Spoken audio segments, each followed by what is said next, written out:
We're live. More owl scrims. Coaching first.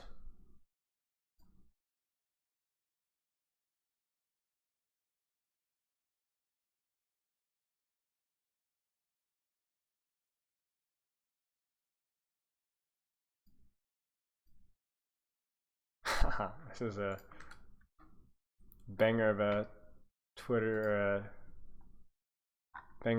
announcement here. Oh geez, that's old school. Hey Toby. Dun, dun, dun. Dun, dun, dun. It's one seater! BP Preds are out. Alright, now we know who's guaranteed L.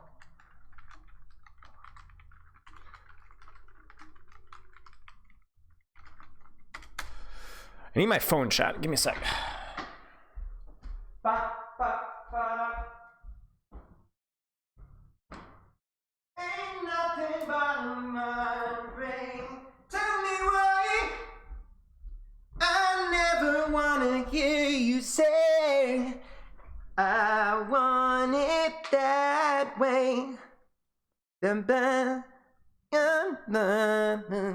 You were. I don't know the lyrics well enough. You are. I want it that way. So APAC scrim review. Is Rocky training today? Yeah, Rocky is training today. I'll be reviewing Rocky in about 2 minutes. Hey, Caleb.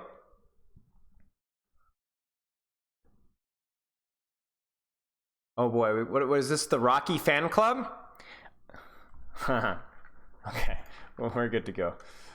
Let's go, let's go, let's go, let's go down to this fun today. Yo, sorry for the delay. How are you? Doing well. How are you? Doing great, doing great. I have all, as usual, my sessions ran over. I had a very fascinating session actually just before this one. It was actually a 15-year-old kid who gets up at 4 o'clock in the morning before school to train. Jesus Christ. Yeah, and apparently it's like he's got his whole schedule worked out with his mom, and they do like he has his homework, this and that, and it was wild. It was a fun session actually. But yeah, how's it going? I appreciate your patience. You've got a whole fan club in chat here. I'm feeling a little bit jealous. I'm not gonna lie. Yeah, I've got some friends. They're making fun of me. Yeah. That's what friends do, right? We support you by ruthlessly trashing you. Okay, let me get your form pulled up here. What got you interested in coaching? I saw a Reddit review for you, and they said that it was great, and I saw it was $30, so I said, why not? Sure. Okay. Well, that was nice of them. All right, I'll get your form here. Do you have? Well, actually, we'll get to the replay code thing in a second here. Let me actually go through the form here. So, give me your Overwatch biography. When did you start? What ranks have you hit? I guess let's just start with that. When did you start playing OW? My little brothers and a couple of my friends play it. They got me into it, I guess, during COVID. Yeah. And played for a while during COVID, and then graduated college, so I stopped playing. Nice. And then over the past year, I've gotten more into it. Okay. Sounds good. What do you enjoy about the game? I like that it's mechanically challenging and technical.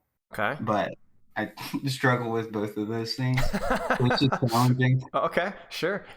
It's kind of funny how that is. It's sometimes like even though you're not the best at certain things, it's still like it's fun about that. It's like when I first started playing Overwatch, I immediately gravitated towards like the more mechanical, challenging heroes like Genji, Ana, Zen, and I sucked at them. Yeah, but somehow it's fun. The high movement ball, Lucio. Yeah.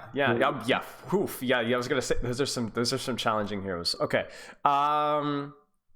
Interesting here. So what ranks have you hit so far in Overwatch 2 and Overwatch 1? So I don't really play competitive. I'm a quick play player. Right on. Yeah, I'm not. I don't feel like I'm good enough to play competitive, and my friends all play on PC, so I'd just be playing by myself. So it's not as fun. Yeah. That sucks. But I've hit gold in Overwatch 1 but I haven't tried placing in Overwatch 2. Okay, fair enough. Makes sense. But at least we kind of know at least where Overwatch 1 thought your rank was. Maybe you've gotten better since then. So yeah, it's awkward because it's like the whole console conundrum of like, you know, you can only do quick play, so then that kind of limits like who you can play with. And I'm with you on that one. Like I don't think I play much Overwatch solo queue right now just because it's just not as fun, you know, and I'm not as interested about improving. Now, what's interesting to me though is you're definitely more of a casual player in terms of you're playing for fun, you're playing socially, all that kind of stuff, right? But you still were like, hey, I'll get coaching, which is more of a competitive move. So you're a complicated Overwatch player, right? Most people are. So give me some insight as to that motivation. If you're more of a quick play with your friends warrior, then why are you getting coaching? Oh, I just don't like doing things unless I'm good at them. Ah, okay. Give me an example of that, because I imagine that's a life philosophy for you beyond Overwatch. Yeah, I mean, if I try something new and I'm not that good at it, I typically shy away from it. Okay. Unless, like, I typically enjoy things that I have a natural inclination to. Right, like what? If you don't mind me burrowing a little bit. Like rock climbing is something that I do. So you're out of the womb up the rocks. Yeah. That's crazy. That's great. Oh, that explains the name. I'm an idiot. I'm like, why rock climbing? Well, okay, well, duh. How long you been rock climbing? A couple of years. Okay. What got you started with the rock climbing? I went with some people, and I've always liked climbing things, climbing trees. And then a new gym opened up here in town, and I went with some friends, and I just really enjoyed it. Right. So you just a natural inclination for it, right? But you had a skill set almost developed before you even touched the rock. You know what I'm saying? Yeah. Because you were already a climber before. Okay, cool. What are there any other things, even super casual, like a board game you're really good at, that when it comes to like natural inclinations or things that you're good at? Let's see. Take your time. I don't know. I don't know what I'm good at. All right. I like people. I like interacting with people. Sure. I think that I'm good at the way that I do that sometimes when I try to be. Sure. Sure. I don't know. Okay. Somebody says Settlers of Catan. Do you play Settlers of Catan? Yeah, I'm pretty good at that. Okay. How long have you been playing that game? Some neighbors that we had a couple of years ago played it with us, and we played it through COVID. Okay. Yeah. So you played it through COVID. That would explain at least part of the skill, right? My point is this: is like unless you're just born 7'4" and destined for the NBA, a lot of your natural inclinations usually have a very reasonable route, I guess. Where you enjoy something, so therefore you spend more time doing it, and then you get good at it, and then that quote unquote is the natural inclination, right? Very rarely do we have something where you're just like, oh, I just woke up and I was good at X, right? There's usually a much more obvious and boring but studyable solution. So for you, it's like, I don't like doing things that I'm not good at. Are there any things that you've done that you sucked at and then you just didn't do anymore? Yeah, plenty of things. Okay, like what? Maybe the least embarrassing ones. Making music. Okay. Yeah. All right. With like instrumentation, or using a program, or singing, or what? Yeah, my dad bought me a guitar when I was in high school. Right. I tried playing it. Was not enjoying the level of improvement that I was seeing, and so I just stopped. Right. So how long did you play, and how much did you practice, and for how long? I played pretty decently, or I practiced for a pretty decent time. It was like 6 months that I tried, and it was just I didn't like the teacher that I had. It was right there. That's it right there. That's it right there. Yeah. That'll do it. It probably had more to do with the teacher sucking than it had to do with the instrument itself. I promise you, if you found a good instructor, or you found an external motivation that made it more fun, then you would play. Now, I played a lot of guitar, and I also remember starting guitar, and I had a really good teacher, which made it fun, but it was still really hard. My fingers hurt so much, and I was so bad. I couldn't play a C chord for like 6 months. You know what I'm saying? But nowadays, I'm pretty good, and I write music. But I got fortunate. I had a good instructor, which helped me to get over that difficult hump. You kind of see what I'm saying? So for you, the reason why I'm saying this is I'm not saying that like, it's all your fault. The reason I'm saying this is that if you're not good at something, I don't want that to be such a deterrent from you from trying it. Because ultimately, if you enjoy something, then even if you're bad at it, you should be like, everybody's bad at anything. Like, for example, the world's best chess players, put them on a a karaoke machine, and you've got a YouTube fails compilation coming. You know what I'm saying?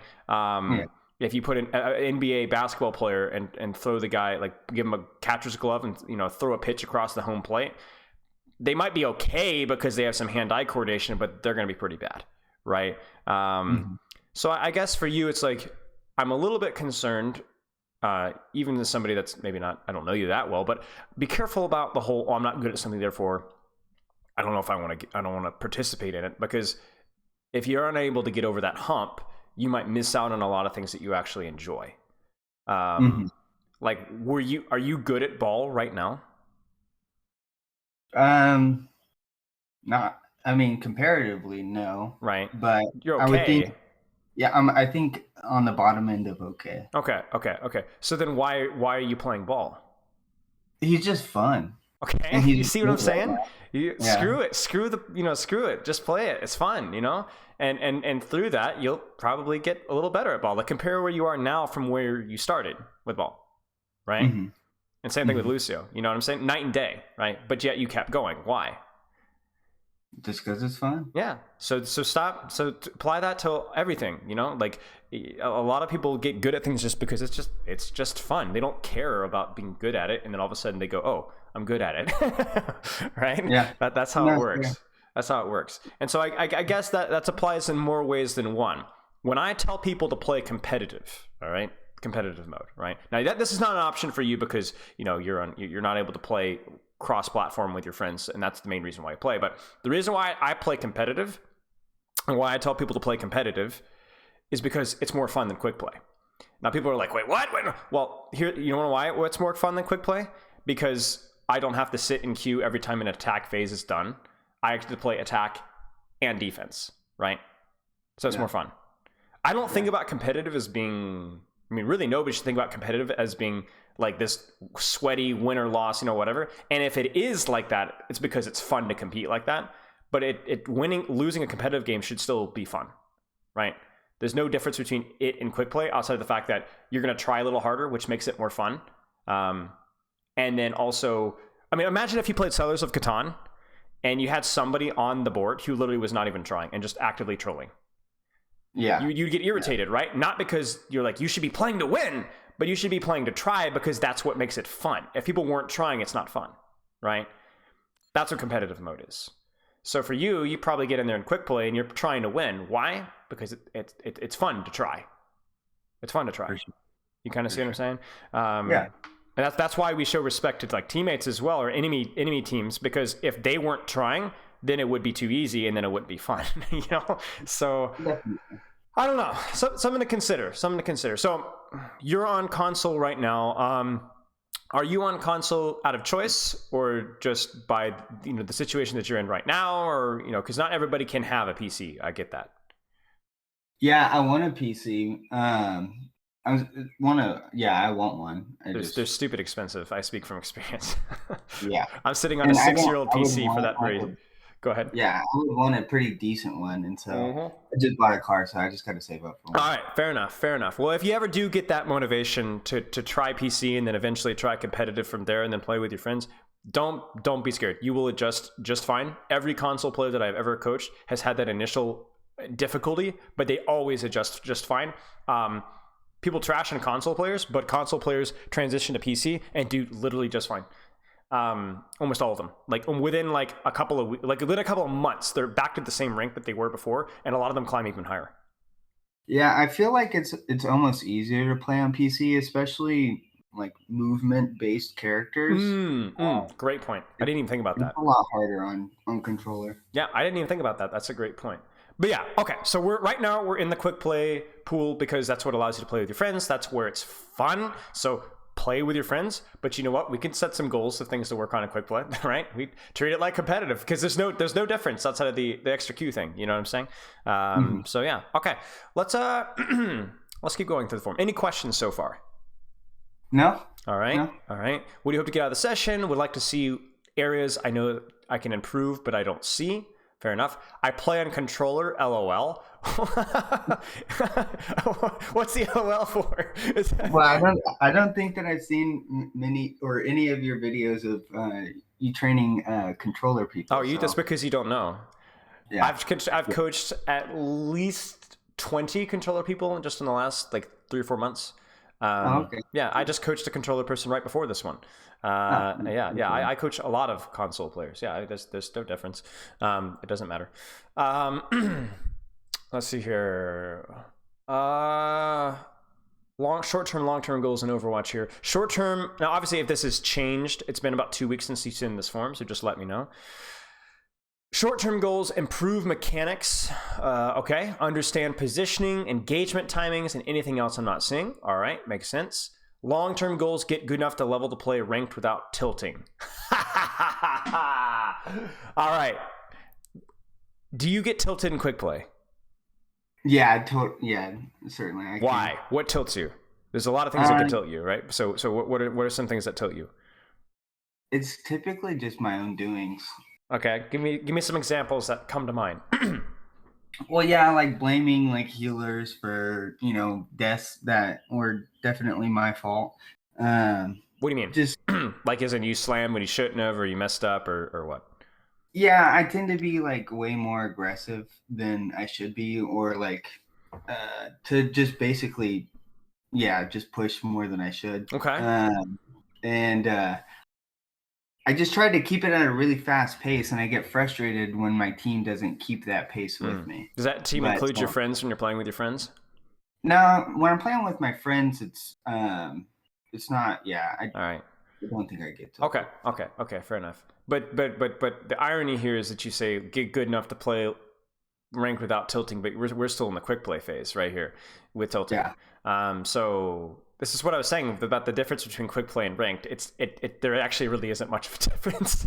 It's going to bring out the worst. It's going to bring out the best in you in both situations. So are you mad at yourself? Are you mad at your healers? Like what causes that tilt? You said it was like I go overextend. I overextend. I go too aggressive. So what have you tried to help deal with this problem? What have you tried? Well, yeah, just like that's one of the things is like understanding my positioning. So like, right.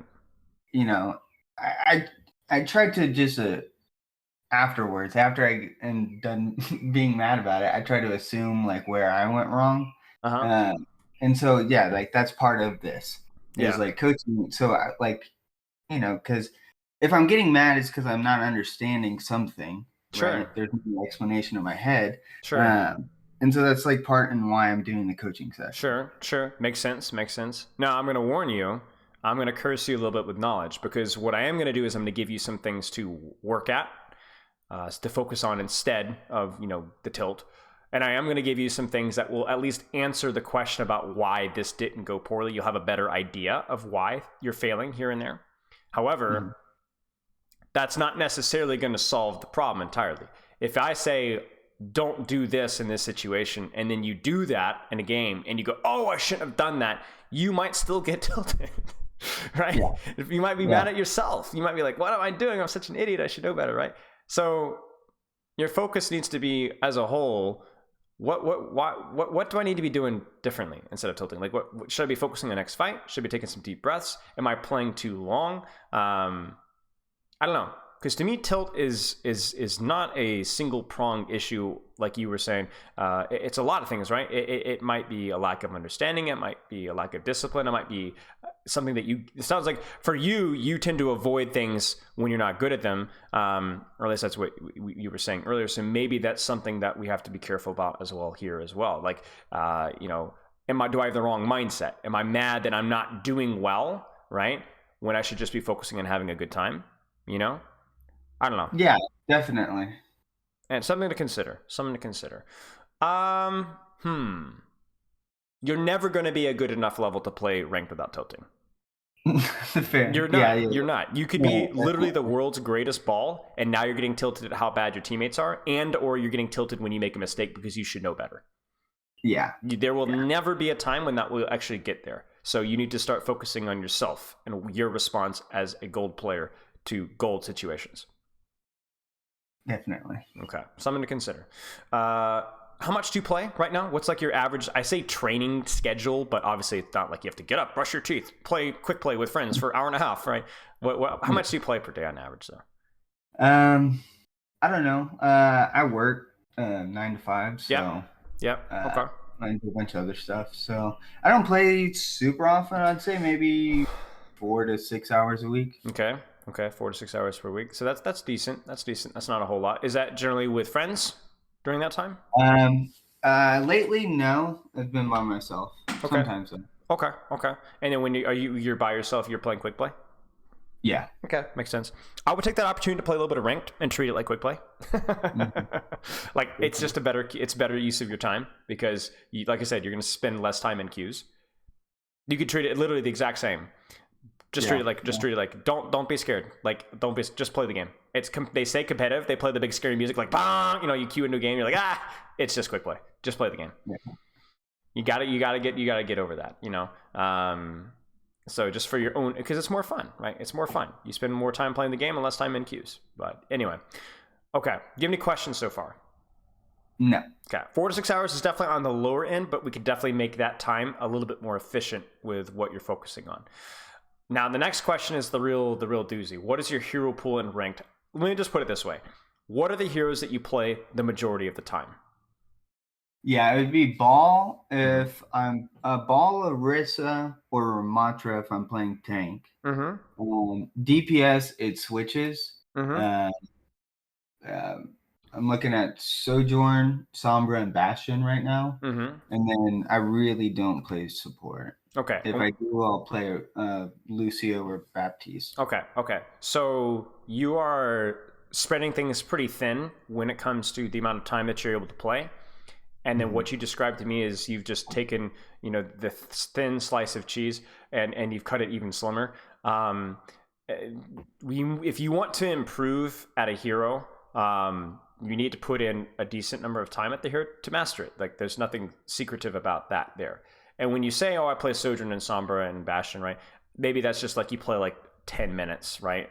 But if you're to make things move a little bit faster, we want to narrow your focus just a little bit, if that makes any sense. So maybe that means, I only play a Ramattra and this, well, let's not. And what you narrow it to is always focused on what heroes you enjoy the most, right? Kind of coming back to that conversation we were talking about earlier. So I think right now what you would do is I would encourage you to narrow it a little bit. And I would encourage you to narrow it to heroes that you enjoy more than others. So your hero pool, was it Orisa, Ball, Ramattra? Correct? Well, yeah. Okay. Yeah. I'll switch to Orisa if I feel like if I'm just losing with Ball and, whatever particular round or game that I'm playing. If I'm just getting countered very well. Okay. Do you think top 500 Ball one tricks get countered? No.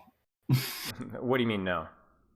I would say no. I mean, of the ones that I watched, they seem to make it work. Okay. In what way? How do they do it? I mean, they just focus on the counter and then just negating the counter. Sure. Best as they can. So why haven't you done that? I mean, do you like playing Orisa a lot?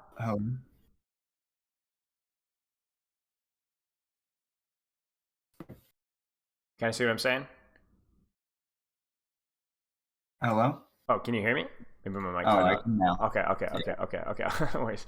I said, so why aren't you doing that in Ball yourself?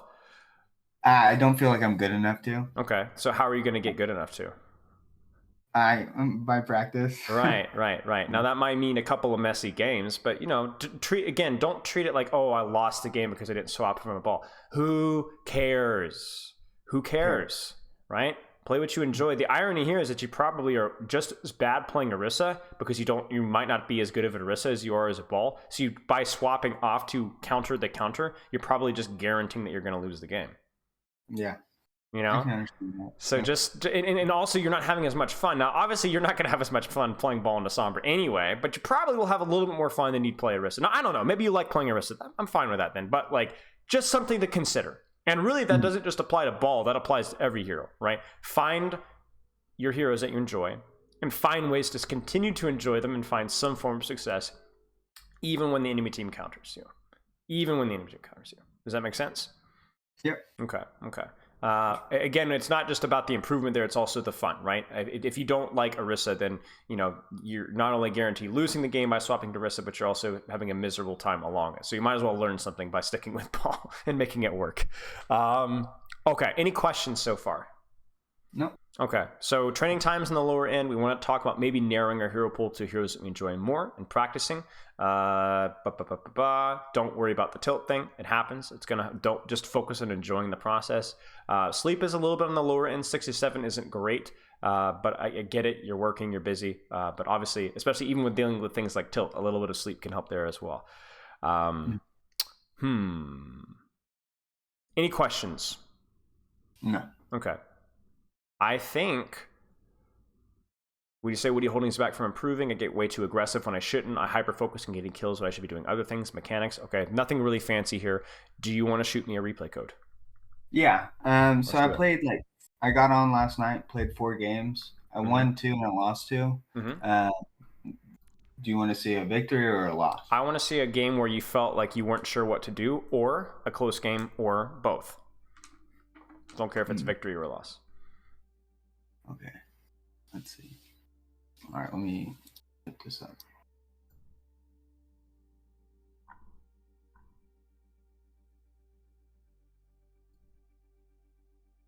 No,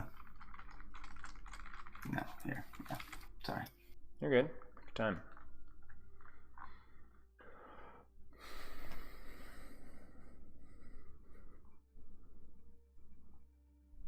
Okay. Righto, let's get this pulled up here, and then I'll start streaming over Discord. If the bit rate gets really messy and you're having a really hard time seeing, just hop on over my stream and let me know. So we'll figure out this. We'll have a little bit of a stream delay, but yeah, it's whatever. Okay, so let's get this pulled up here. Okay. So Ball, what is your hero good at? What's the strengths of your hero? Being fast. Okay. How do you leverage being fast? What do you get out of that? Just create, or you can just get to wherever you want to be very quickly. Okay. Where do you want to be? Opening up, I want to be looking at them somehow. Sure. I want to know where they're at. You play much Reinhardt or Orisa? Well, you have played a little bit of Orisa, right? So like, I look at the enemy comp. If Orisa could, she would like to get on top of a Mercy, right? Or a Torb, but you can't. Why? Or at least not very consistently. Why? Yeah, because of the shield. Right, because of the shield. She's also, what you said earlier, she doesn't have the speed, right? So she's not always going to be able to get on top of the heroes that you want to. Now you can probably see where I'm going with this. Your hero does. You can go on anything that you want to at any point in time because you are fast.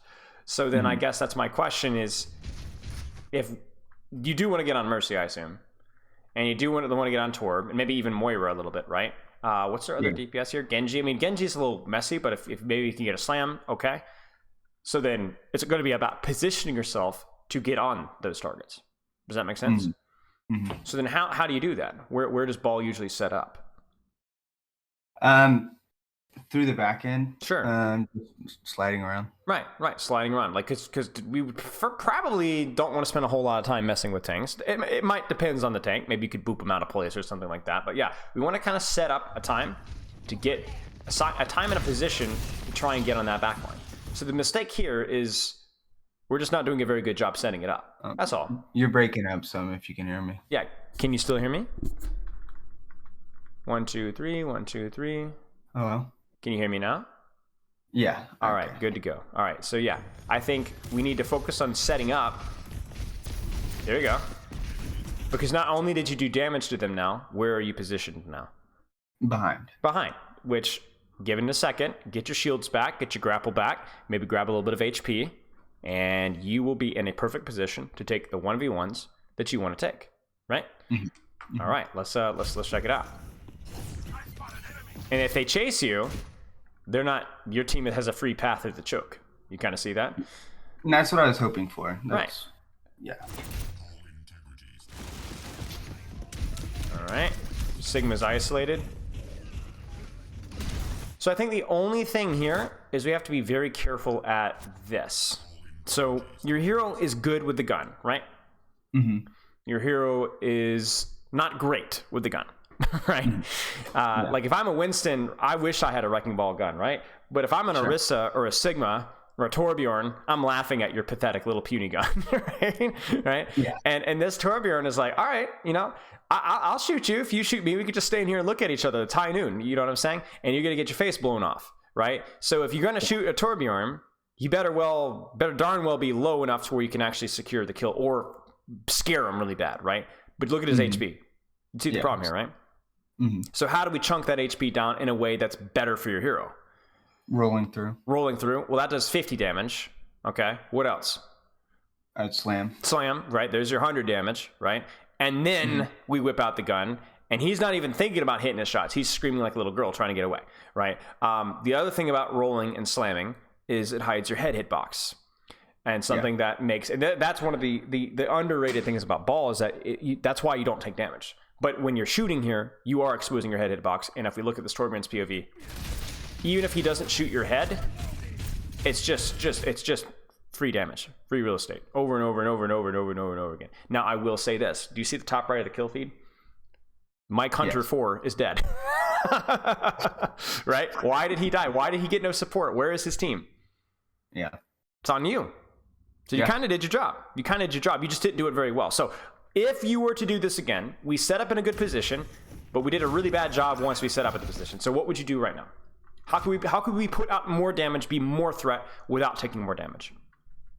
It's hard, isn't it? I don't know. Rolling upstairs, slamming down through the... Yeah. Shoot turret, break turret. If we see an opportunity to slam, right? Yeah. And you just, it's not only do you do more damage, you take less damage. That's ball. And that's what makes ball tricky though, is because it's not like a Sigma or a Cassidy where once you get your positioning, you just kind of shoot. How you do damage as ball is extremely nuanced, right? Do you slam? Do you grapple? Okay, where do you slam? Where do you grapple? And it didn't take you long to come up with the answer, but obviously in the heat of the moment, it's tricky.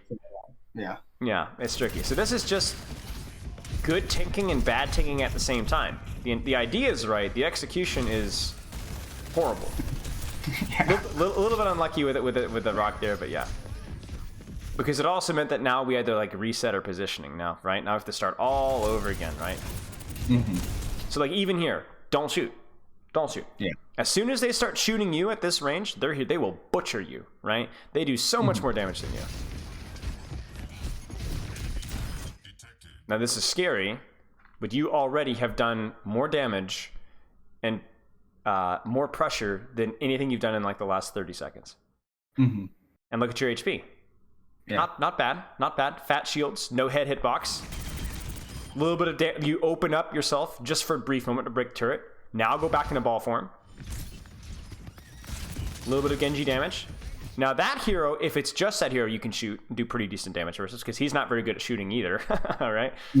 But then right now, can we spin to win? Careful. Yeah, you feel it. Like, oh, I'm not doing a lot of damage. I go back to the ball form. Yeah. And then right now, it's an investment. We're thinking ahead of time. What do we want to do? Because we don't have grapple now. We do have slam, but we don't have grapple. What should we do right now? I changed position. I didn't like where I was. And then what are we thinking about for our engage? Swing around. I don't remember what I did here, but what I see now is, swinging around that lamppost through them. Right. Maybe we do this, grapple up the wall, swing up, boop them, and then slam. Right? But this ain't it. Yeah. There's a Torbjorn and a Sigma spamming us at this range. They're all like full. You're going to take so much damage. Okay, this is good. Get him. Yes. And again, look at your HP. Now we could shoot because that Torb's low. Okay.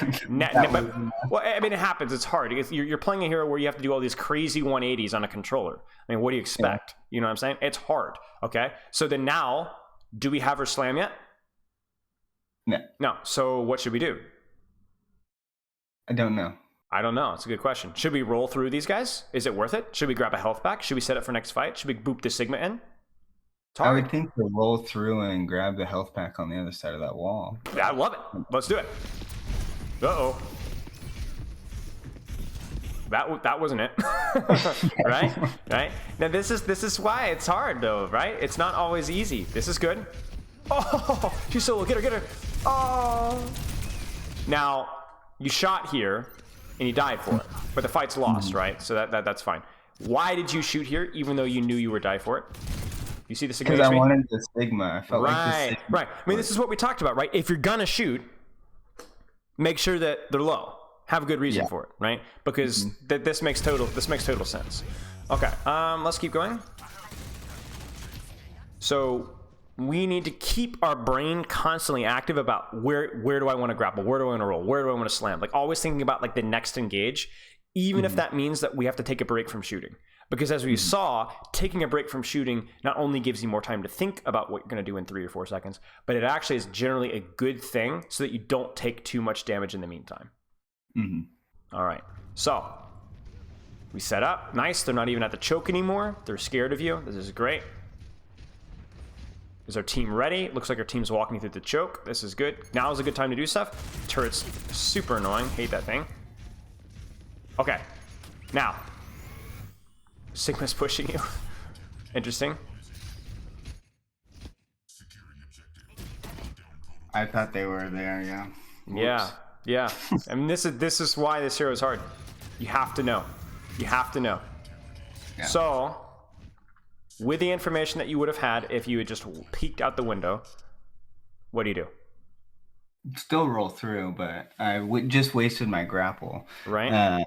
Yeah. So where would you go? What would you do? Like let's practice thinking about what we would have done in the moment, even if we're a little bit cheating because it's slow right now. What would we have done? Yeah, just roll through, go up through this. To here? And then what? I mean, because if my team's coming through that side and I can get behind them, then I'm just squeezing them. So you boop them up, boop them a little bit. Maybe you shoot a little bit. What happens when they turn around and shoot you? Roll away. Roll away, go back in ball form, and then now you've got your grapple again, and you still have your slam. So what do you do from here with your grapple and slam? Save it, and then do it. Once they run back to point, and then deploy that there. Yeah, grapple, bam, right? Upsy daisy. And you've taken so little damage while you've done it too as well, right? Yeah. We're going to break turret, okay. Back into ball form immediately, grapple out. Unfortunate. Okay. Yeah, let's keep watching. Ooh, that was fancy. Look at you. I didn't even know you could do that roll up from there. That was tight. That was real tight. Look at your HP too. 0 damage. Slam on the torp, he dies, surely. But you know what? Even though you didn't get the kill, look at the space that you created here. Look at this. This is wild, right? Your team's stuck in the choke. Sigma's choking them out. Cruddy. Ball comes in. There's your Sojourn E. Torbjorn almost dies. Valk, Mercy, Torb runs. So Sigma tries to flux you. And then look at who's shooting your team right now. Literally 0. This is great. This is really good. Now all we have to do now is survive, right? Get out. Go back in a second. You just completely juked Flux, this poor guy. Look at this guy. Please. Look at this. Look at this Sigma. Look at this. Crap. You just totally wasted it. You completely juked him. Now what should you be thinking right now? About how I'm gonna go through. Right. And there's never a right answer. There's always multiple answers, right? So like, let's say you want to go from here. What would you do from here? Let's say you don't want to go from here. Let's say you want to go from here. What would you do from here? It's a little bit hard, isn't it? It's tight.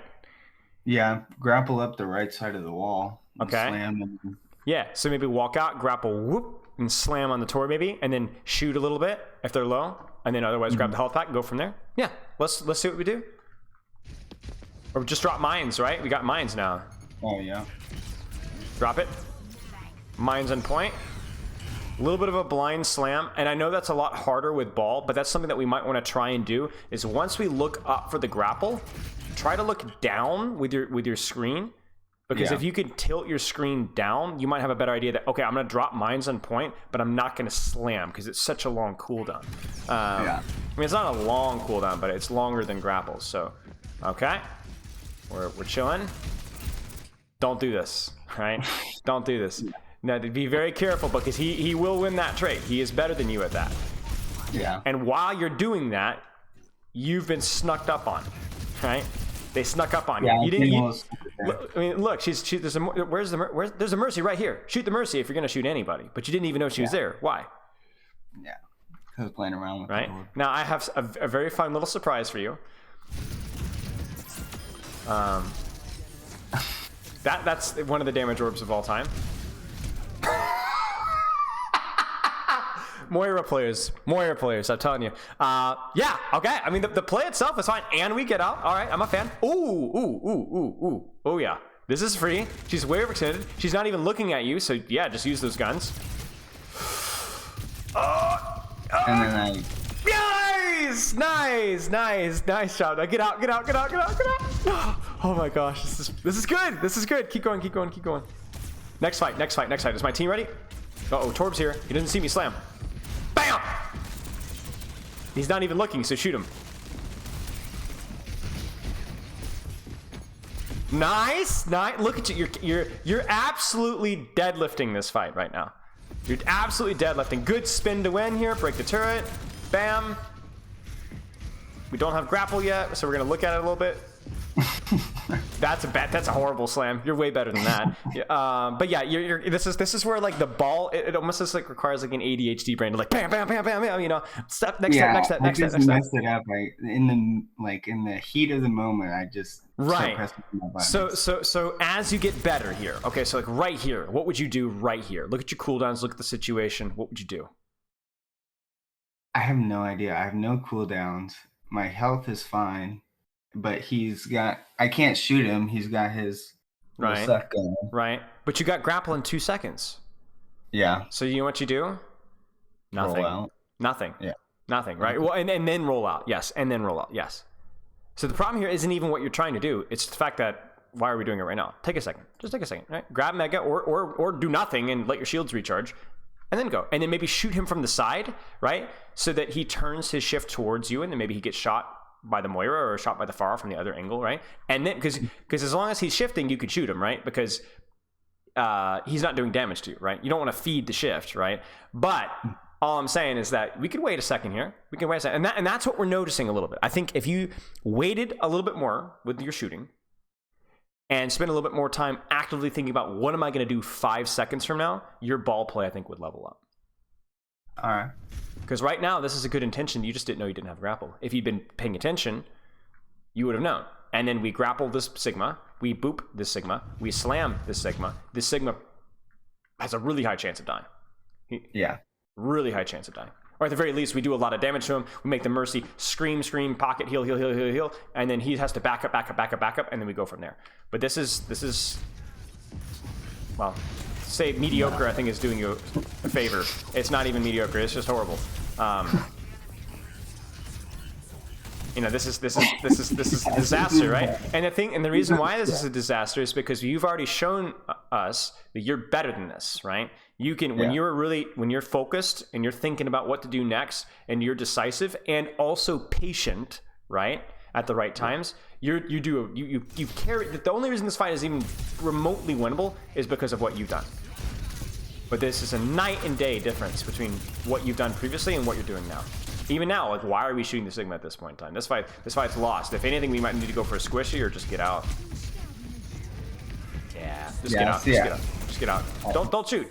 They're all shooting you. That's one thing is as I lose track of how lost a fight is. Pretty easily. Right. Well, that's a hard skill to kind of master because when you're playing a hero where you're constantly focused on what's going on in front of you, you don't see the top right. And that's what you need for information. Because if we turn around right now, I mean, this is ugly, right? So just get out. Just get out. Yeah. But that's a skill that we can practice, right? Practice being aware of kill feed. Because you're going to die, and I'm going to die in a very dramatic fashion. Yeah. Alrighty. Set up. There it is. No. Wait. Yeah. No, because your Junkrat's kind of feeding, but your team's still in spawn. So we need to be thinking setup, then engage. Yeah. Setup, then engage. Setup, then engage. We've done neither, right? Mm-hmm. We could have. What could we have done at this point in time? Okay, I know your Junkrat's kind of baiting you here, but what should you have done right now?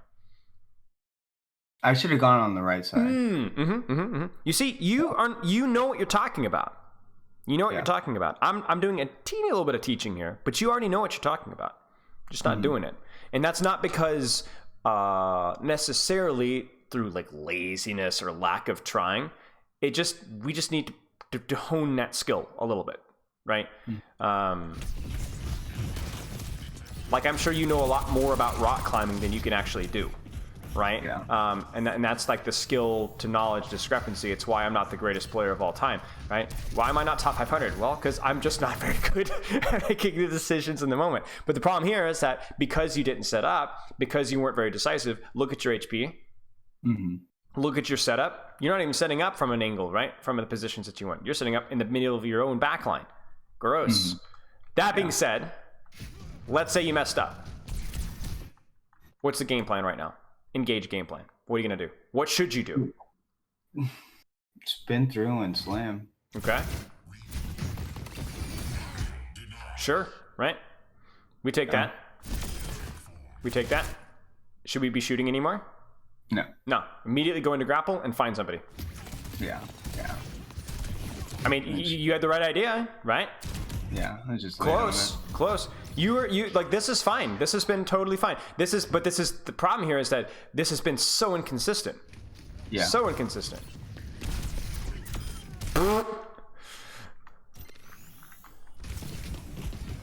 No way. The content that just keeps on giving. Yeah. I don't know. That's something.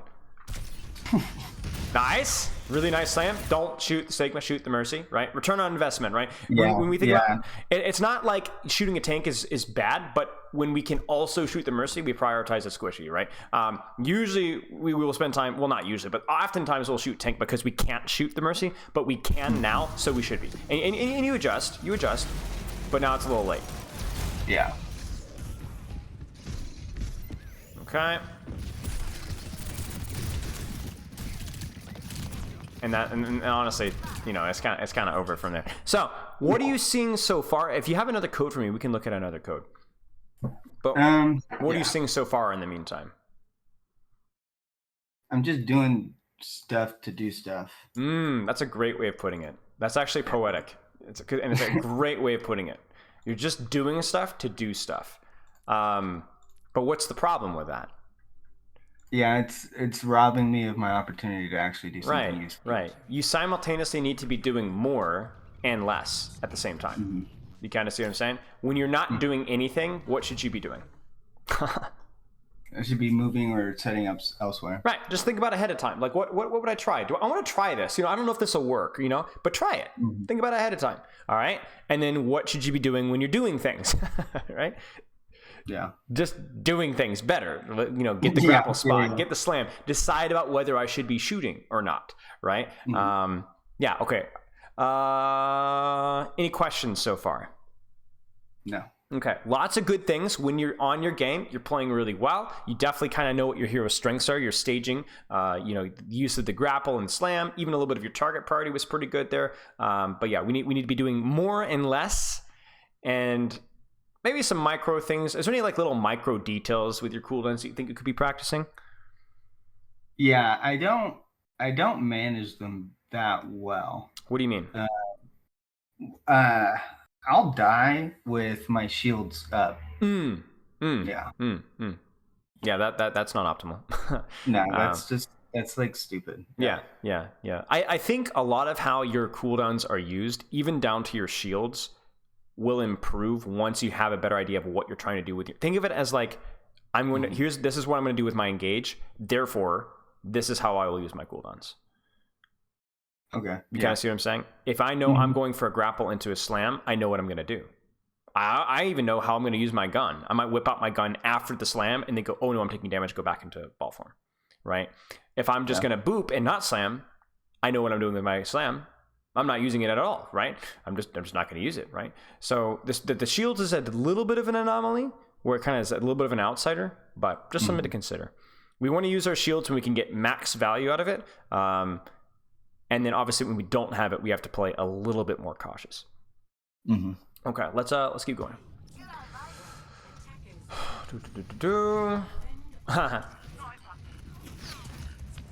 Your Junkrat is... So the funny thing here is I'm like, this is a really bad engage from you. But then I'm also like, what is this guy doing? So like, honestly, you kind of bailed him out. Because you're like, oh, I guess we're fighting. So yeah, I mean, sure. Are you winning this shooting trade right now? I think so. Kind of, yeah. As long as that Widow doesn't shoot you, I'm down for it. And I have my support behind me, so I felt confident. Yeah. Now we know we're not going to be winning because we see what we see, right? So we need to like piece now. Yeah. And just that little bit of extra lagging behind might cost you 50, 60, 70 of your armor. So just be very careful. And see, like this to me is doing something for doing something in a nutshell right here. Yeah. If I give you, okay, I'm going to give you 5 seconds. Think of a better engage. Ready? 5, 4, 3, 2, 1. What's a better engage? Yeah, off the point of that. And right. Through the Mercy. Right. Grapple the statue through the Mercy slam. Mercy dies. So why did we grapple here? Is that a mechanics problem? No. Yeah. You just didn't think. You didn't give yourself that half of a second to just think about it. And now that's going to slow you down a little bit. But over time, you'll get better and better and better. And you'll be able to go faster and faster and faster. And so it will not slow you down at all. And you'll still be doing good engages. But this is horrendous. This is worthless, right? That's just, you did nothing. You did nothing. Yeah. And it took you, I mean, you probably could have come up with that slam thing, not even in 5 seconds. It probably took you 2, you know? Yeah. So, nice. Nice. Nice. Right? This is a little bit of brain, right? Right? I probably would have grabbed that mini health pack, but this is a little bit of a brain. You were setting up on a flank, going to the target. We start to shoot. We stop shooting as soon as we see Zenyatta and Widowmaker. But then, obviously, you know, this. Now, here's the funny thing here. Should you even go for the grapple at all right now? Yeah, but it shouldn't be off of that, I feel like. Right. Well, I mean, my health is a little questionable, but I felt like it would be okay. Look at your slam. Oh, yeah, no, I've got nothing there. Right. Yeah. So if anything, maybe you go back, you wait half a second, get healed up, then grapple up. Maybe you can even do something fancy like grapple and shoot through the air, like I'm talking pro tech, land on the bus, and then slam when you get it, you know? But there's so, or just wait until you have slam, right? There's so many things that you could do, and you're making this so fast that you're not actually like figuring problem solving it at all.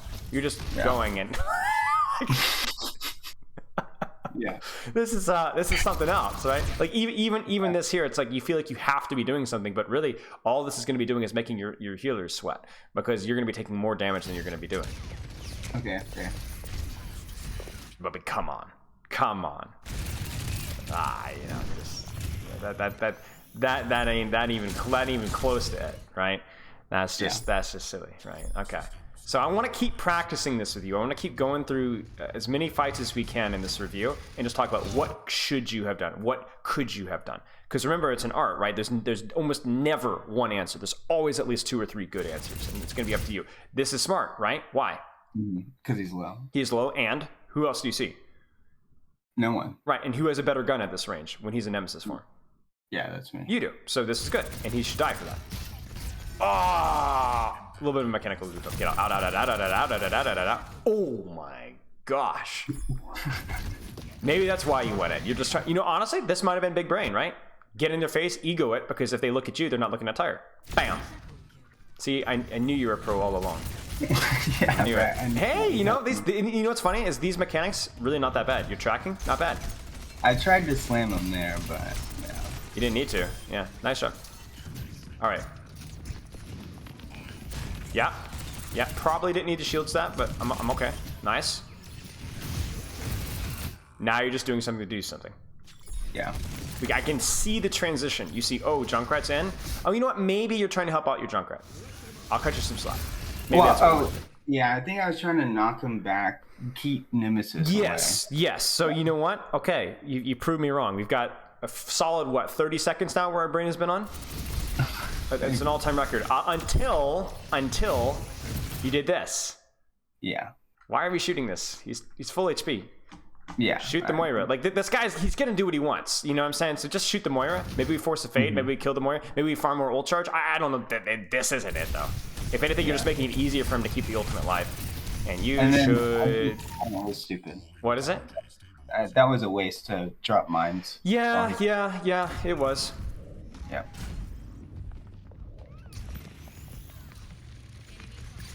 I mean, it does buy you some time to recontest, right? Maybe they're too scared to touch points, so then, you know, your team has time to touch. But even this is just doing something for doing something. You don't have HP, and really, is this the guy we're going to go for when their Widow and Zen are literally right there? Right? Fair. So to me, it's like we can break down every aspect of your gameplay. Like, oh, you should have used grapple there. You should have used slam there. You shouldn't have gone in. But all of them are revolving around you not thinking during downtime about what and who I need to go on next and how I need to go on next. Does that make sense? Okay. Yeah. So that's what we want to do. And to me, that's what makes it fun. Like, if you were to grapple on... not grapple. I forget what's the rock climbing scoring system. Remind me. It's V. Okay. It's with a V. Okay, so V1 or V2, like that? Yeah, V1 through, I think the highest is like 16 right now. What's the highest that you've done successfully? 9. Right. What you're doing right now is you have the skills for like a V5 or a V6 Wrecking Ball. Maybe even more. But you're constantly locking your brain into a V2 mode. And performing at a V2 mode when it's even if it's for a recreational activity, we want you to at least a 3 or a 4 or a 5, right? Because if you're not at least trying, then is that really fun? No, not really. We talked about this with quick play and whatever. So yeah, chat is blowing up. Apparently V9 is remarkable. So okay, apparently I'm in a call with a prodigy and I didn't even know it. I'm pretty decent. Yeah, I find it very funny that you're playing a hero with a grapple claw. That is pretty funny. Is this it? Yeah, I think so. It made sense, right? It was unfortunate with a little bit of E, but it was good. I also like that we rolled out immediately, knowing that we were taking a lot of damage, and then we whipped out our gun. When did we whip out our gun? When we were behind the Genji, when he wasn't looking at us. When our Zen couldn't see us, or their Zen, or their Widow couldn't see us, and then the Genji was not looking at us, so we whipped out the gun. This is smart. This is good. This is what we want. Now, this is funny. Yeah. Because you were so close to having slam again. You were so close. Yeah. So either we grapple and we shoot, or we grapple up and we launch ourselves to here and then shoot and then slam, or we wait 1 second. Yeah. I mean, 1 second, you know? Yeah. Also, stop shooting Ramatra. Yeah. Give the guy a break. Yeah. Yes. Deadlift. Brilliant job. Nicely done. Get her. Oh, rat. Nice job.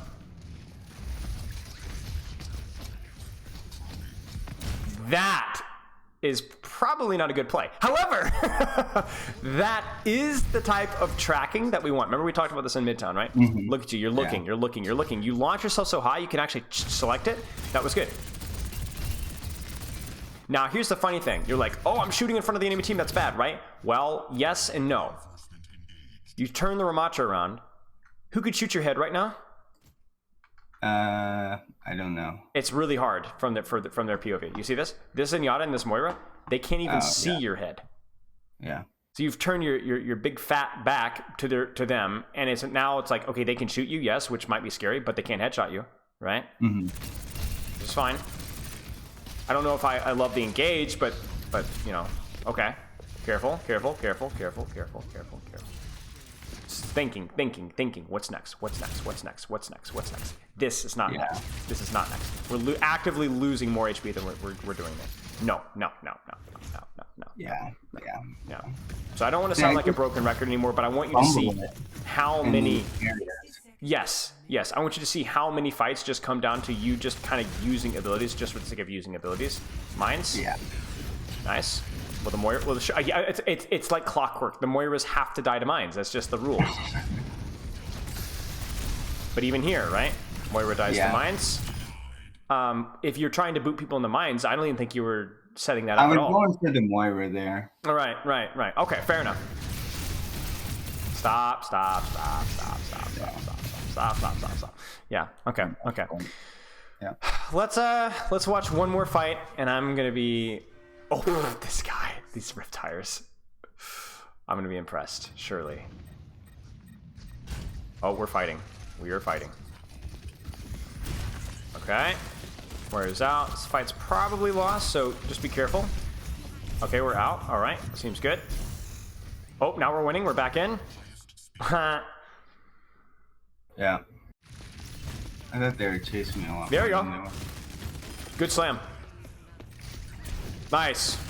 Good boot. Good shots. Good mechanics. Oh, she's won. Unfortunate with the reload. Yeah. I played this game with her. This is great. I need like the Benny Hill theme or like some sort of like a circus music playing. That's wild. Grab the mega, grab the mega, grab the mega, grab the mega, grab the mega. I didn't, yeah. No! It's all about like, you know, being willing to do nothing so that you could do significantly more somethings, you know? Because even the fact that you're hanging around here means that you're not sitting up for the Widow or for the Zen or for the Genji, right? You're sitting here and now Ramachu's like, oh, sick, ball, right? We should be in. We should have grabbed mega, flanked around behind it, and figured something out from there, but, you know, all right. That's fair, yeah. Okay. Reasonable. Now, the funny thing here is that you die for this. You probably should have shielded first off. But sometimes, once again, you know you're being shot, but you don't go back into ball form. Why? Because I chased the kill. Right. You need the kill. Now, if you played your E better, you could have had your cake and eaten it too. You could have gotten the kill and survived. So this, I understand your logic here. We just need to press E. And this is kind of like what you're talking about earlier. Like we don't use your cooldowns. Okay. Yeah, so like literally, I'll die with E. Ball. Let's take some notes here. What are the skills that you need to be improving at? Not what do I suck at? No, but what do you need to practice? What do you need to specifically practice? Slowing down. Slowing down in what regard? Just taking a second and like the breaks between the fights to figure out what I'm going to do. And between cooldowns to consider your strategy. Yeah. Because every single time that we brought up a question or like what would you do here, you came up with a really phenomenal answer, right? But you never ever took that time to do that, and so you had a much harder time actually executing off of that. All right, so that's the number one thing. That's a habit that you need to build. That's a skill you need to sharpen, right? Okay. And then when it comes down to maybe the play itself, what were some flaws with some of the engages that you were taking? Maybe even when you were focused, you were still making these mistakes.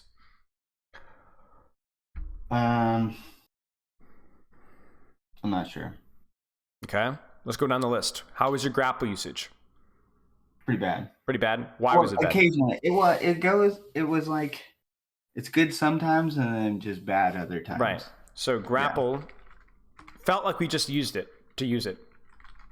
Don't just use it off of cooldown. Yeah. Prep. What about your slam?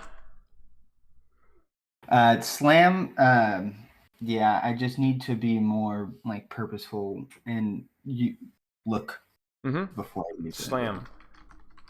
Look with slam. And honestly, sometimes I felt like with slam, it felt more like we were taking engages before we had slam.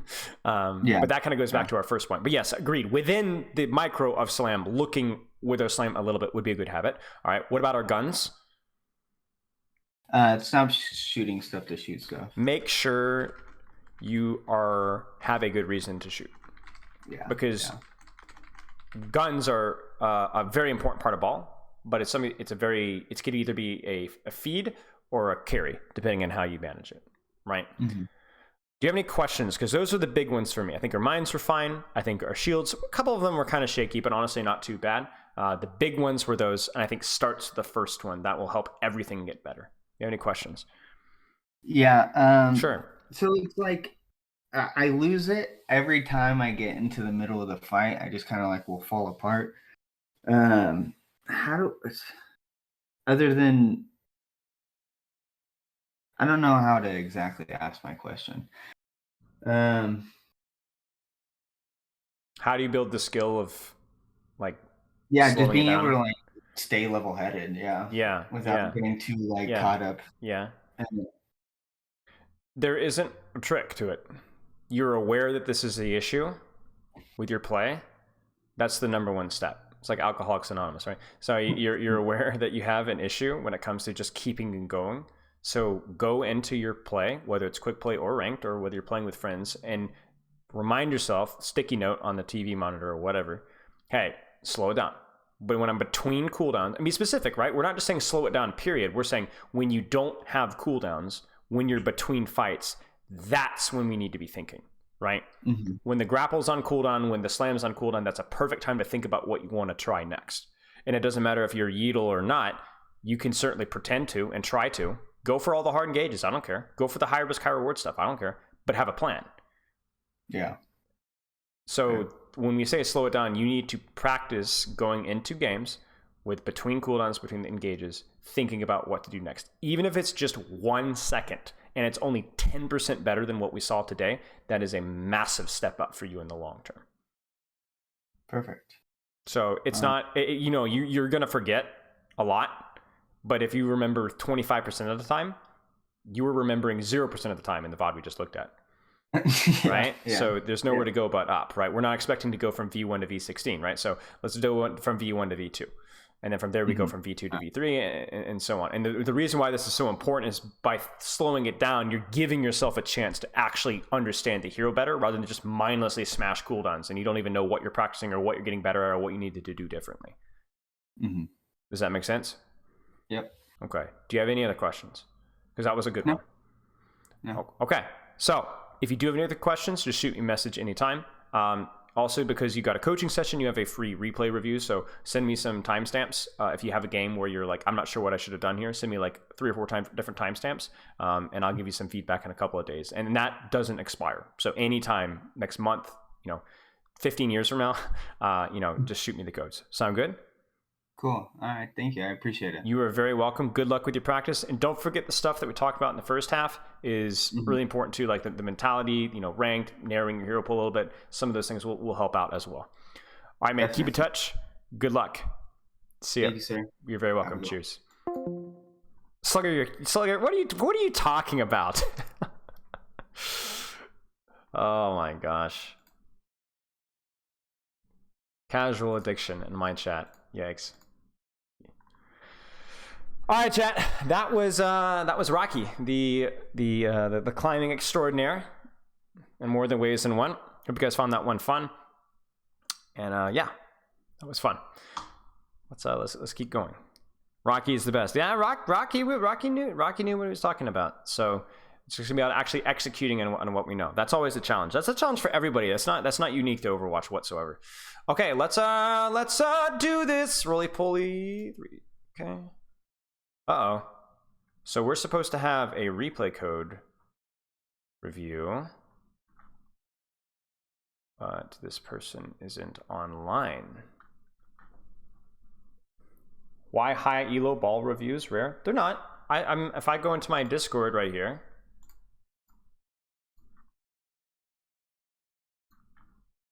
if I go into my Discord, in channel, Spylo, I don't think so anyway. Maybe I'm just remembering the private sessions I've had. Maybe I don't have that many. Ball. Masters ball. There's a gold ball, plat ball. Yeah, it's like 50-50. 2 are master, that's it. Well, I mean, there's not that many Grandmaster players, that's why. It's the way to break down. Now, generally, I get higher ranked VODs because people that are serious about improving do tend to kind of look for coaching. But, yeah. I'm soon to be GM with help of Prime, and I'm going to order one. Perfect.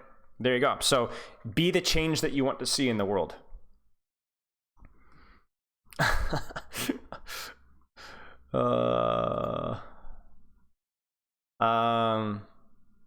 Okay.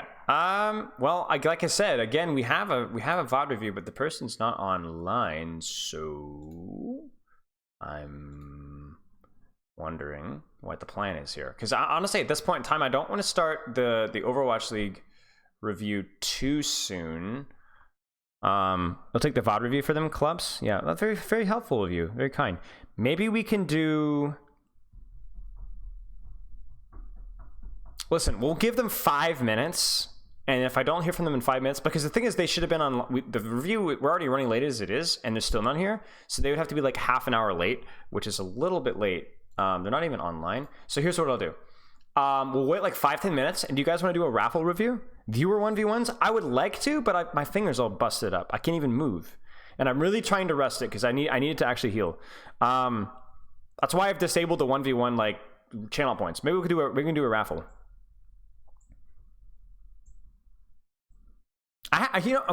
Here's a shower thought that I had for you guys. If you guys want to, okay, you ready for this one? So we were talking about like ego. I did a team VOD review last night, and we were talking a little about like how ego was like hindering somebody from like performing, because like the ego was like causing conflict and all this kind of stuff. And I was thinking about it, and I was like, holy crap, ego is actually such an interesting concept. So you guys remember the psychologist guy, the therapist guy that I coached on Doomfist? The guy that I did the psychology in Overwatch 2 video on? Well, he had this really nice little wall of text that he sent me about ego, because I was talking about ego. And he was saying that ego, the reason why ego is such a problem is because it has a tendency to keep you in homeostasis. Whereas your brain says, I'm great as I am, I'm perfect as I am, I don't want to change, I don't need to get better, what I'm doing right now is the correct thing. And that's why ego is so dangerous for improvement, is because it tells you that it's actively setting up roadblocks for improvement by not wanting to improve because of what I am right now. So like, let's say, you're here and you want to get to here, right? Ego says, no, this is fine. We don't want to change. What I'm doing right now is perfect. It's not me that's the problem. I'm perfect as I am. And it has a tendency to not take in outside perspectives, or it even fights. It's not just about like outside perspectives. It fights your own internal thought processes of second guessing yourself and questioning yourself and thinking about things that you could be doing better, right? Yeah, we might do raffle. That's what ego does. Ego keeps you in that state. It says, and that's why it's such a problem for improvement, right? People that have big egos generally are more of they can improve, but they have to find ways to where their ego is so big that winning is more of a priority than thinking where I'm at is good. So like having an ego is not wanting to be the best. Having an ego is thinking I am already and will always be the best, and that there's nothing wrong with the way I'm doing things, right?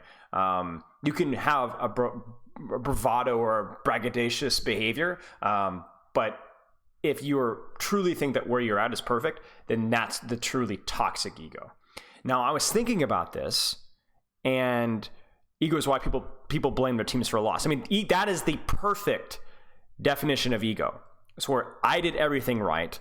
It was those guys who were the problem. It's like the psychosis, right? Where it's like there is an inability to see anything wrong with the way I'm doing things. That's the best definition of ego out there, even going beyond Overwatch. And it keeps you in a state that you're in, right? There's nothing that I could have done differently, and we've all known people like that, right? Ego is not saying, yeah, slam dunk and celebrating after scoring. That's not necessarily ego, right? But anyway, so what I was thinking about is the reason why ego is so bad is sometimes it disguises itself really, really well. Okay, so we live in a world right now where social media, and I promise this won't just be a harder social media is bad, but we live in a world where social media makes it really easy for people to find communities. So let's talk about this. So communities, right? But if any of you guys have ever functioned in a team, you'll know that community, to be successful, needs conflict. It's productive, positive conflict. For teams to be successful, and this isn't just to win games, but a family group, a friend group, at some point in time, somebody is going to do something wrong or needs to adjust this, or they ought not to do this, or we need to talk about this, and you need productive and positive conflict. Now you need to have relationships with those people so that they trust you enough to talk about those things with you and trust that your opinion. So first off, don't just need product, you need trust first, right? So trust needs to happen first. But ultimately, if all we're doing in a community is telling each other how great we are, That's stagnation. Okay? That's stagnation. And not only is it stagnation, but this is where it gets really juicy. Okay, guys? Check this out. It's stagnation because hive mind, which is what I'd say an only positive inbred community, hive mind is just a really big ego. It's a group think ego. Because if all you do is hear your own opinions echo chambered by other people, then that's the definition of ego.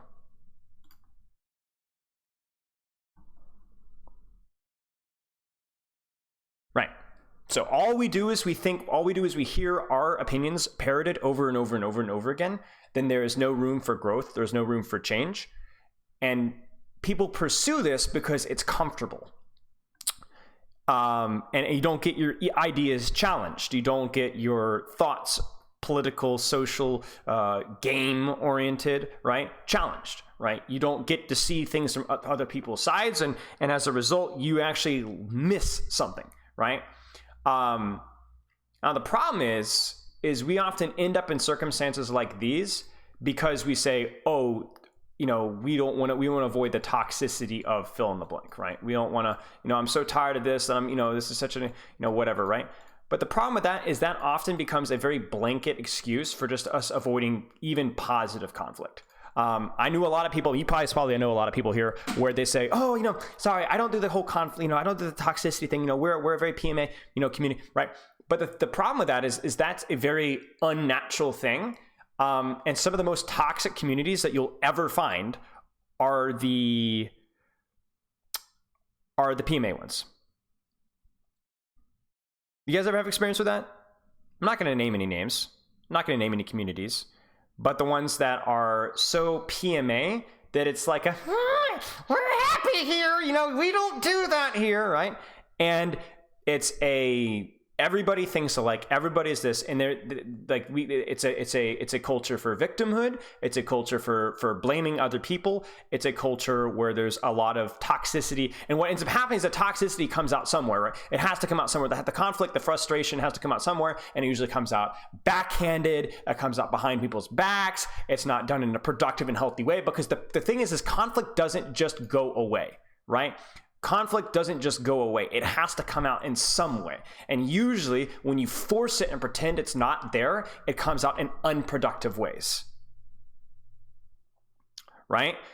So it becomes very repressed ways, and then that is a very unhealthy thing. And you can take this analogy and apply it to a lot of things. What we want to do is we want our conflict to be used productively. And you should, as a person, be pursuing conflict in a productive way as much as you possibly can. Now, let me define what conflict means. Conflict does not mean fighting. Conflict does not mean arguing. Conflict doesn't even mean debating, right? It might not even be an expressed disagreement. It's a vulnerability of exposing yourself to, is there anything that I could be doing better? Or what's the best way of doing this? You could expose yourself to conflict internally. In other words, I could be thinking, is there anything I could be doing better with my coaching? Maybe I could be doing better this. I wonder if this is the proper way of doing things, guys. And conflict is such a hated word, but there needs to be a little bit of struggle, right? Conflict, guys, is lifting weights. That's a conflict with your muscles. It's pushing them. It's not letting them stay where they're at. That's what happens to muscles when it happens. They turn to jello. So, for example, if you guys are in my community and you do something, and I do something, or I communicate, or I put out content, or I do something that you guys think is just crappy, right? Or it's not very good, I want you guys to be comfortable enough in a constructive and productive manner to come and criticize me. That's why I do those feedback forms, right? The most that I've ever improved as a content creator, as a coach, as a streamer, is through feedback forms, where I'm opening myself up to people that I trust and care about to give me constructive feedback. And without that, I would not be anywhere near where I am right now. The vulnerability is the key thing. And the only way the vulnerability happens is with trust. And this is why being kind is so important, is because you look at some of these inbred communities, these fake PMA overly exclusive communities. And the reason why they have developed to that point is because they are so used to being quote unquote abused, so that then they turn in on themselves and turn everything else out. So it's also on you as a criticizer or as somebody that is critical or providing feedback, for you to be respectful and kind with it, to not burn people for opening themselves up. Because if I'm coaching so-and-so player and they, open up their vulnerabilities or the things that they're bad at, they're not really sure about, and I just completely toast them, then I have given them good motivation to not do that again, and then I've removed that avenue to build up conflict. So I'm not going to sit here and be like, enlightened centrist whatsoever here. Bad is bad, good is good, I think, regardless, in a lot of different ways here. However, this is why things like social media, this is why like really, really tight-knit communities can be a little bit dangerous, is because you put yourself in the ego hive mind and shun out conflict, and you shun out criticism, and you don't expand or grow your ideas. In fact, nothing makes an idea stronger than criticism. All of my ideas, I try to expose myself to criticism. All of my personal beliefs, even ones that I am not really willing to negotiate on because I just believe they're right. I want to know what others think. Echo chambers, right? And we live in a world right now to where you can, if you want to, you can shut out all criticism, completely. Never in a world without being literally a hermit could you do that. And not only can you shut out all criticisms, you can actively lock yourself in with millions of people that are exactly like you. And that is both a good thing and a very, very, very dangerous thing. There are many social media sites that are political, social echo chambers. And so what I encourage you guys to do is what do we take from this? Assume that you don't know everything about everything, and assume that you're probably wrong about some things. And be willing to expose yourself to new ideas. And when you think that you're the one educating other people, ask questions, don't assume. Maybe you're the one that needs to be educated. And if they're the ones that need to be educated, the worst thing that you could do about it is go at it in a negative way, because then that makes the conflict internalized. Because then they don't want to open up their ideas to you anymore.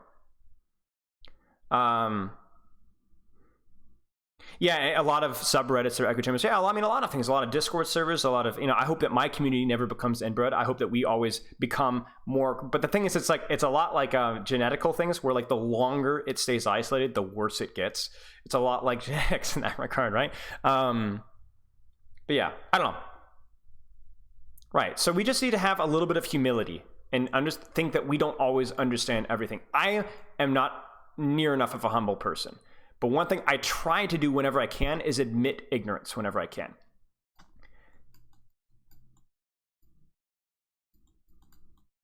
Everybody thinks they're a smart guy. Everybody does, right? But do have at least try to have the humility that maybe I don't know everything about everything.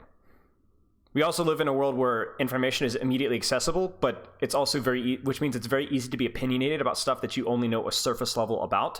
And then therefore we feel like that gives us the right to have a commentary on things. But obviously that's gone very poorly many times. But anyway, ego is a dangerous thing. Yeah, you just confirm your own biases. Correct. So we have to be careful about that. My maid is still not here.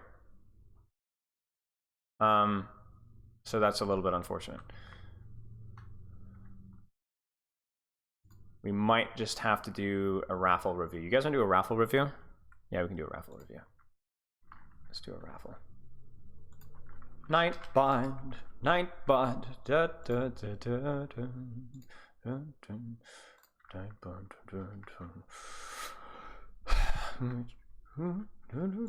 Okay, chat.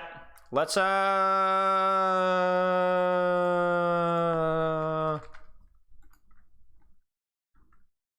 do it. Type raffle in chat, you will be entered.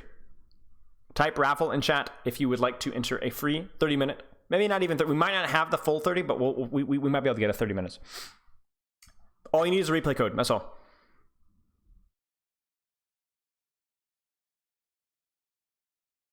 And you will see your name appear on the left side.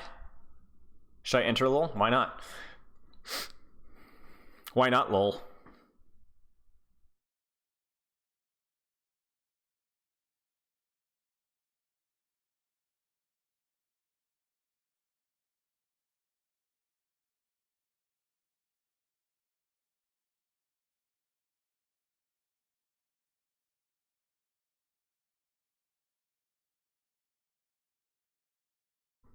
Why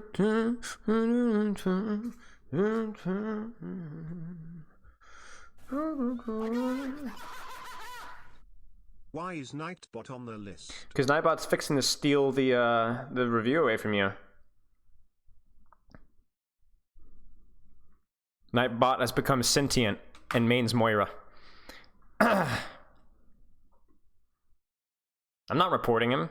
He's gonna like possess my coffee maker or coffee pot and explode and kill me. You gotta respect the AI. Artificial intelligence is here to stay, and it has a heart of iron. Doesn't care about your feelings. All right, guys, we'll go about 1 more minute and we'll close it up. So if you guys are interested in free coaching, just type raffle. If you already have, you don't need to do it again. It's already in there. But if you haven't typed raffle in yet, do so now. All I need is a replay code and a big fat sloppy kiss and $6,000. You have no concept of Nightbot. Nightbot doesn't even understand Nightbot's power. It's a conundrum that will never be solved, because by the time it is solved, there will be no one else left alive on Earth to solve it. Just silence and Nightbot still typing raffle, raffle, raffle, raffle, raffle.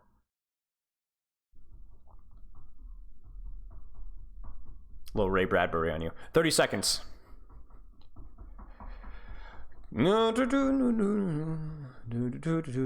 ChatGPT can review their gameplay on their own. Or yeah, true. It can review gameplay on their own, yeah. Here's the thing, can AI play a game of Overwatch and then review itself and then level up? I don't know. 20 seconds. I hope I get it. I want my collegiate game reviewed. Oh, poggers. 10 seconds. Last call. Type raffle if you haven't already. If you had, you should be good to go. 5, 4, 3. That's ridiculous, Nilas. That's freaking me out. 3, 2, 1. Oh, look at your mom. Your mom. That's hilarious. Okay, here we go. Bauer Cream. Bauer Cream, are you here? Sauna. Sauna dodged a bullet. Nice. Give me a replay code. Gimme. You can drop it in Twitch chat. That'd probably be easiest. How are you, Sauna? How's the world's worst hit scan doing?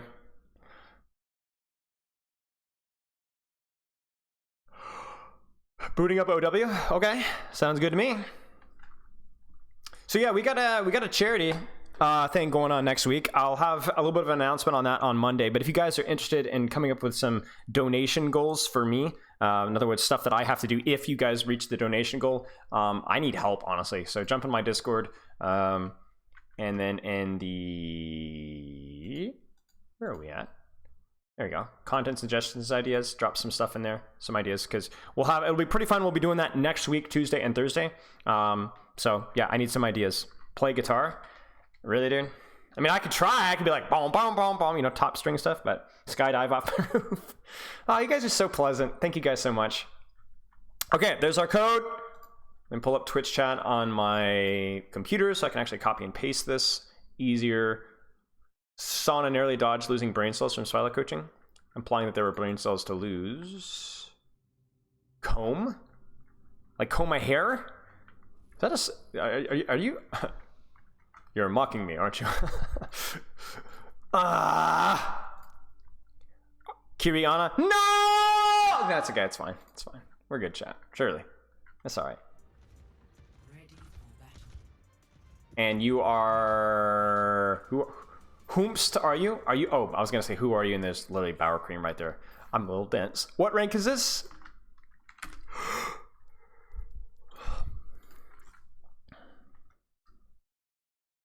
Sideshow haircut? No. Diamond? All right.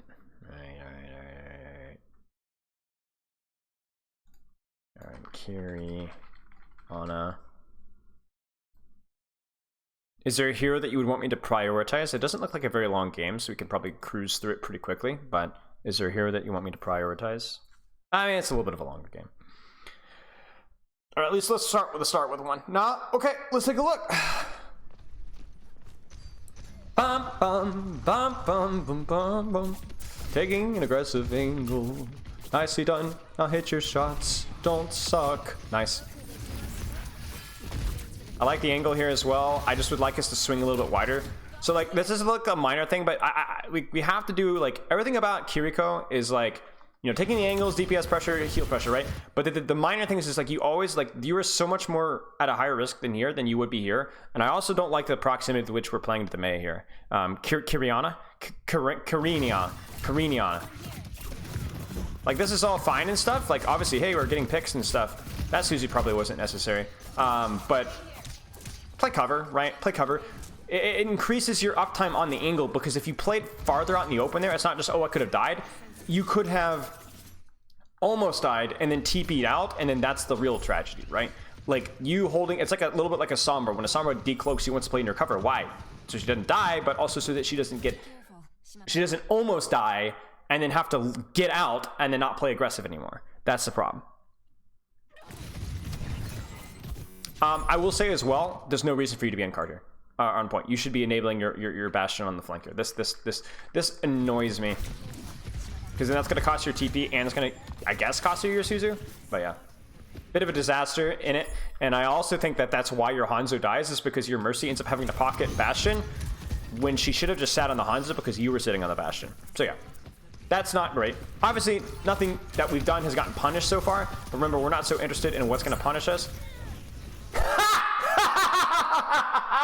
Satan herself has visited you and slapped you across the face with a dead fish. Yeah, this is something else. I mean, we should still have our Suzu now, right? If we'd been initially with our Bastion, we would have had our TP, and we would have had our Suzu.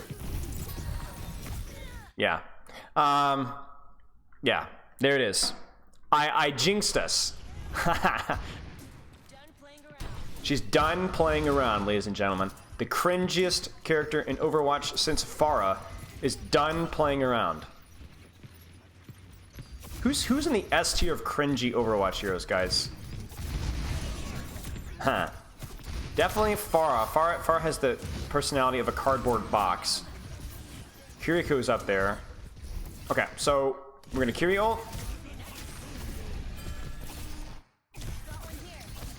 Eventually. One day.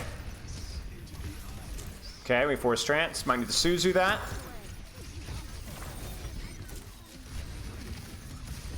So I think it's a small thing. Maybe we were concerned about the Blizzard, but we should Hog. Yeah, Hog's a really cringy one. Hog, Sombra's super cringy too. That's true. Junkrat's a shut up, Anima. But we need to use our ult here. I think we need to use our ult. Like as soon as I see trance right now, I pop this right now. Maybe it was just like, oh, we were about to pop it and Blizzard happens, but yeah. I also wonder, I was like, oh, Suzu's fine, but now I'm questioning myself. Was Suzu necessary there? A little bit of hindsight coaching here. I think it was alright. I think it was alright. I think there was a real risk here that she would have died, but yeah. Obviously just a little bit unfortunate that we didn't have her Suzu when we needed it. Yeah, Kiriko's in-game personality is definitely one of the worst. I do not, she's too old for it too, because like, again, the whole thing is like her lore is that she's like, oh, she acts like a 17, 16-year-old, 18-year-old kid. You know what she acts like? She acts like a history major in her second year. And she's gonna solve all the world's problems. Everyone's just stupid except for her. That's Kiriko's personality in a nutshell. This is bizarre. I swear, Bastions are a different breed. Like they're dumb as rocks. Okay, we really need to use our Kitsune rush here. I think we totally fine to use it right now. Totally fine to use it right now. Like it's not going to get kited. they're going to try and kite it, but they're going to use all their cooldowns to kite it and then die out in the open like an idiot, right? Use the ult here. We keep waiting here. Use it. There it is. But we waited so long. And the irony is that we actually just threw it into a wall and it dies. Ah! Yeah. This is also silly there. We can't peep back window.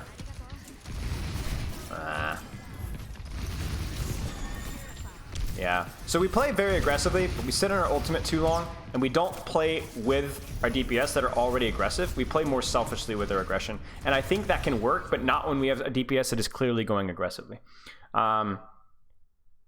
Yeah. Wait, just see me on my bike? I still do not get that voice line. Like, it doesn't make any sense. Like, it just makes no sense. I don't understand it from a lore perspective. I don't understand why she would even say that. Like, what is that, a bragging point?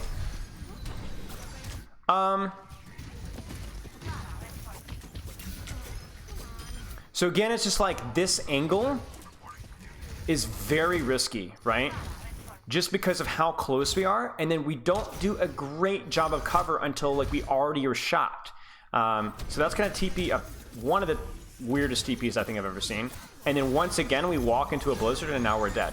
Now it costs her Suzu. So small little thing with Kiriko that I think is definitely standing out. A little bit better usage of cover when we're going aggressive and helping the people that are on the angles while we're also DPSing.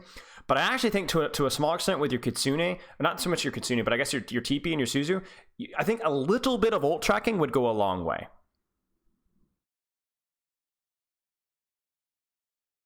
Because as it is right now, it's like we're either losing because we don't have an ult or we're getting surprised by ults.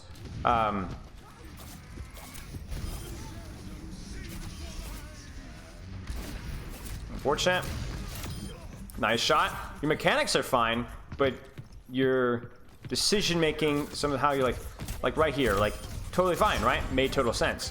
But some of your other decisions have been questionable. Good evening. Yeah, maybe it's a playoff of a Japanese saying. Yeah, maybe. But as it is right now, toenail, wall. Yeah, I agree. Like right now. Right now, is there anybody on your team that is also going aggressive right now that could use pocket? Because if the answer is no, then what we're doing is probably fine. But I don't know that. Like right now, I would probably want you to play on your Cassidy's angle and then do the exact same thing that you're doing, but just do it with your Cassidy. Why? Because you can have your cake and eat it too. Like you're playing a hero that can do two things at the same time, but you're only thinking about the one thing, and then whenever a heal presents itself, then you think about the heal. But the problem here is this. That's the problem. And by your positioning means that you can't do both. You can only heal or damage because of the way that your position is that you have to turn your camera over to the side, right? Like again, do you see this? Like, this is insanity. This is insanity. Your point blank range on a Mei and Cassidy. No.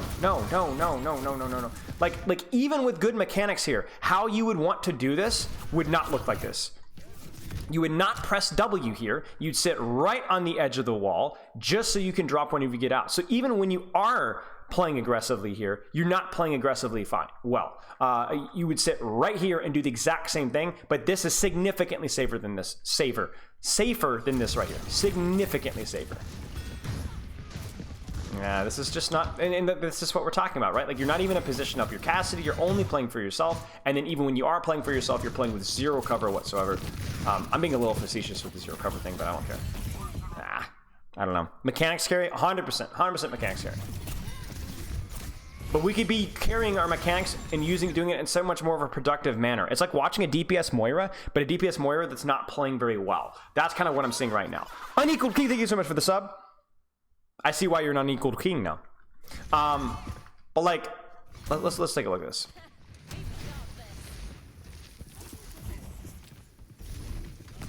Like this is crazy.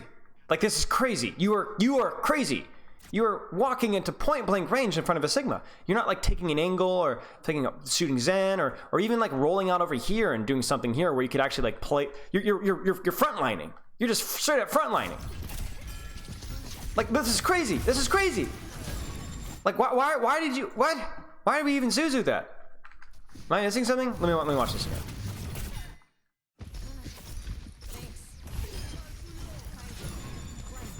Maybe, I guess, for the window, but man, I don't know.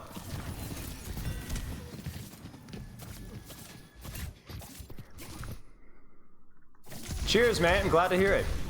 Yeah. Nice. All right, so now we're going to use our ultimate. Okay. Early Valk. There we go. But stop shooting Sigma. Stop shooting Sigma. Stop shooting Sigma. It's like your whole mindset is like frontline here. Even like with the targets that you're shooting here. So like, cover here is kind of silly, but whatever. Swing left. But why are we still shooting Sigma when we have like you know, the Three Stooges sitting right here? Tom, Dick, and Harry. Like, let's go. Stop. You're shooting a Maywall. You're still shooting Sigma. Goodness gracious. What is going on? Stop shooting Sigma. Please. They're right there. Another thing here as well. Right now, where should we be, chat? Where should we be? Like, immediately, right now. This is a tricky question. Let's see if you guys are paying attention. Where should we be right now?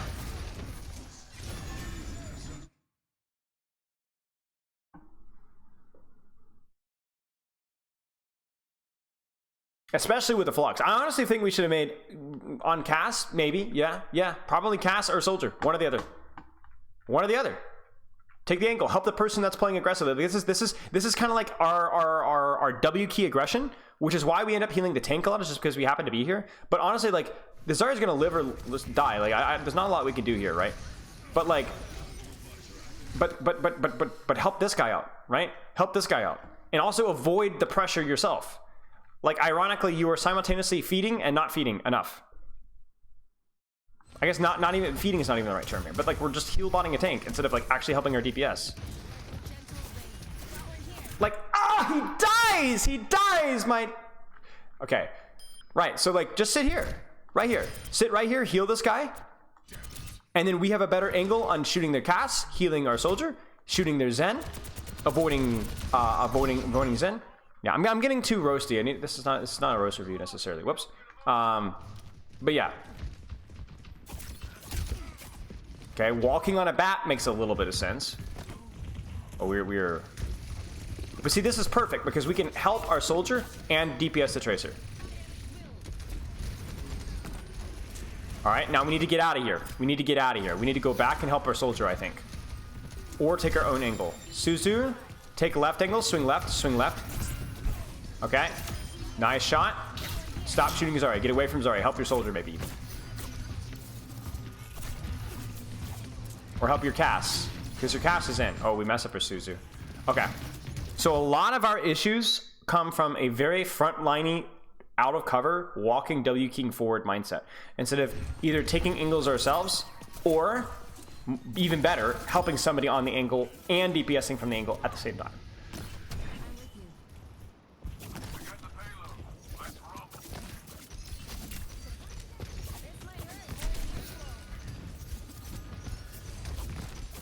Even her voice sounds like she's smirking.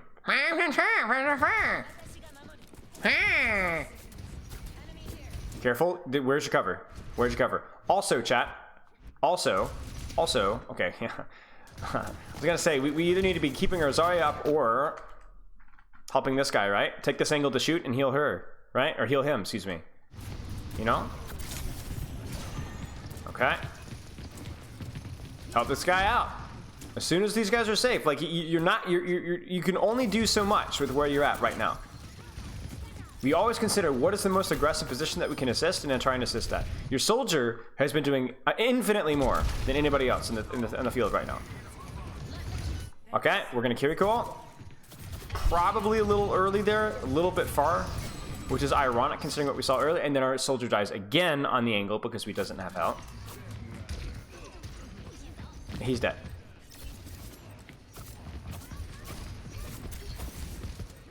Okay.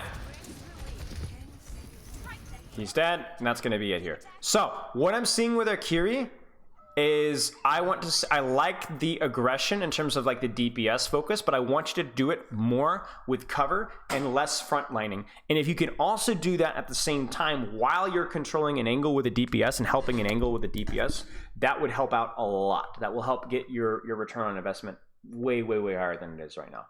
Does that make sense? Okay, let's take a look at some Ana. We're gonna go top, right, righto. I don't like this skin as Ana, honestly. I don't like her hair, and the crosshair thing confuses me. Like the little flappy thing just gets in the way, honestly. A little bit of an unnecessary nade. And this comes down to a little bit of the Kiriko thing, right? Where the nade is fine, but then I hear Cassidy above me, and I'm like, oh boy, we need to kill this guy. I need to help my team with this guy. It's not just a healing thing, but also if I were to shoot anybody, let's shoot this guy. Right? Because he's the most killable, or he will be the guy that gets the kill. But instead, we're focusing back, and then we're very late here. Could we have saved this guy? I don't know. But we needed to at least try. Okay. Oh dear, Doom is feeding. Doom is dead. Out, Bastion's dead. Run, or die, you know. But die. Commit to either dying or running here. Okay. A little bit unfortunate. Move on to second point. Nade misses, that needs to hit. Sleep misses, that also needs to hit. Our cover usage is not good here because if we rotate from here to cover, we're out in the open. So probably would have done this from here or from here. Same positions, essentially, that do the exact same thing but are safer and more permanent with their cover.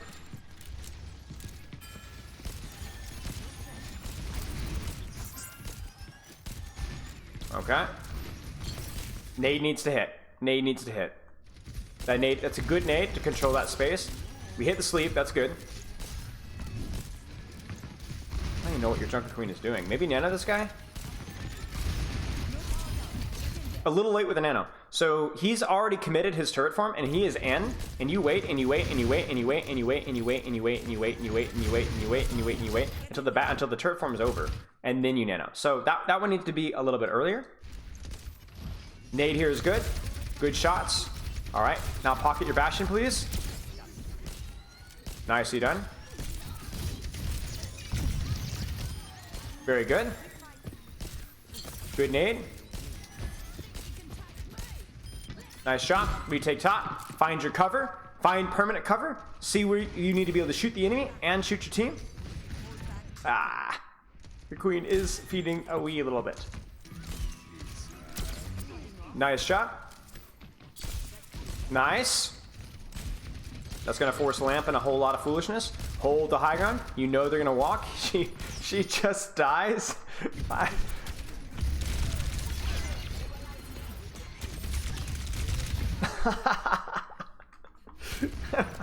Tragic. Careful. Like, again with the cover thing. I don't mind the DPS aggression. Just do it right here. You do not gain anything from here to here. You have the exact same sight line.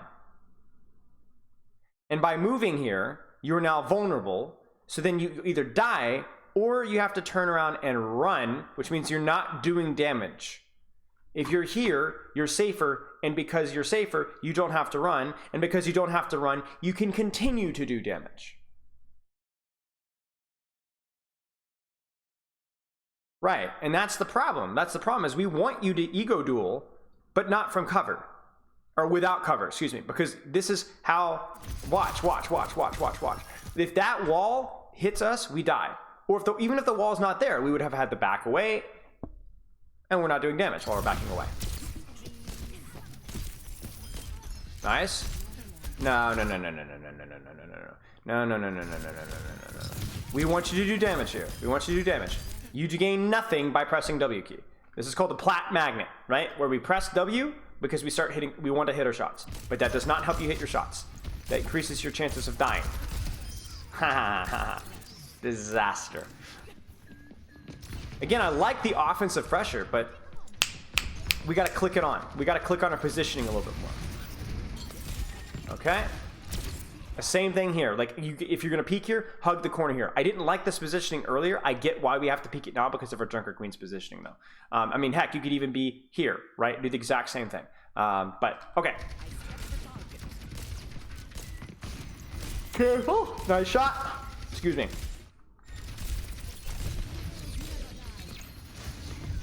That nade was a little lazy. Be very careful about your positioning here.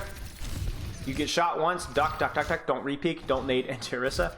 Also, stop shooting Orisa when she's fortified or spinning. So like as soon as you see fortify right here, and you see her HP, yeah, okay, we do adjust. That's good, that's good. You could nano her. Unfortunate. That nade is a little bit lazy. We're a little lucky that banked off at the Mei wall. There you go, moving from cover to cover. That was good. Rotate back up top. Rotate back up top. Rotate back up top. Ha. RNG sleep. Nice job. I mean, as long as you're gonna get the fight, as long as you're gonna get back before the fight starts, it's fine. Rotate top. Rotate top. Rotate top. Rotate top. Rotate top. This is so the reason why I don't like this positioning is if they pressure you at all, you have to run all the way back, and then there's too much downtime. If that makes any sense. This positioning isn't horrible, but they could like Mei wall you off, and then yeah, I don't know. Nade is decent. Sleep is whiffed. Go back top. Please go back up top. You're in a vulnerable position. Be very careful. Don't like this nade. So Diva is Diva, but even when Diva is half HP, she still will have enough Matrix to survive this. I would prefer this nade to sit and use it on Mei, even the Mei to force Ice Block. Better return on investment. And this is why micro cover is so important. Right there. It feels unlucky, but it's not. Run, run, run, run, run. You could have gotten out. Your Mercy's bailing you out. What are you doing? No, you killed your Mercy. Nah.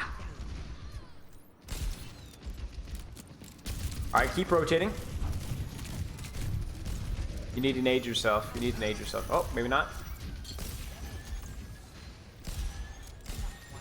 We can nano if you need to here. Nano. Ooh, we should have nanoed that. We should have nanoed that. So your mechanics are quite, I wouldn't say really good, but they're decent. They're good for your rank. But our cover usage is shaky. And it's like it's costing us too many fights.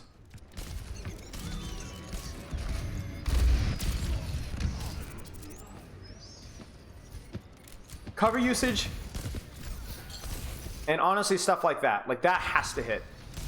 That nade must hit. Nano, anytime anybody goes aggressive or you need it. You might even nade it. Oh. Ah, disaster. That's game. We should have nanoed that as well. And then that's gonna be it right there. Okay, so. Hey, Big Hoss. Alright. Cover usage. Cover usage for both heroes, really, truly. Kiriko, a little bit more of a focus on where your aggression is being placed, avoiding to just use it on frontline. Kind of using cover usage to increase your uptime on the angles that you're playing. What do I want to say with Ana? What did you guys see with Ana? Because cover usage is such an easy thing to say, and it's accurate, but I think it's a little bit more than that. What do you guys think?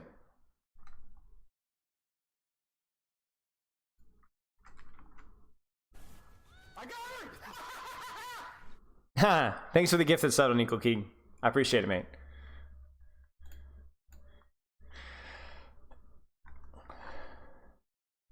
Ult usage? Yeah, I think being a little bit more proactive with our ult usage might have been helpful.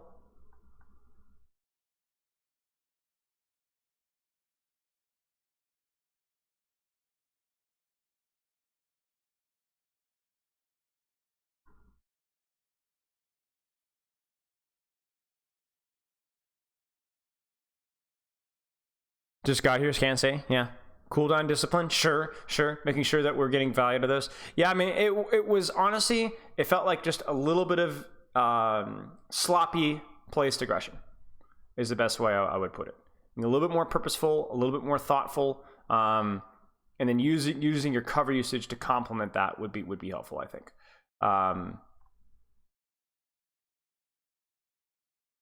Yeah. Do you have any questions?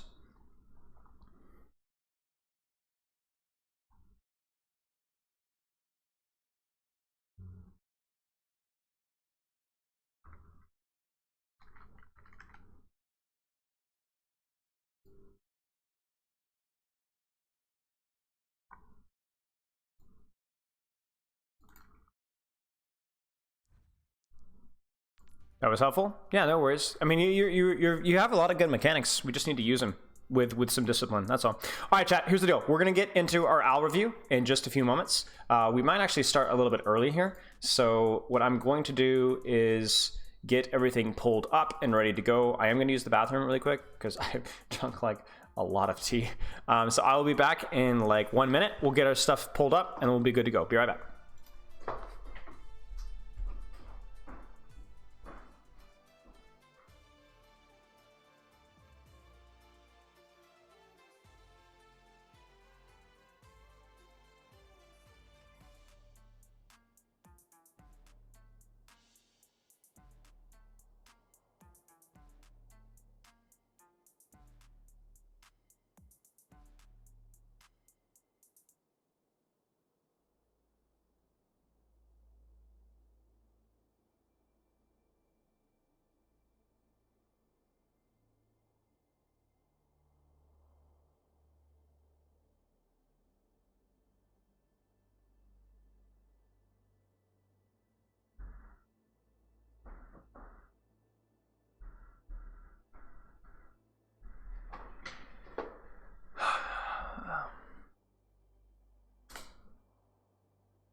Yeah, Houston just was scrimming APAC.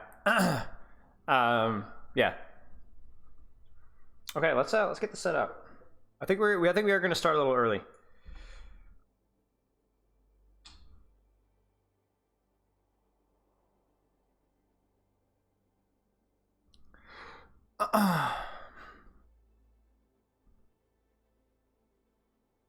So we have 4 replay codes.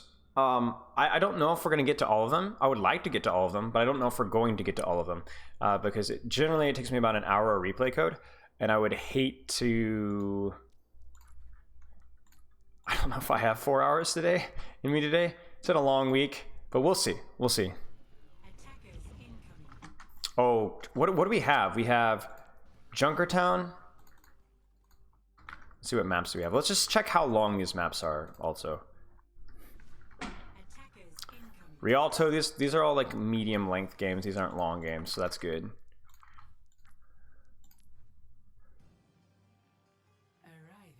Arriving. Okay, Coliseos, that's a good one. A push map is always nice. Because those are shorter as well. And then finally, Esperanza. So 2 push maps as well. Oh, and this one's a full cap as well. So, okay, so we'll have slightly shorter, which will be nice. And also 2 push maps as well. So we'll get some variety because we haven't seen much Junkertown at all. I don't think we've seen any Junkertown actually. And we've only seen the one Rialto one from Toronto, and what else was it? Toronto versus why am I blanking on this? Versus Glads. So there's been a little bit of variety. Let me make the announcement that we're going to go ahead and get started here.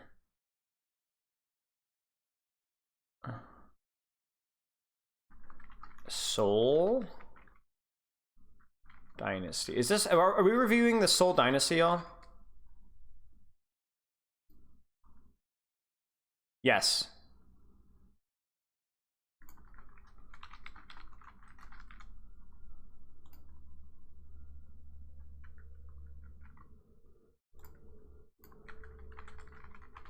So this is Dynasty versus Spark. I cannot get used to the Philadelphia Fusion being RIP. Starting.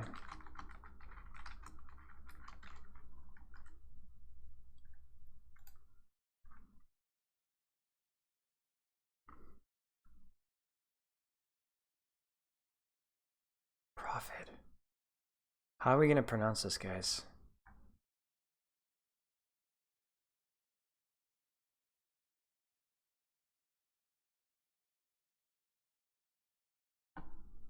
How are we gonna deal with this? What are we gonna do? Let me update the codes while we're waiting, while I'm getting this set up. Prophet, Boba Fett. Yeah, I don't know, mates. PH.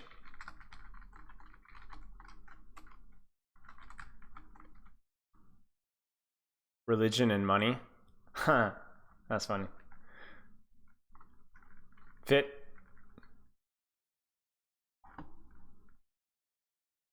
I'm just gonna call Prophet Junior. That's what I'm gonna do. Junior. We're just gonna call Prophet Junior. Okay. I mean, he's got to be younger, right? So we'll just call him Junior. Big P. I'm not saying Big P. I'm not saying. I absolutely refuse to say Big P. That's not happening. I'm not saying Big P. And I'm not saying Little P either.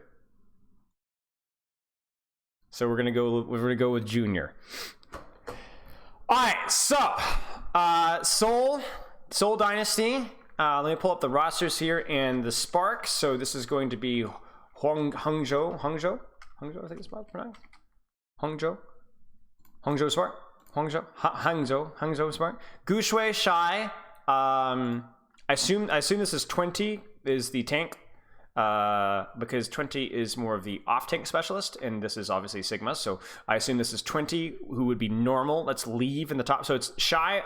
We're going from over here. So it's Shy, Leave, 20, Monk, Lengza, and then Prophet, Junior, Void, Krillin, and then who is the support? Is that Lee Sumin?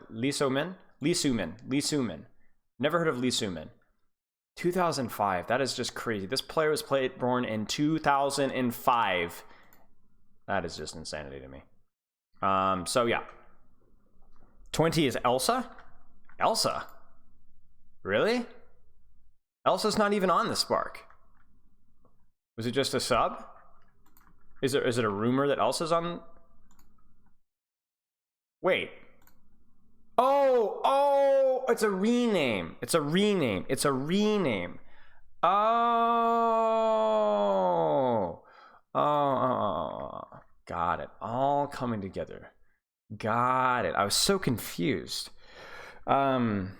Okay, so we'll take a look here. So double sniper, double sniper is pretty straightforward, y'all. Like, it is just control better angles, have better mechanics. How you control the angles a lot of the times comes down into like which sightline is better for which hero. So Widowmaker's longer sightline, Hans is a little bit of a tighter sightline, more mobility options as well.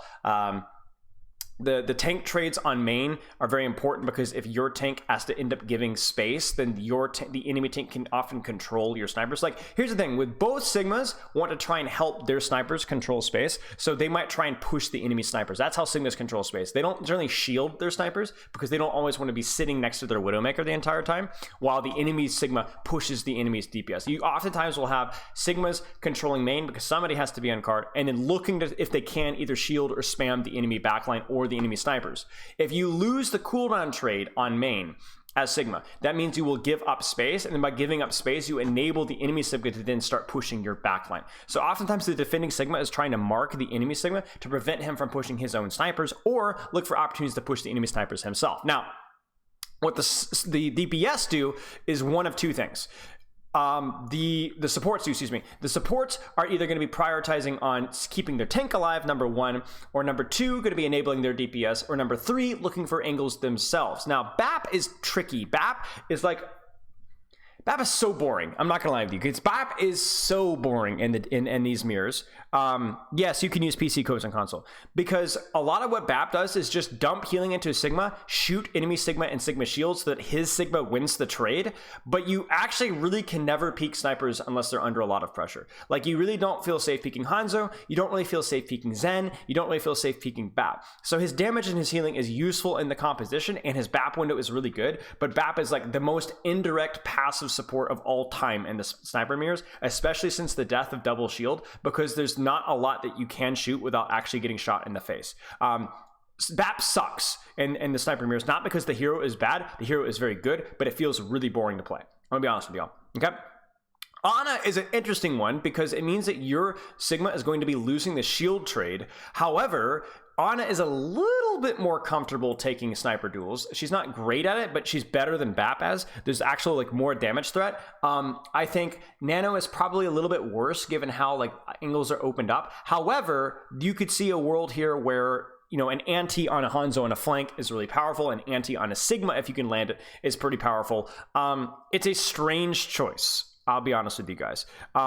I actually think that Kiriko has a pretty good argument for being okay, because Kiriko is also pretty decent in the sniper trade. You can heal your tank okay, and then the verticality of the map really, really rewards vertical mobility. So I think like I think that Ana is a strange choice, honestly, with you guys. I don't see nade value getting a lot of value because it's going to be hard to follow up on it. I don't see Nano getting as much value. I don't see Sleep Dart is very hard to get value out of in this composition. And then also, like I said, the verticality of the map alone also makes something like a Bap or Kiriko attractive. So I would prefer Kiriko Zen or Bap Zen personally, but the defending Ana does have a positioning setup. And I would also find it really cool that if they figured out a way to get value out of Ana, that would be a meta evolving or meta developing thing. And maybe they swap to like Ball later on, where like your Ball because the Ball works well because the Ball can, when your ball is slamming, you can peek the snipers easily as Ana and do really good damage. And then also the Nano on balls can be helpful as well. So yes, no, we're just getting started, y'all. We're getting started a little bit early. Let's take a look. But then all that being said, mechanics. So Junior's on a really aggressive angle here. This is just a cheese shot. That is a little bit risky there. But, you know, I like the ego. And the way different cooldowns, let's talk about the way different cooldowns are used. So Rock is usually used in the Sigma trade on a map like Junkertown, but if you can land it on a DPS, that can really help. That can really, like, you can kill the DPS or the backliner every single time. Discord will often be used on enemy Sigma, but if you can ever put it on a DPS, again, that's a huge advantage. It's just Discord is a little bit less valuable because if a target gets shot by anything, they generally die. Discord doesn't really help a lot unless it's the tank trade itself. I'm a little confused about the Ana cooldowns. We'll figure out how they're trying to use it. I imagine they're probably going to try to use it to win the tank trade if they can, but that's going to take a lot of skill into Sigma. It's a lot harder to use your cooldowns into a Sigma than it is versus other tanks because of shift and shield.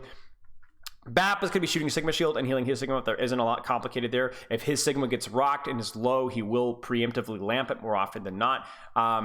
Zenyatta's can play pretty flexible with their positioning. So Zenyatta should be thinking almost like a third sniper, just a sniper that has a little bit have to be a little bit careful, right? So your Zenyatta's will probably be swinging, maybe looking to help their Hanzo here, maybe spamming the Sigma shield, maybe swinging wide here, maybe looking for a cheeky right click on a flank here. But they have to be a little bit careful with their lack of range. Widow's grapple will almost exclusively be used to shift angles or to take grapple shots, which is basically the same thing. It's an unpredictable reposition. Venomine is almost completely irrelevant outside of if you were to Venomine a flank like this to give scouting on the enemy Hanzo. Storm Arrow will be almost used exclusively in duels and very rarely to use on Sigma Shield because Sigma Shield will be breaking fast anyway, just from Bap spam, Ana spam, Sigma spam, and even Zen spam. And then Sonic Arrow is probably one of the most important cooldowns just for giving scouting on angles and flanks. A Sonic here often will make this flank very, very difficult to use. A Sonic under here. If you find the Widow and Sonic are here, this gives your Widow a huge advantage and so on. I guess Ana's better at healing split teammates wherever I have to stack on Bap. That's true. But generally, the splitting will occur on your DPS who only really need in Harmony Orb anyway and probably don't need as much of the healing from Ana. But that is probably one of the small little strengths that you can get from Ana. Let's see how much it's actually exploited here. As always, if you guys have any questions, just scream and holler in chat and we'll take a look. So you could already see the Sonic there being used to give information on leave, making it difficult for him to peek. Void really would, I mean, both Sigmas would love to not shoot the enemy Sigma, but both Sigmas are not always going to get that opportunity to. Sigma is played in this comp because Sigma is really good at winning 1v1s versus snipers. That's a nice shot, it looks like, from Shy here. He's looking for the grapple. Yep, that's a nice shot from Shy, and that's going to force the shift. And that's the thing, is like, even just shooting a tank here, if you're able to hit the shot, can win a cooldown trade. And so now Void is AFK. That gives Leave a little couple of seconds to take space. Monk is on the angle. Junior.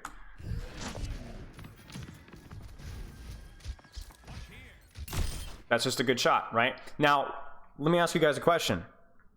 What sets up this shot? Do you guys see it? What allows this shot to happen?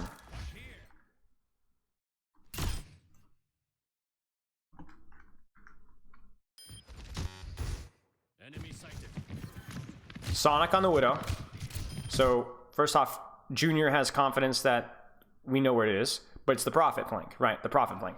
Prophet flank is what causes this to be a concern. You see that? Now the irony here is I wonder if a Sonic on the flank would have been better than the Sonic on the Widow. I'm not sure. Both are good, but it is pretty funny that one set up the other. That's how double sniper works. That right there is how double sniper works. You have to have the mechanics to hit that shot, but those windows of opportunity are created by setting up crossfires. And this flank right here is like exclusively Hanzo land. Like this little wall climb, this tighter angle with Zen flank. Like this is like textbook. Like Junkertown is almost like, I wouldn't say solved with double sniper, but it's been played for so long with sniper comps that a lot of the positions are like pretty well set out. Now this is pretty interesting from Monk. But yeah, I mean, if he gets a drop on Junior there, like we could see a W. All right. Again, the Sonic is going on the flank on Prophet. Now, this is really cool here. So, Junior's over here holding this back angle. The grapple there is a little strange. But that's how we use grapple in the double sniper mirror. Shy thinks he knows where Junior is. And so he goes, I know where Junior is. I have a general idea of where Junior is. I bet you that Junior will not expect me to be just appearing here. Now, it's like one of those things where, like, over time, people kind of figure this out. Hey, Striker.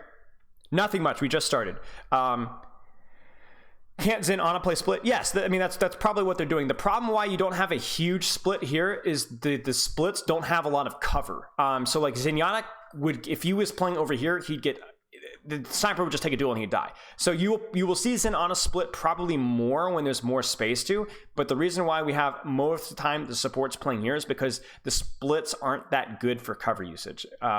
Now your Zen might walk up here with Hanzo and your Ana might kind of play here, so there will be splitting, but it's hard to get a good split here. But yeah, this is just setting up a different angle. Like everything about Widowmaker is making the enemy Widowmaker move their crosshair, move it more than you use yours, move yours. And this is what this is doing. Shy's crosshair is moving because he's grappling. However, if Junior over here wants to take a shot, he's going to have to flick his crosshair up, whereas Shy is already pre-aimed where he thinks Junior is. So, whatever. You know, it's a dice roll right there. Now, Void has to be really careful about what he's doing there. But I will say, look at the timing of this aggression from Void. Do you guys see this? And this is why when we talk about, like, it's a Korean term called a turn. A turn is essentially a pressure cycle where you use your cooldowns and synchronize your pressure at the same time. It's like a dive, right? Like a Winston dive. I mean, Winston dive is like a very clear answer of it because it's a bubble, right? But Sigma's dive too. Look at Sigma. Sigma is diving right now. Sigma is pressuring, right? A turn. Yes, a turn. It's a Korean term, all right? And so right now, the shield and spam is being committed, which means that everybody is focused on Void. And when everybody's focused on Void, nobody's focused on helping their Widow. And when nobody's focused on helping their Widow, the Widow doesn't get healing. The Hanzo here doesn't get controlled by Leave. And so then Prophet can take an angle and shoot Shy.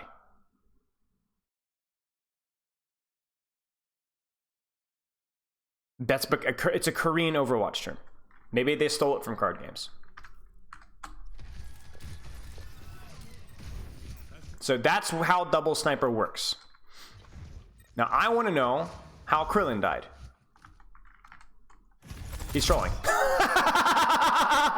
Sometimes it ain't that deep. His Sigma is out, so when Sigma is out, Leave has nothing to think about in terms of shooting shield.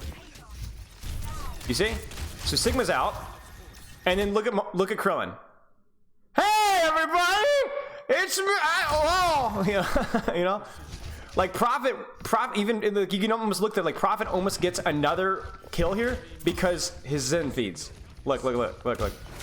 But they're screaming. I guarantee you, Monk right now is like, hey, watch out. You know? But yeah. I mean, we don't have to use the term turn. The only reason I like the word term is because it's one word rather than cycle or pressure, which is a little bit longer.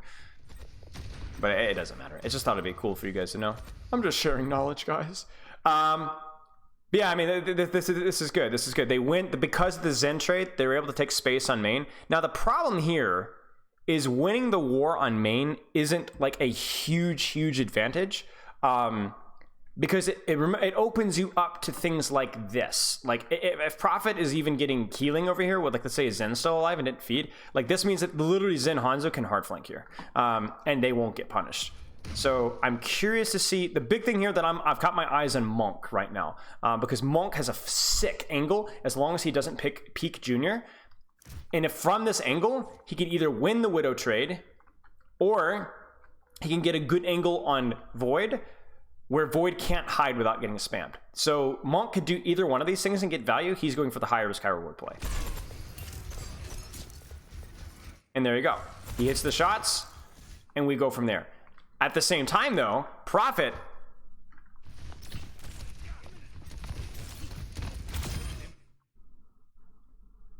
It's angles, guys. It's beautiful. It's beautiful, and it's at a perfect time as well. Nobody's thinking about Prophet right now. GG's. Lengsa should die. It's actually a bit of a misplay from Prophet, but then Prophet gets out, the damage is already done. This fight should, unless something crazy happens mechanically, this fight should be won. It's a good use of Nano. Great use of Nano. Really the most value they could possibly get out of it. I don't know why people weren't dying sooner. That must have been a lot of missed shots. Junior is struggling a little bit. There's a good shot. Like, even Prophet, I felt like should have been hitting more damage than he did there. The Widow does come back from spawn, which is a little bit hairy. But yeah, ooh, Junior. So they know where he is, but he also knows where the enemy Widow is, so he grapples. Brilliant. Yeah, so that's really on Leave to control that angle better. And what you'll see sometimes as well, it's a little bit more high risk, high reward, but you'll see Sigma's, Elsa, for example, could roll out here, shield, spam, and then help his Hanzo, like, establish this angle from here, or Sonic this angle from here, and then drop from here. But yeah, I do think they stacked too hard there. Yeah. I mean, it's hard, right? Because it's so much harder for your Zen to support your Hanzo there, because you're on the floor. But yeah, I mean, that's the downside of Monk going for these crazy plays. He is controlling a lot of space, but it does mean Leave doesn't necessarily win the duel as much. Sus?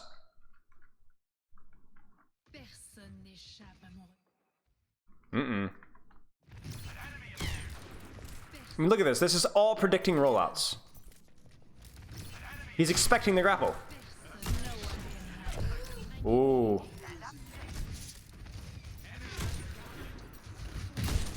Haha.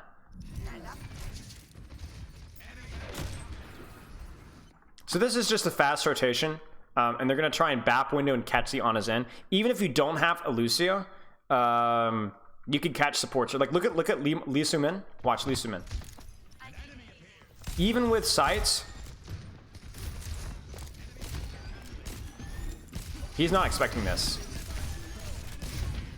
He's not expecting that at all. They're a little bit tighter there. They could have caught him. But yeah, the one problem with this though is that obviously if it doesn't work immediately, then you are. Wait, what happens with the back window? Does Lengsa mess it up? Because I can't tell if this is big brain or no. This is on purpose. It just doesn't quite work out. But obviously, like by doing this, you do forfeit kind of the entire map by being in there. So let's see. There's the trance. That's a nice dragon. How come Junior's able to swing so wide? Oh, he sees grapple. He sees grapple, so then that Widow can't reposition, so he can do this. Oh, Shy! What? How does Shy move so fast? Well, he just runs. Yeah, okay, nice. Yeah, so we're getting caught into a really messy brawl mirror, and everything's kind of falling apart in the flanks from both sides, really. I mean, your backline's just gonna straight up die. Like, it's just the flanks, guys. It's just the flanks. Like, Leave controls this angle, right? Right?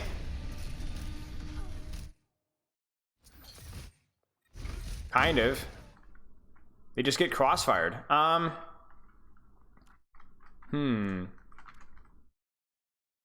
So what do I want Spark to do here? What do I want Spark to do here? I want Spark.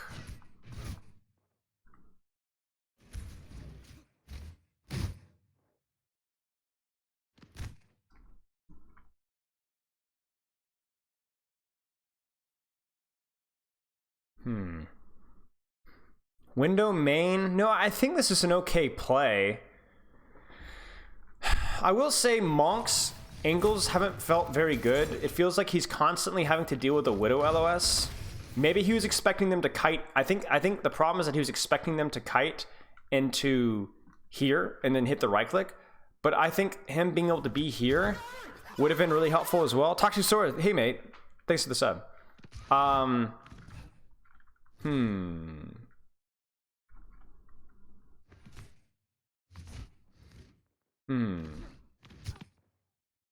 So Shy hits the kill. How does Elsa die so fast? Oh, we don't have shift. Go, push. We don't hit the shift. Maybe it's just a good dragon. Yeah, it's just the dragon. He gets split by the dragon. And then he's not in a position to get tranced. And then Leave dies.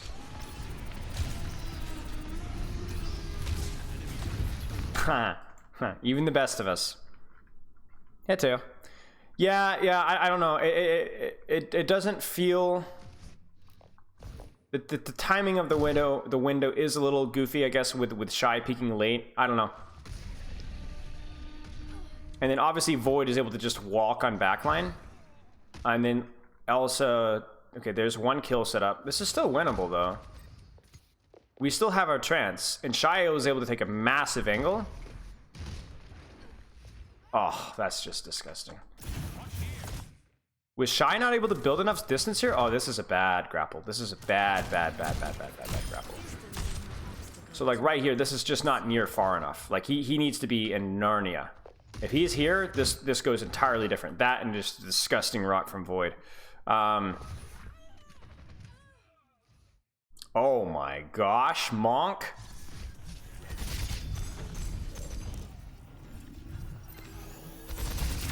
Oh my gosh. And this is the double sniper, guys. Like we can break down the macro all the way we want, but people are hitting rocks and people are hitting shots, and so stuff just happens. It's just sometimes it's just that simple. Prophet again. Prophet is trolling. No way this works. No way this works.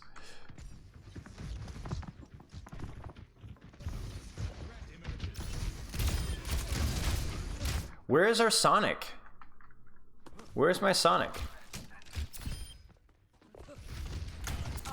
So he's Sonicking the Widowmaker, but geez, Prophet is just getting away with absolute murder. You think they're gonna make Prophet change his name? I don't know. I honestly don't know. I doubt it. I mean, like, I doubt it.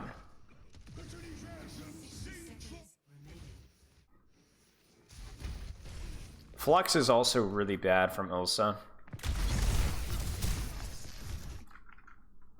Yeah, that's just not a good flux. So the qualifications for a good flux is that you flux in front of your team's LOS, which we don't have very good LOS on this, but the more important thing is that the guy doesn't have shift. Like, even though they don't have lamp, this is just not going to work.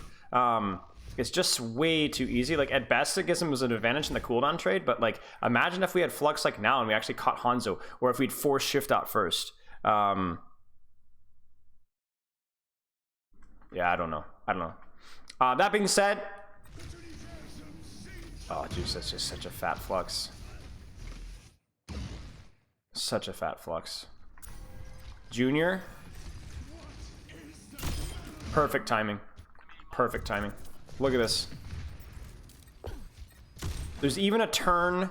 There's even a turn with Widowmaker duels, where you peek at the same time as your team is pressuring, because look at what, do you see what Shy was looking at there? He's looking at Void. He's not thinking about the enemy Widowmaker. So then it's wide open. Perfect peek from Prophet. Awesome alliteration. Yeah. That's the nade value, by the way, pushing in there. Okay. So far, Junior's done fine.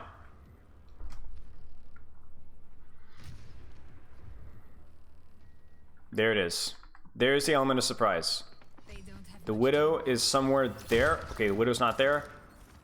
There it is. Oh, like that. Like, how do you even react to that? Like, that's insanity. Wow. I'm calling him Junior. It's just easier. I'm not calling him Big P or Little P. It's just corny. Junior's corny enough as it is. Ah, the Nano Hanzo! I mean, hey, listen, if we could get our Hanzo, you know, going Rambo mode, yeah, absolutely. This is a good use of the cooldown. It's a little bit inconsistent, I'm sure, but yeah, that works. God, what? How? No, what? How are we dying to this? That's unfortunate. Okay, that one's a little bit unfortunate, but how is my Ana dying? Oh, come on. Stop hard scoping in front of a Sigma! You don't even nade off. Oh, disaster. That is a huge misplay. No way we lose this fight to that. Disaster. Alright.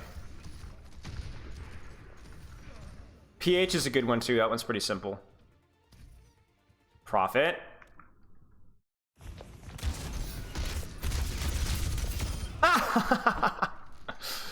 This is this guy, man. Not touchable though. So on impact has been, I mean, really both support, the support impact in general has been not super great. Okay, what's going on here with Lengsa? Lengsa is able to close the distance. Oh, clean. Fit and Fet. Main supports on Ana, am I right? I mean, listen, you're not wrong. I mean, wait, let's check out Lisumin. Is Lisumin... Lisumin's got... Looks like got reps on Ana at least. I mean, I don't know. Like, I don't follow contenders well enough to know Lisumin's hero pool, sadly. You guys will have to fill me in on that. Are sniper comps the most mechanically intense comps? Yes, 100%. Listen, when you have me talking about mechanics a lot, more so than boring old macro and timing and angles, then yeah, it's pretty mechanical. I mean, obviously the map control and the angles matter a lot, but yeah, they're very important.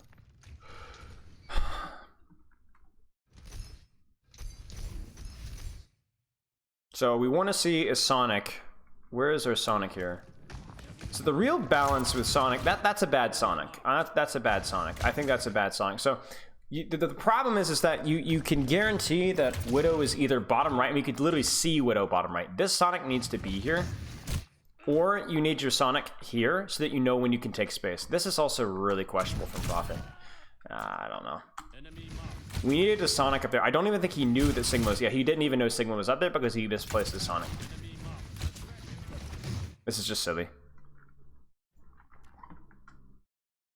Lee Sumin is a flex support. I mean, maybe it's like a Violet situation where one of them has to be put on Lucio duty at some point in the season. Yeah, this is just silly. There's not a lot to say here. This is just silly. Like, a lot of these fights... I mean, remember, guys, we're still in early season scrims, so the fact that a lot of these fights have just been decided by really dumb mistakes isn't really shocking to me.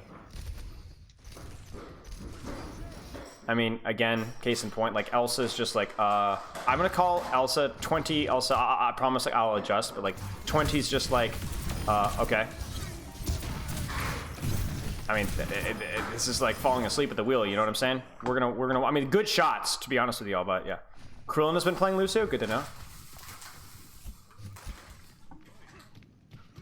Sorry, flirting with my wife, disregard. Where's my Sonic, Leaf? Where's my Sonic? Where's my Sonic? I guess we're counting on Infrasight, so it doesn't really matter. Okay, so good Infrasight from both teams, makes sense. Honestly, maybe not even good. Well, okay, okay, so chat. No one can hide from my sight. Yeah, this is fine, this is fine. I was gonna say, I was gonna have a big conversation about it, but I actually think this is just fine. Pets. Mari, come here. Hang on. We have to do this quick. Grimby, come here. Grim. My cats love me, cat. They're obsessed with food. Come here, hang on. Mari, come here. Here's your cameo. There you go. Hi. She actually sits in my lap a lot of the times during the reviews. She jumps up in my lap. I feel like paws on my legs, and she's just sitting there and waiting for me to pick her up. Getting dono walled by cats? What did I miss? Do I think Krillin is good as Iris or Iris? People call him Iris. I think his name is supposed to be Iris, or at least the way it's pronounced. But even though but yeah. Yeah, she's in my lap during a lot of the reviews. Okay, let's see how this is retaken. So the ways that you can retake is you can either brute force it, right? You can just cheat. Let's just walk out with Trance, Flux, Dragon, run it down. Or we could try and retake space or angles. The problem with that is that obviously because the enemy team has sights, they know what angles we're going to be trying to be taking, and because they're on defense, they have the advantage of stuffing those angles. So what we might see here is one of the DPS or supports tries to do something cheeky. Like you could have Krillin, especially because Trance has been used, or Flux has been used. Iris last season. Yeah, Iris. I mean, I know that from contenders. What you could have these guys do is have Ana and Sigma like retake from here, and maybe with like Hanzo, Widow kind of going up top. And I would not be mad if Krillin went on a hard flank. Because he has Trance. Remember, Trance can be used in two ways: to save a tank, or it can be used to kind of enable aggression. And just have Krillin try to create as much space as he possibly can with his Trance. I think I would like that most. So they're gonna drag. Oh my gosh, this is what I'm talking about. Mistakes, guys. Like, what is there to review here? It's a good dragon.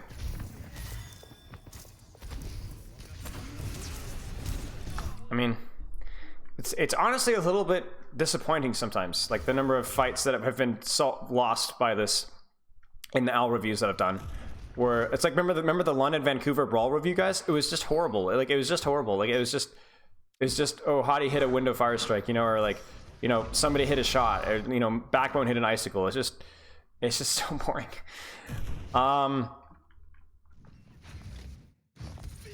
They are going to commit to the win, though. That's going to force almost an immediate Trance or Flux. They don't even need... They're not even going to. Okay, so I guess Prophet's going to be the one late flanking here. I was wondering who's going to be taking the angle. It is Prophet. Junior is taking a really not great sightline. He's going to try... you know what? Okay, you know what, guys? I'm just so done. I'm so done. I'm so done. I'm... Like, what is this? Like...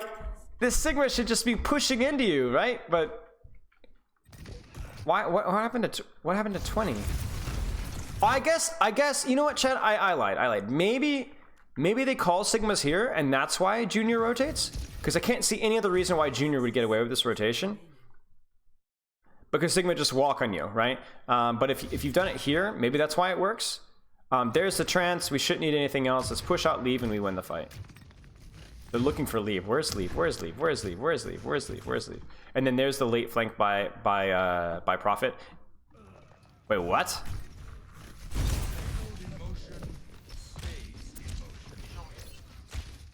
Ha! That's hilarious. Yeah. Just very confident on the Widow duel. Yeah, absolutely. Yeah, okay. I mean, it really just came down to Monk dies with Trance in a dragon. It's not that deep. I will say this now, though, is that this is where we're going to have the really interesting question of how is Trance used, or Nano used. I imagine more often than not, it's going to be used on Sigma, because that's going to be the guy that's going to be able to actually push things, even if it's just the enemy Sigma. If we're able to set up Prophet in an aggressive angle, I would really like the Nano Hanzo. I think Nano Hanzo is probably your best Nano target if you can set it up. It's got to be better than Sigma, because he actually has a little bit of the mobility and like the Storm Arrow to actually get use out of it. I just think Monk got caught with his pants down. I don't think it's that deep, guys. Like, I think he thought that he could get out of Dragon and just died with it. That's it. He was not expecting that. So yeah. Nano Krillin. Well, yeah, the problem with Zen though is that Nano Zen was really good in like dive mirrors, because you could always duel a Sombra or a Tracer or a Winston who had jumped in. But the problem with Nano Zen now is he does not as mobile as a Hanzo, and because remember that the aggression is what Nano gets value out of. And Zen is just too slow. Like in there. And I think Hans is the better hero for the in there. Either that or Sigma. We could also just sit on Nano and use it for full defensive purposes as well. It's a really like lame way to use it, but you could, I guess. So we talked a lot about this back in the Circuit Royale matchup. If you guys remember, was it like Kaluge on Sigma? But it's a lot of like fluxing is just going to be about... Flux is actually better than Trance in a lot of ways in the Sniper matchup. Because if you are able to lift a squishy, Trance will not save the squishy unless it's Zen. You can headshot them through the Flux when you're running double snipers. So let's see. We really need the Flux to capture somebody other than just Zen and somebody other than just Sigma. Because as you saw earlier, even a Flux Sigma, as long as the Sigma has his shift, it's really, really hard. So either we can force Sigma shift and then Flux him, that will guarantee force the Trance and force the Zen to reposition, or we go for either like Bap or Hanzo, who if either of those guys get Flux, they die, regardless of the Trance. So he's really... Now, they have to touch cart, which is really good. This is what I talked about with Rock, right? If you could hit this guy with Rock, it's over. Like, this might be it right here. Ladies and gentlemen, I'm going to bet... Take your bets, guys. Does this Rock hit? If you guys have seen this VOD, don't bet, because I haven't seen it. If this Rock hits, I imagine this is GG's right here. Have the scrims only been in maps that are in the current map rotation? No, I don't think so, because we saw Hollywood with London the other day.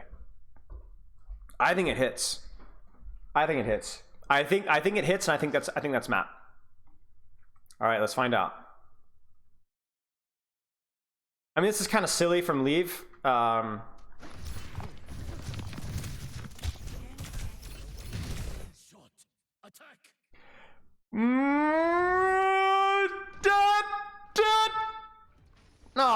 man, he had his lunge. Okay. All right. Well, either way. I mean, it puts him out in the open now, so, you know, this is and this is it. Like, he sees the Hanzo Bap, this is it. Now, the only problem with this is obviously only he can see them. So this Trance will save Leave and Linksa. However, it's at a really bad time right now because they have to touch. So now Elsa is going to have to... Oh, it wasn't! Holy crap, this is actually an S tier play. Chat, check this out. Flux, but look who's in a... I didn't even notice this. Look who's in a position to catch the Flux. Do you see this? And this is the crazy thing. Leave knows where Hanzo is. And he knows who the real threat is here.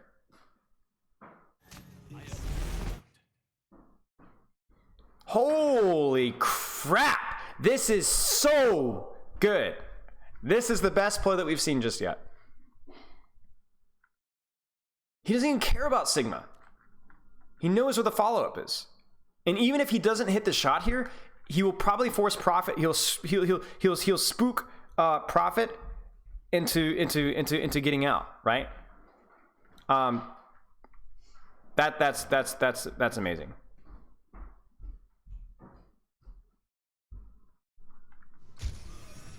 Wow, that's crazy. What a play. That's a map winning play right there. Now the real question is this still one? Show the Leave shot? Yeah, sure.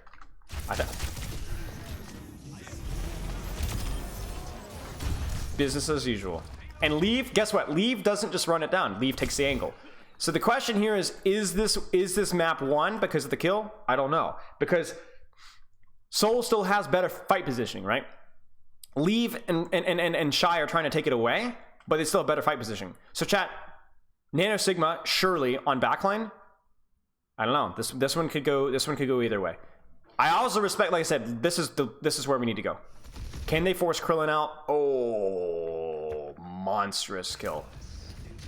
So I don't like this from Shy that much, actually. I think for Shy here, you would take an angle on the Sigma here, shoot Sigma, and let your Hanzo go first to clear the area, and then go from there. But Krillin absolutely owns him.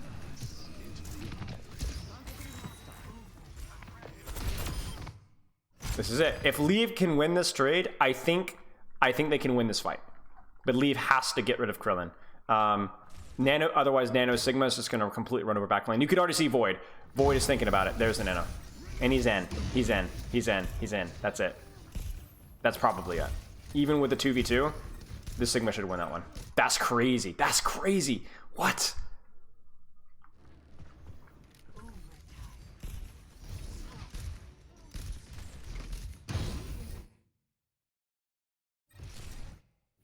Krillin does so much this fight. Hits the kill on Widow, forces Hanzo down, egos, forces Lamp. That's wild.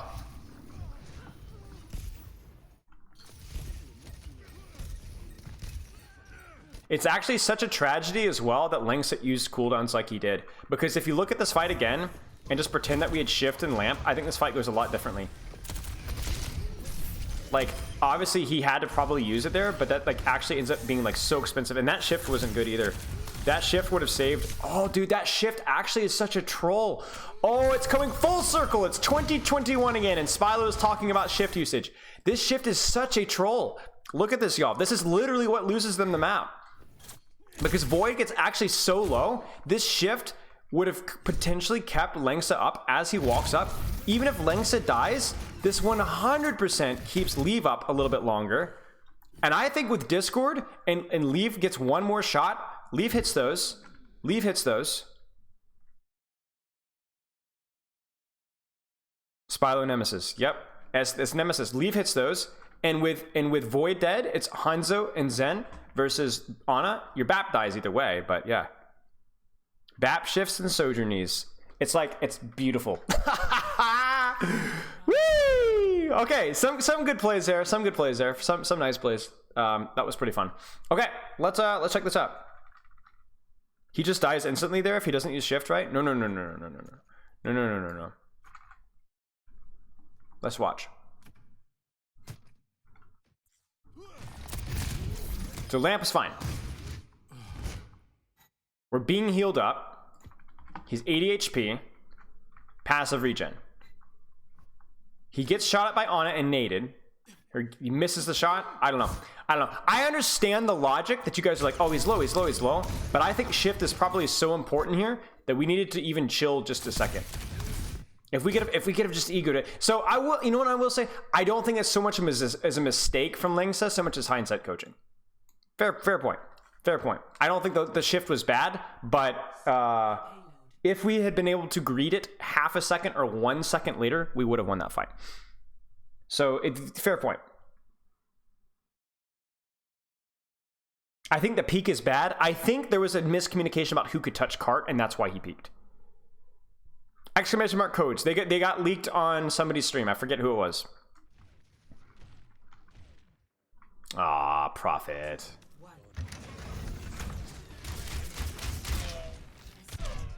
Just a little bit of ego. Leave stream. Could you explain the difference between the Ana and BAP pick? We talked about it a little bit earlier. It's more of a personal preference thing. I think you lose a lot of shield pressure, and I think BAP cooldowns are probably better in the trade, at least more consistent. But if you're able to like land nades on the tank trade, it might be better than Lamp. I honestly, I'm a little confused. I didn't see a lot that fight that showed me that Ana is better. The Nano on defense was definitely pretty good, but I think Ana might be a little bit harder to set up good nanos on attack. So I am healthily skeptical, but I am excited to be proven wrong because they definitely have seen something that maybe we haven't seen, or maybe they just have hero strengths that line up differently. They probably testing. Could be, yeah.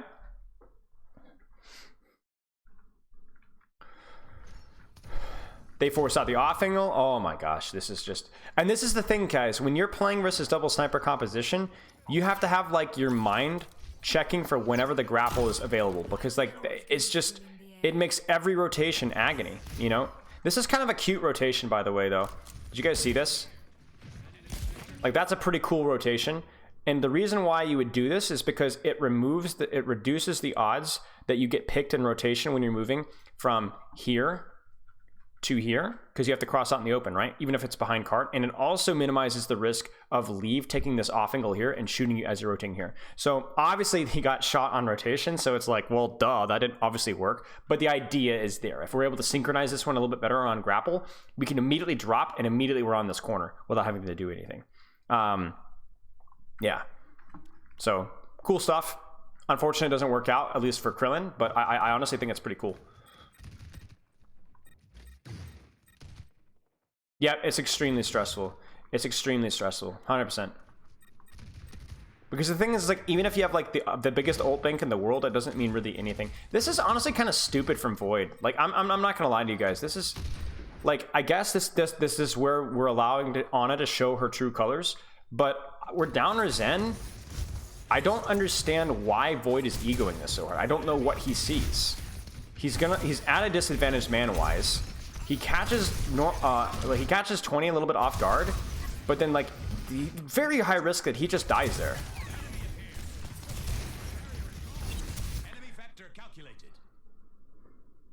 I will say this.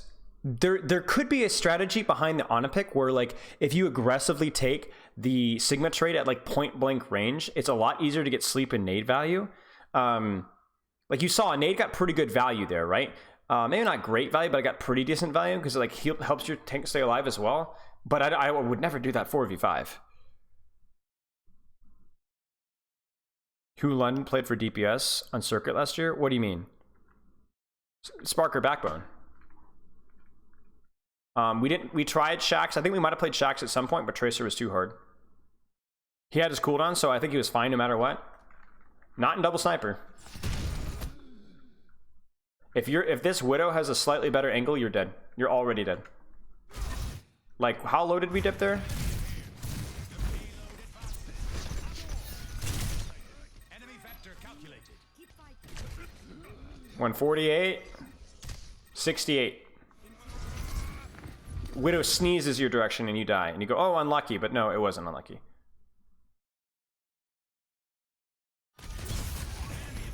I don't remember. I don't remember what we played in double sniper. Honestly, guys, it's been so long. I think it was a little bit of Backbone and Genji or Hanzo. I honestly don't remember. I don't even know if we played double sniper on that map in a long time. Yeah. Okay. So Junior's on the flank.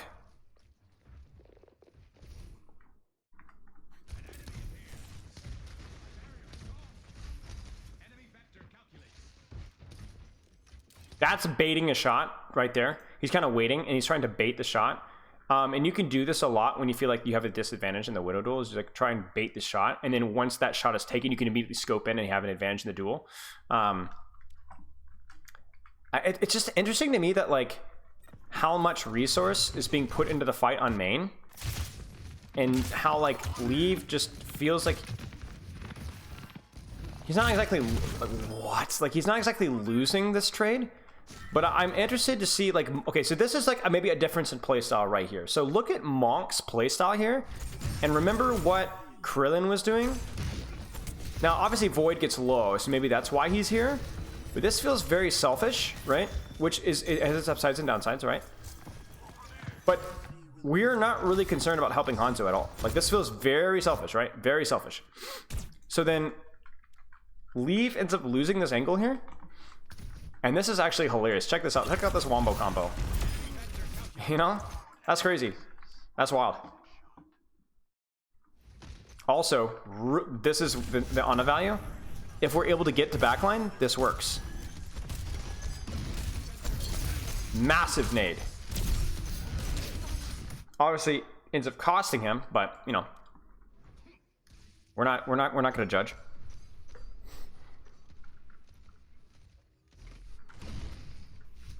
No way. No way. No way. No way. No way. I don't know, y'all.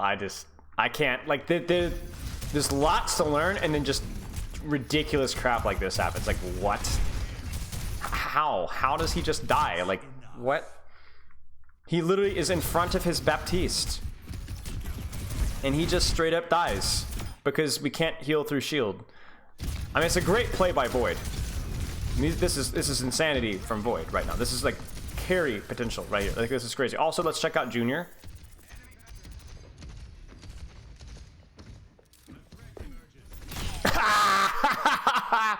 That's wild, mate. That's wild. Discord OP. I mean, yeah, but also Bap just did error.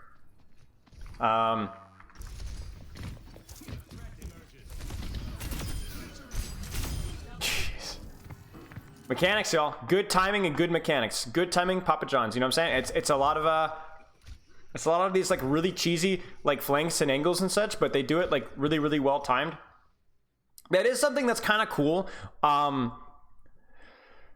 Soul seems less willing to sit there and play nicely. Soul definitely, whether it's the Ana angles, whether it's Prophet just diving in or Krillin going in hard, Soul seems very interested in these like little set plays where they go for something really aggressive, try to create chaos and win the duel through mechanics afterwards. You know what I'm saying? Like it seems like they're playing a dive comp with snipers where Void ints, Lee Soo-min ints, Prophet ints, and then using flanks and angles around that, they get an advantage and they win off of it. You know what I'm saying? It's kind of a unique way of looking at it, and I like it. I think like there's probably a good argument that those kind of set plays should be a little bit less aggressive and maybe more low risk, low reward, maybe. Or maybe not even low risk, low reward, but I don't think we had to go as NT at some points. But I think that's better than sitting AFK on an angle and expecting something to happen. Like it's like we said, the turn idea where Void is inting and somebody else is capitalizing off of it elsewhere. The problem with the Mercy Zen is it's just not, the damage boost just isn't worth it. Like it's not worth it in the raw sniper duel, and Mercy often to cross from point A to point B ends up getting poked out. The damage boost is useful for helping your Hanzo win the flank, but generally if your Hanzo hits the shot, whether he's damaged, like let's put it this way, a damage boosted Hanzo versus a non-damage boosted Hanzo. If the damage boosted Hanzo hits a body shot, you still have to take another shot to win the duel. Whereas the non-damage boosted Hanzo, even with Mercy healing, if he hits 2 body shots in a row, that's the only situation in which the pocketed Hanzo helps. Damage boosted Hanzo is really good, but it's not really good when you're shooting another Hanzo. The only advantage I think kind of comes like breaking points matters more in like if double body shots, storm arrow, right? It's just not as important. Right, when you're actually shooting something other than just another sniper, the damage boost matters more. Like the break points matters more. And also stuff like Valk is like not bad, but there's just always a risk that you get shot, you know? This is what we talked about set plays, by the way. Like, look at how aggressive they play this. They just don't care. Void wants to push. Void wants to take an angle. He hits a fat rock. They hit a fat nade, and they're helping each other, right? Like, look at this. Bang! They just don't care, right? They just don't care. And there's your trance. There's your lamp. Complete chaos. And this entire time, it's only a matter of time until either Prophet or Junior hits a shot. Great nade. Like, I was doubting the Ana pick, but the way that these teams are playing it is we're getting into like melee range way more than I was expecting. So then the nade is obviously better. Like, Ana is better than BAP if you can walk in and nade people. And that's happening way more than I thought it would. On third point, I mean, I don't know. Maybe you know, who knows, chat? Like, they're setting them up. Is it better than BAP? I don't know. But we're getting value out of it. That being said, still not a lot of space. Void's trying. There's the Infrasites. Shy is desperately trying to farm his. There's the Nano Sigma dive. Again, proactivity, right? I mean, look at this. Look at again, it's a turn, it's a play. Prophet waits, Prophet's on the corner. And look at this. Look at the timing of this. 1, 2. Now 3. Krillin off angle 4. I mean, this is really hard as attackers, but if you're gonna beat first point or second point defense in Junkertown, it's with stuff like this. Stuff like this. You know, it's not even like Spark has a bad setup here. Like, this is fine from Spark, but if you're gonna beat it, you create chaos. This is almost a 50-50 fight, which is crazy. There it is. There's the pincer. What we talked about, right? The dives. The dives.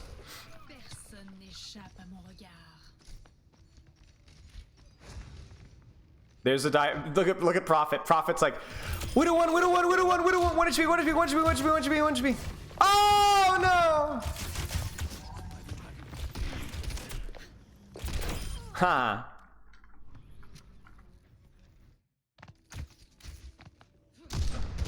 Seoul Dynasty are very proactive in their double sniper. Very proactive in setting up their angles. They like to have their Sigma or Hanzo, and even their Ana to an extent, go for an aggressive play and try to find something off of that.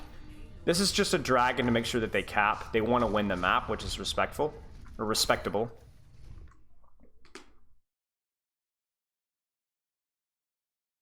I don't know, Blur. I'm going to be perfectly honest with you.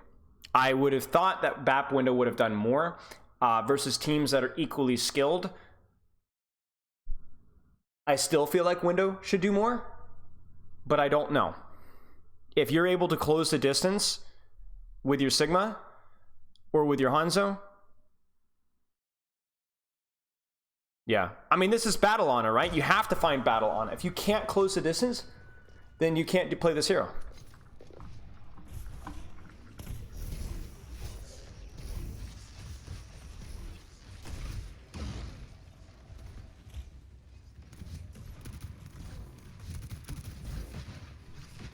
So what I predict is,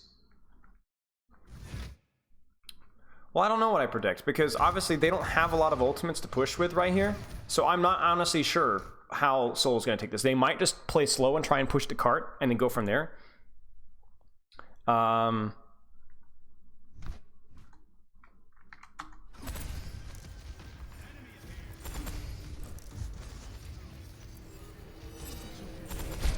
Nice shot by Shy. Really nice grapple shot. So now we definitely just chill. It definitely looks like... if you guys can see it here, this looks like Seoul trying to set up another set play. What I would imagine would happen here is that Prophet's probably looking for like a 3-2-1 call from Void. Void might even try and Void might try and shift across or throw his shield out and try and cross aggressively and go straight for backline, and then set up Prophet to go for something aggressive. At the same time, you probably have Junior look for a grapple shot. At the same time, we'll probably have Monk either look to rotate, or Krillin, what I'm saying, try and rotate up top and then look for a set nade on the flank. Now what they'd probably do is they'd probably die, but they would cause a lot of chaos, probably force a lot of ultimates, and maybe 50-50, you know what I'm saying? So yeah, the Hanzo aggression, this looks to me like Seoul wanted to push here with Prophet's positioning. But obviously they're down their Zen, so they're going to disengage. But I will be curious to see how they take the next fight. Now, this is a really... Okay, so... actually pretty risky from 20 here. Because 20 drops to push Hanzo, which then exposes his backline to being pushed at the same time. So if he does not get the kill on Prophet, this could be really bad for his team. Now, the funny thing here is, though, it looks like he just gets one shot. Whoa, Pixel. What? You must like having me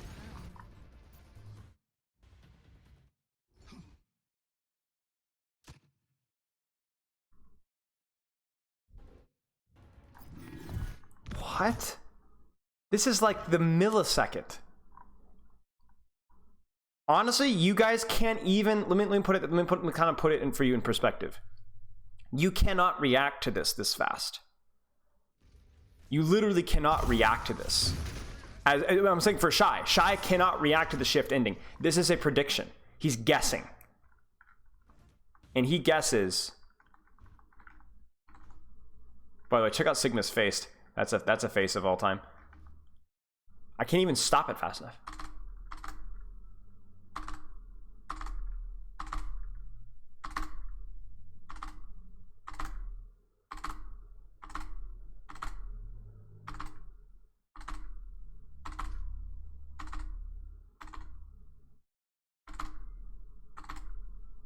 There's our first pixel right there.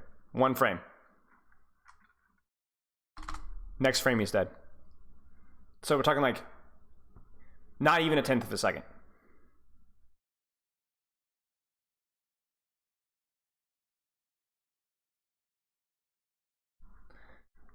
That's a crazy shot. That's just insane. I mean, that's just insane. Because I'm sitting here like, oh, you know, 20's drop.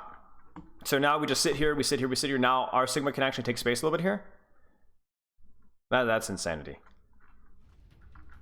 And that's just an insane shot. Oh, what is in Junior's on the loose? So what makes Junior think that he can shift?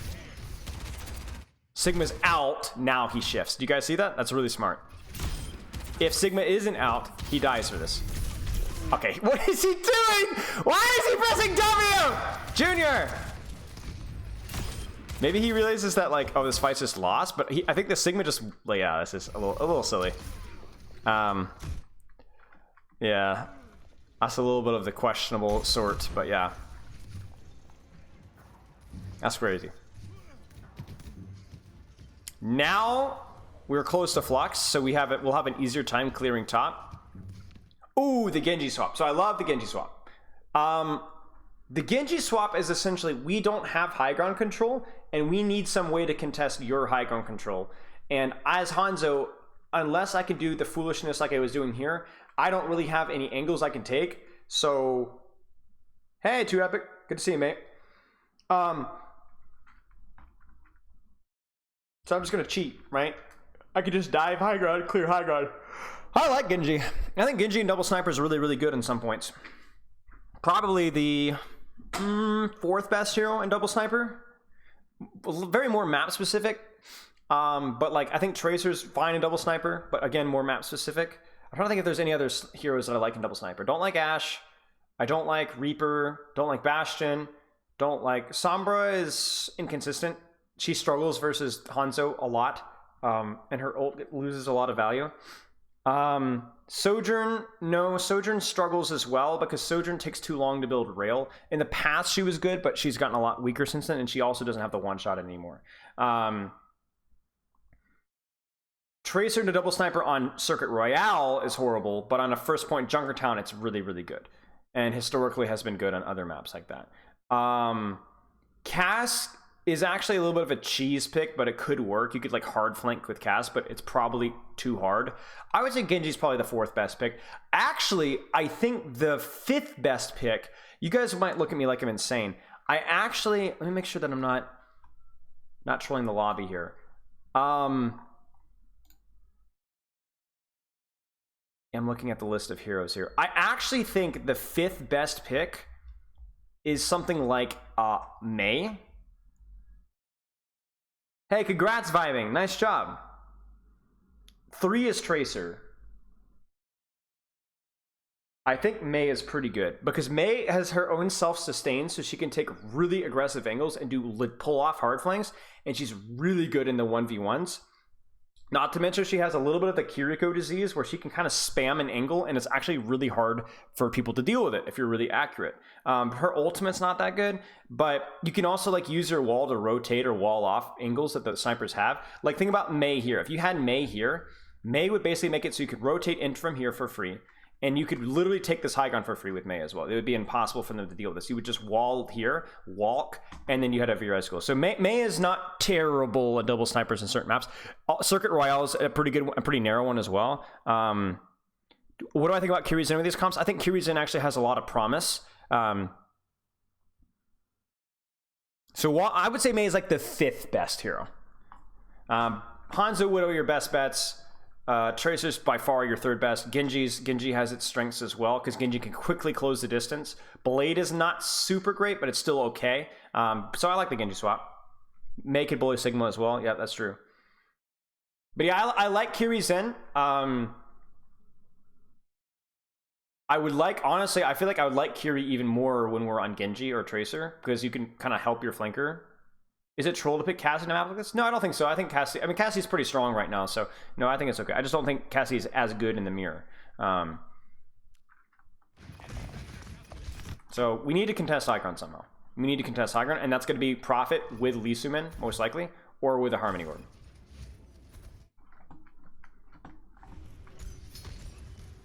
Prophet just doesn't care. This is kind of silly from Prophet. I'm not going to lie to you guys. So this is why Crossfire matters, because Prophet can't close. I don't quite understand why Prophet comes here. What I would prefer is Prophet to just go here, get Pocket, and then the Zen has to drop. And then the Zen drops, and then now he could dive. This is where, again, I don't know if it's like early scrims or whatever, but this is just really silly. He doesn't even have dash yet. Like, I would have dashed here with Harmony Orb and then just controlled this angle right here and then just avoid peeking Shy for a second. And then you could even drop, you could either kill Lengsa or force Lengsa to drop or force Monk to drop or both. And then you could, if you want to go for Shy, you could take no damage. This is not good Genji play. It's not, actually, it's not that Prophet is not a good Genji. This is not a good Genji play, if that makes sense. This is just kind of an ego thing. It costs him all of his cooldowns. And then he doesn't even get his dash off. It's just kind of stupid. He tries to just cheat it. There's a trance. It only catches Krillin. Junior's able to, he's hitting the flux, but he ducks behind a corner, so there's no one-shot potential, so that's pretty good. Krillin takes an ego angle. There's the dragon. It catches Junior. Krillin tries to peek an angle. This is just dominating positioning from Shy. It's very funny that 20 is actually stuffing the choke here. Now, chat, let me ask you guys a question. Why would 20 hold here? Let's think about this. Why would 20 hold here? There's a couple of reasons why, but I have a couple of suspicions. Card contest, that's the obvious one, right? Right? Negates most of their sight lines. Yeah, he's got a really good corner. Puts lots on Junior. Yeah, I actually think that this position here makes it really hard for some of the backliners on Soul to take top. So remember, we wanted him to hold top, to control top, right? To make sure that he wins the high ground. Huh. But if he holds here and can prevent Zenyatta and Widowmaker and Hanzo from rotating, which I think was the intention, then it doesn't matter if they rotate top, because they can't rotate top. You just sit here and you spam them. The Genji flank, you can't stop, right? He's too fast. But I do think that this position from 20 does actually prevent a lot of the backliners from rotating top. It controls the Hanzo and the Zen. Now, if that's my theory, if that actually works or not, like if we shielded off, could our Hanzo Zen take top? I think so. But then could 20 also just spam from below and still control them? I see what you're saying, Clubs. Yeah, I don't know. These are the questions that I have in the air. I have not coached Double Sniper in this map. I have not seen Double Sniper in this map in ages. So it's not so much that like the theory is bad. It's like I don't know if it works in execution. You know what I'm saying? Yeah, one tricking is fine. I think two tricking is always a little bit better, but it's fine. But yeah, this is a silly play from Prophet. This is going to cost him the fight here. My one question now, though, is would it be better for Leave to take top? And I think it would. I think I'd prefer Leave here. Maybe he's scared of Prophet's grapple shots, but I think if Shy can gatekeep this with this angle here and prevent Prophet, what am I saying, Junior from taking the angles, then I don't really like this, because the problem here is it's like you also need some high ground pressure to prevent the rotate, and I don't think they have it. So Krillin is allowed to do this rotate. That being said, this is a really nice angle from Shy. And then they try to rotate late, but it's too late.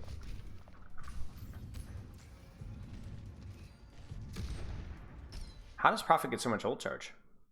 Where does Prophet get ult charge?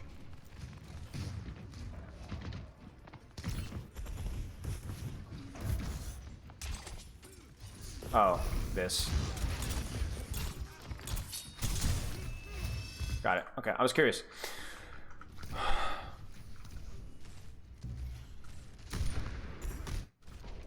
So Blade does give you another one of those like RKO win conditions that we were talking about earlier that Soul kind of wants to go for. Like they want to get an ultimate that they can push with, cause chaos, and win the fight off of that. They've been doing that with Nano, they've been doing that with Flux. Blade gives you that opportunity as well.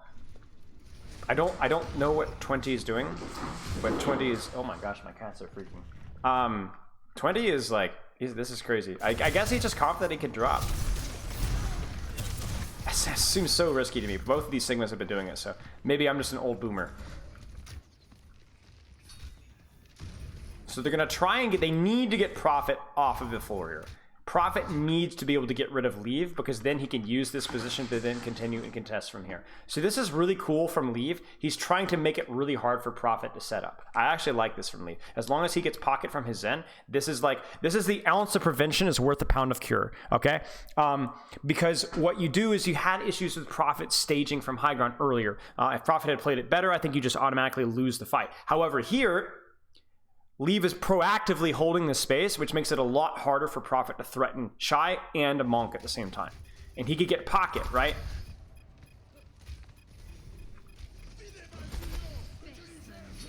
So then they end up rotating out. There's the Flux. Here comes the Chaos.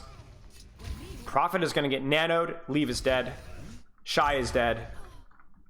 Oh my gosh, and Shy still gets the shot.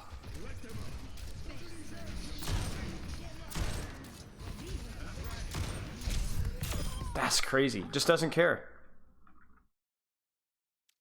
He just doesn't care.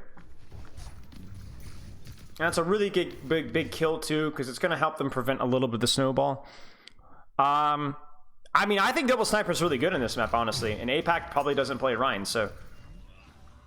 Oh, no! Prophet! It's just a little bit of ego. Ah, no, it's such a silly death.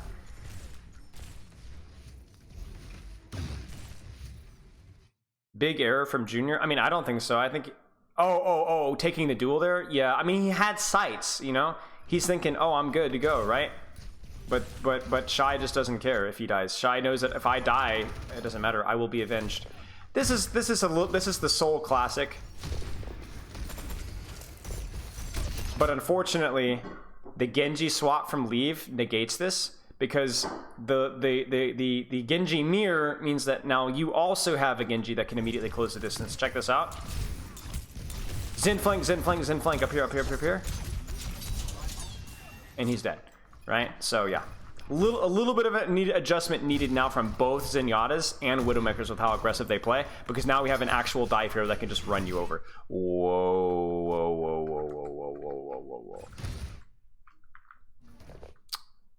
What's a mistake here, chat? What's a mistake here? This is Overwatch 2 Fundamentals 101. No, Genji's just good into these comps, that's all. The Genji's not just only good into these comps, he's only good into these comps at like specific points of the map as well. Check it out. What's wrong with our screen, ladies and gentlemen? Holy stacked indeed. Spark gets bloodthirsty. They see a kill, they're up one, they're like, oh, Void's low, but Void has shift, and Void has cover. And by giving up the space, by running it down, they actually lose the fight. Look at what they do when they do this. Look at what they give up. Look at the angle this Widow's allowed to take. Look at the angle that Prophet coming back from spawn. He's just allowed to walk. He just walks. He just walks. And then now, not only that, but look at the position that our Blade is able to get set up with. This fight should be lost. For Spark. There's the trance. And the other problem here is that we have literally have Junior in their spawn. This is a fight where they have 1, 2 ultimates and a mana advantage, and there's an actual real chance that they lose this. Ha! Maybe not. I lied. That's okay. Trance and Flux was forced. Well done. Trance and Flux were forced while down one. That's a fine trade. Okay, what happens here? Up. How does he know? Oh, he hears the footsteps. Listen, guys. Listen.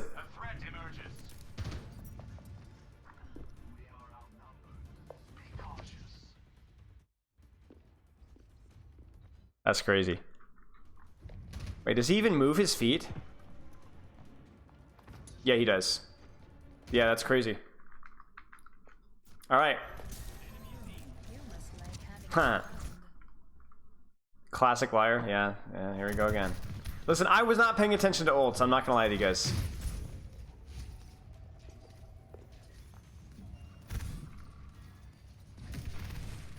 There's Prophet trying to take space. Leave gets his deflect forced. Oh no, classic Plat Genji mistakes though, right? Leave definitely classic. Because like he needs to, we need him to have his deflect and dash.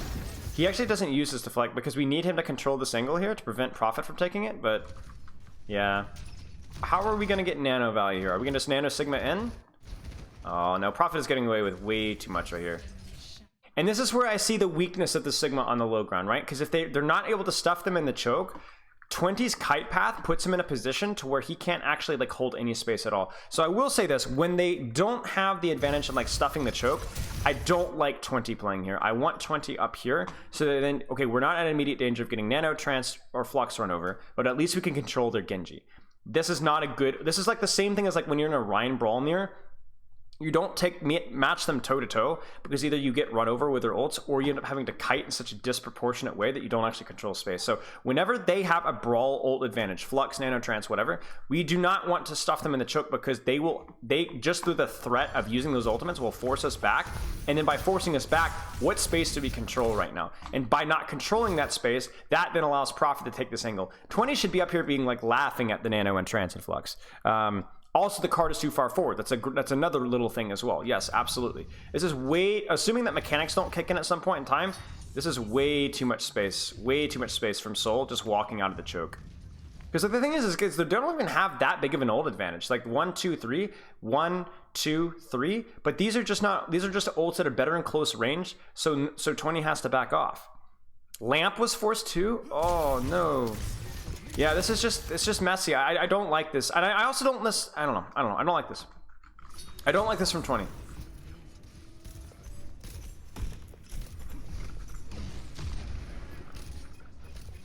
I'm also okay, so now Prophet's gonna go high. Aw, come on now. Come on, Void. We just need to time this a little bit better. Like they're still on infocytes. Your backline's still MIA. This is just silly. Yeah, I don't know, guys. I don't know. This is disastrous timing. Prophet's not going to do anything with this. This is what I was saying when, like, sometimes these, like, early scrim VODs are, like, a little bit frustrating to watch because it's, like, there's so much potential for, like, talking about strategy and then just Void just literally just ends 1v5. There's, like, nothing to learn from that at all. Outside, I mean, I guess we could talk about it from the theory, but it doesn't really. The problem is that that's not why they lost the fight. You know, they didn't even lose the fight. You know, they just died because Void just trolled. That's it. Brawl ult advantage here. They're gonna brute force with flux. It's honestly a little bit early, but they have to go now because they have to touch cart. There's the deflect on the sleep dart.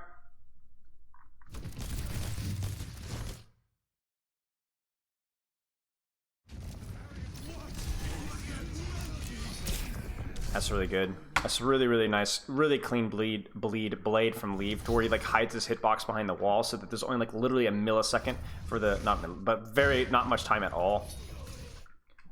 Void hits off a fat flux. Lamp doesn't even go off. Like here's the other thing as well. Even with Blade, this is why we don't want to play at point blank range in a flux. You just die. So big mistake from Lengsa. He doesn't even hit the lamp where he wants it to. Like, he doesn't even land in the lamp. Like, what am I supposed to learn from this, chat? This is crazy. No way they win off of this. Yeah. Hey, Molf. Good to see you, mate. It's going to be a 4v5, at least until Lee Sumin gets here. Lee Sumin's still not here. Leave goes to Hunt, doesn't catch him, and then that's just a good shot from Shy. He tries the headshot hitbox block, but it doesn't work. That's actually super funny. Did you guys see that? He tries to use the Venomine to block the shot, but the Venomine is like literally, if it was just an inch higher, it blocks it, but it doesn't, and that's going to be the map. Oh dear. The idea was there. Yeah. I agree. Okay. Let's move on to the next code. You guys have any questions? Yeah. Very, very, very goofy last point. Very goofy last point. It really felt like Soul was struggling to find any sort of like intelligent proactivity, but a lot of ults were used really poorly. Let's keep going.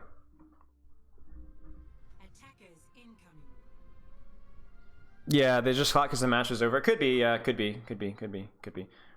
Like I said, early scrims, nothing really crazy. I'm not like ragging on these guys. These guys are great players. It's just not as fun to review when it's like stuff like that. That's why you lose. How are Caps just going to live with Profit versus Profit? Like I said, just roll with the Junior. I also like somebody was saying PH. I like Avril. I like that. Is he not viable in Pro League? He's not as good in Pro League. No, he's not as good. Yeah. So this is a pretty cute comp. We talked a lot about Kiriko Ana when we saw Spark versus Houston. We talked a lot about how the Ana plays to control space, can help her tank. The Kiriko literally plays like a third DPS and just supports her Tracer while taking angles herself. And if you have a really good mechanical Kiriko and like a very comfortable Kiriko, you can do a lot of work with that hero, with this hero set. The Diva pick is interesting. It might be more of a hero comfort pick. It could also be that Diva is like, to me, Diva is like, the best way I could describe Diva right now is I would say that she's probably not the optimal pick in this comp, but she's fine versus pretty much everything. Like if they go Vol, if they go Doom, or if they go Winston, Diva will never be like necessarily the best pick, but she will perform fine versus all of them. That's my current understanding of it. It could also be that this map is a little bit too open on first point for Winston to function. And obviously, the more important thing is that Void is a really good Diva player. So that's the most obvious answer. But I think from an analysis standpoint, the Diva is going to do a nice job controlling high ground and controlling space and so on. Now, I think Diva is a strong hero. I think she just has never really found her place. You know what I'm saying? It's like Orisa has been strong, but she doesn't really find her place. Anyway, so the way that this is going to work here is you're going to have, you know, obviously Junior's going to take an angle and but the big thing is that the question for me is this: is Kiriko Tracer better than Kiriko Zen? Can your Kiriko pocket a Tracer better than a Zen can? Is Discord more important than Kiriko pocket? And I don't know. I don't think we really know the answer to that one, guys. Like I really don't think we know the answer. Because that's what we're gonna see. That's what we're about to see. Is we're gonna see a lot of Tracers chasing each other around with either a Harmony Orb, Discord Orb, or a Kiriko pocket. So the Briggs in backline is fragile. Will we see? I don't know. It's just going to be about controlling space, really. Like for me, also the ball feels like it might be a little bit rough here. The only not justification, but the only good thing is that we've got a Widowmaker that it could just permanently bully. So you know, we'll see. I think Ball is going to try and gatekeep Junior from doing much. Shy is going to play off of that ball timing. Briggs in are going to be pocketing their DPS to try and survive as much as you can. This is a messy composition. Yeah, I don't know. Let's watch it out. Okay. I smell shenanigans. Yeah, it's just a wee bit of the ego there. I don't like this duel to be honest from Junior. There's not a lot gained by spawn killing somebody like that if they already know you're there, because it's like their respawn is like right there and you're gonna be pushing cart anyway. I think this is too much of a high risk, low reward play.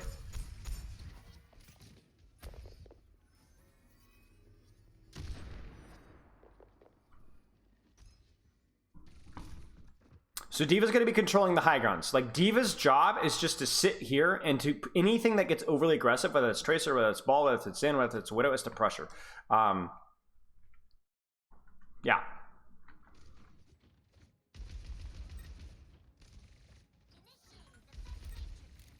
Now the interesting thing for me is how often are we going to see Lee Soo-min playing by himself versus how much is he going to be playing with Prophet?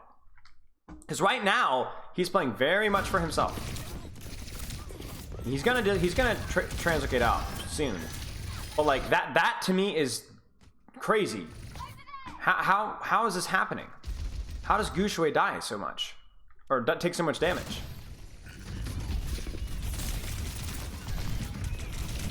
He doesn't even use shields.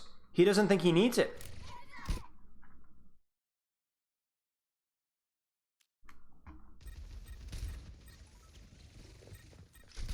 So they kind of force the brawl in here. Gushui goes in and just gets immediately toasted by 4 people. That's actually insane.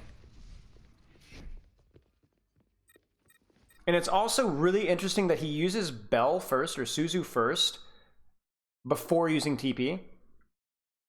I mean, it kind of makes sense, right? Like, what are you using Suzu for? You probably should use it selfishly more often than not to control space.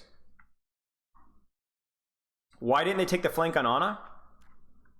I mean, here's why.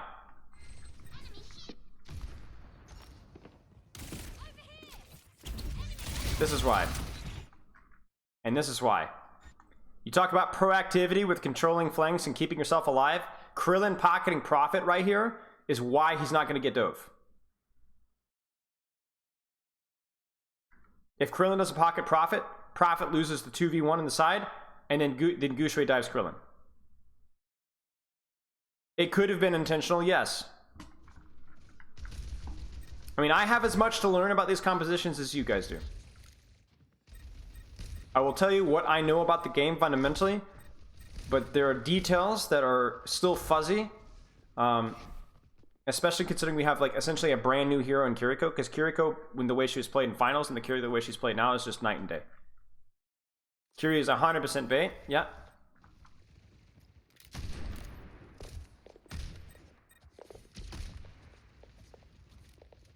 So this is questionable from Void, but you see an opportunity, you go for it. So he sets up a pincer. Look at the pincer from both Prophet and Void. And they just burst him. They're down one, so this is kind of a feed, honestly, from Lengsa. And then the Harmony Orb is a little bit late. We don't get mini health back. That's actually crazy. Now, Void needs to be very careful not to die. Need some water. Oh my gosh. I think I inhaled a hair.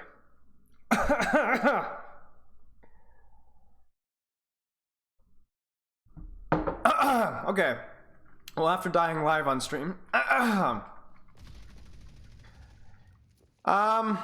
Yeah, I mean that's what the diva's good at. Like we talk about it here. Yeah. Yeah, I literally just inhaled like a hair or something. The diva's able to use the high ground and just immediately drop on the backline from a tracer flank. This is good. Now, using the boosters there is risky, but you have 3 seconds of Matrix that he hasn't used at that point, so yeah, it's totally fine. Yeah, Linksa does not respect the diva buff, and also the ball is not there either, so like, you're down 4v5, you have to have a little bit more respect there, I think. They're just gonna keep pushing. I mean, your comp is really good in short sightlines. Like, if we compare, like, sightline differential here, right? The ball has really good sightlines and short sightlines as well as the diva. But the ball is more about setting up angles and going around, like, spreading the map wide, right? The diva can get on top of people, and the more people that are stacked, the more value the diva gets with her matrix and her damage. Even things like boosters, right? And then you compare something like the Zenyatta and the Ana, you know, the Kiriko, right? The Brig is definitely more of a short-range hero, but that's to complement the fact that the Zenyatta is so fragile in close ranges. So if, especially as we're like snowballing this, like they keep backing up and they just keep pressing W. And I think this is on Spark to do a better job keeping a leash on Prophet. Like, leave here, like this is being a little bit harsh, but leave here is like probably thinking about staging on Widow or setting up for next fight. But really, Leave needs to be hunting Tracer. Like, look at Prophet here. Prophet just walks. Like, this should never be that easy. This should never be. We've literally set up another flank. And then this is where, like, the Kiriko is really good. Where the Kiriko can push in aggressively, bait attention, and then she just gets out. Easy peasy. Like, even gets the Suzu off there. So, what Soul's doing is they're just stuffing. They're just not giving any space whatsoever to the Zenyatta Widow.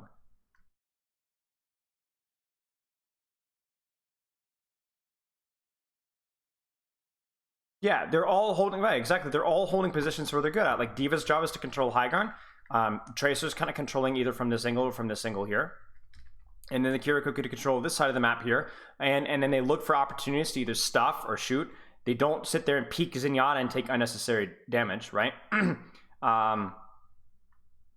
Yeah. If you can get it replay viewer, will I continue to do a weekly series on this? Most likely, yeah. We'll do something like this. I was also thinking of doing like a small YouTube series, probably not recorded on Twitch, but like the best play of the week, and do something that's like, or the most underrated play of the week, and have like a sneaky play that may not have gotten a lot of attention that actually was like super big brain or super smart. Yeah, it's new. This is new.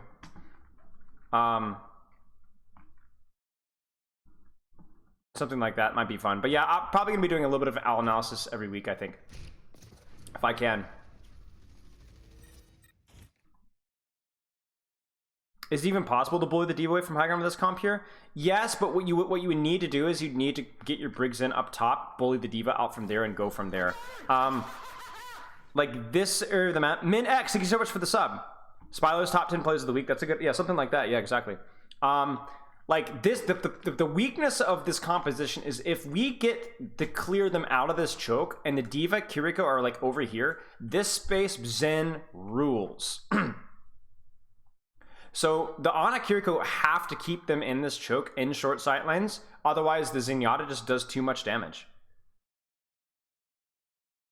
So I think like you do have to control high ground from here, and then I think you need to put more emphasis on controlling the enemy tracer and getting your ball behind. Like I think like I don't feel like Junior has been under much pressure at all, and I also don't think we've done a good enough job mirroring Prophet on tracer either, which meant our backline has felt way too fragile. But easier said than done, right? Like, that's the defender's advantage. Like, here we go again. Oh.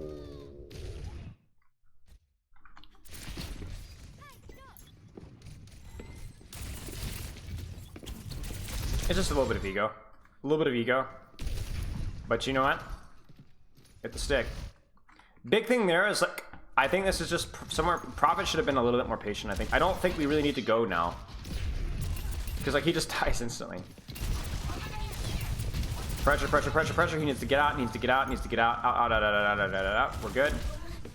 Shy is taking Junior's lunch money. Oh my gosh, you can't even see him. What?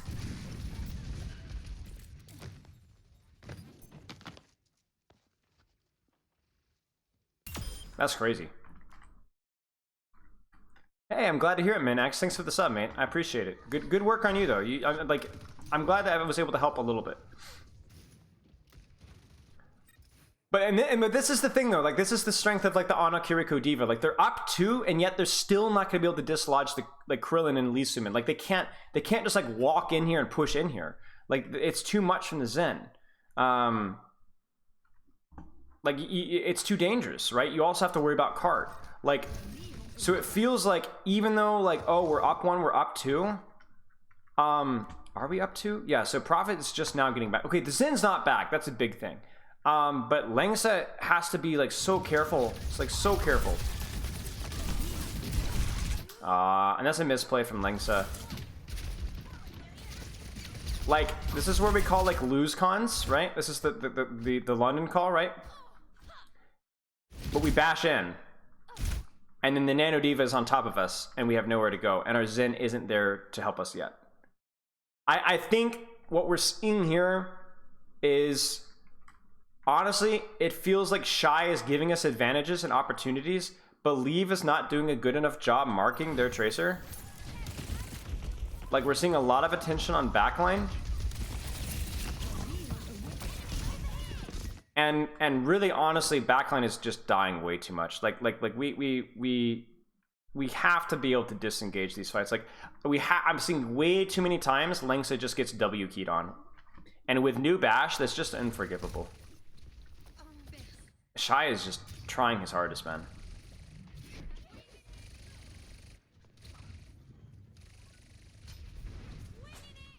By the way, check this out from Junior. Check this out.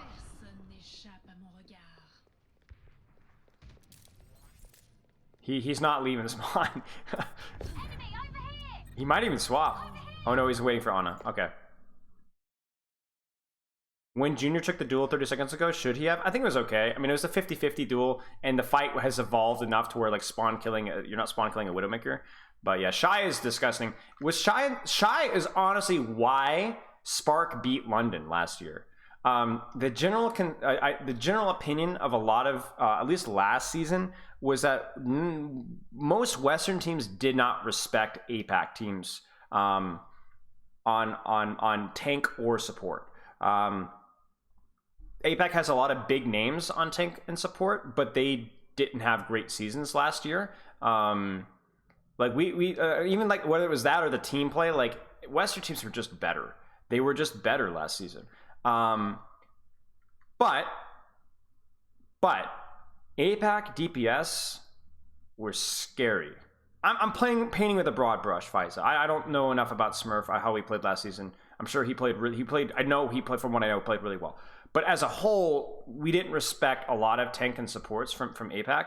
But APAC DPS were just terrifying.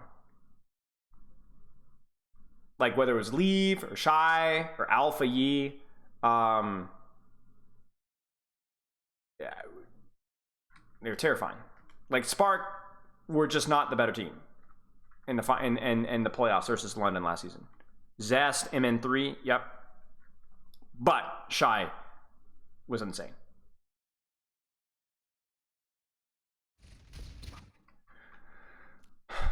This season, we'll see how it goes.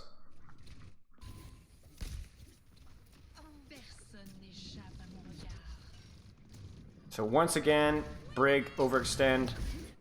This is just a bit of mechanics, a bit of foolishness. You can really see the strengths of the Kiriko here. Where like, it's just so much like craziness going on and she can just play wherever she wants. And to be honest with you guys, this is what Kiriko should have been from the get-go. This is why having a Kiriko that doesn't heal near as much is so important. Because it's just so more interesting. So much more interesting. This is kind of like what we expected, right? Oh, Shy. Finally, we have seen a backline that just did not immediately fold over from a dive. Like, it's been how many fights? 3 fights. We pressure early with our Tracer. We bait the Kiriko to walk forward. The Zen, the Diva walk forward. Now we can walk forward. Finally, y'all. Holy cow. Okay, so that was a window of opportunity, right? They don't hit it. They have to give up space. What's that stand on solo tanking? You know, oh, and Al? I think it is a nuanced move. Let's put it that way. I think if you have a tank, like if you have the budget for it, I think 2 tanks are good. But it's a lot better this season because your other tank can at least play ranked. And assuming that there continues to be a meta where things are like 50-50, like Diva, Zarya, there's some Sigma maps, you know, you got some ball here and there, it's interesting. But as soon as it gets to be like, oh, this is the only meta that's good, like the Junker Queen meta or the Winston meta, then it gets rough having 2 tanks because you have one player that's just perma-benched. And then back last season, it was really bad. You guys don't even know. What last season was like. Poor Poco, no ranked. You either stuck playing Overwatch 1 ranked or quick play in Overwatch 2, and that was best case scenario. This season it's a lot easier because you can actually play ranked. But like it was like a self-fulfilling prophecy because you got really washed because you couldn't play Overwatch 2. So then you got really washed and it just snowballed, you know? Oh, this is Kiriko, ladies and gentlemen.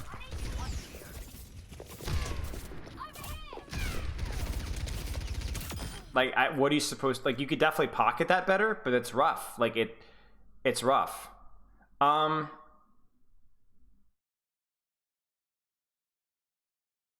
Here's what I'll say. This is, I'm not so sure how I feel about the ball here. I feel like Gushui has been incapable of doing really anything to Junior the entire match because he's been marked really well. But because he's not been able to do anything, it feels like our Briggs-in backline has been choked out this entire game. like, what has our ball done this entire game? We've not harassed backline. We've not marked DPS. I don't think it's necessarily like a mechanical thing, but it's been feeling. I'm questioning what's going on here because like Gushui has been completely incapable of setting up anything in the backline, and the same thing goes with Leave as well. Like Leave, we've been incapable of marking. And look at this. We're trying to dive. Okay, let's go. No. We're just forcing. If you can't take control of the Mega on ball, just switch. Honestly, I don't even think you're wrong. I wouldn't even say just switch, but you need to figure out a different strategy because this is a butchery. They've not been able to make it out of the choke. And even if they lose this point, this is a really, really good first point hold. There's the Sombra swap. Probably a good swap, considering you're getting no angles on Shy. 30 seconds remaining. I think a Diva mirror would be better here. A Diva mirror would be better here with the Briggs in, or even a Doom, maybe. I'm not sure. I mean, Shy is trying, but yeah. And there's the Infrasites in the Sombra swap. Haha, poor Shy. Instantly has to go back. Now, how do they lose this? Because they must lose this, right? Well, maybe they don't. I don't know. There's the Kiriko ult. There's the stick. We're going in a little early, but he sees an opportunity. There's both support ults. There's the peel from Gushui. Like when your ball is peeling, something's wrong. Something's wrong.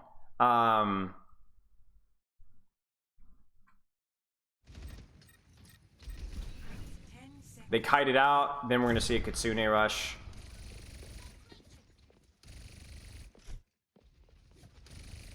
They force Sombra out eventually. They do. There's a Kiriko ult in point. They TP out to the Kiriko.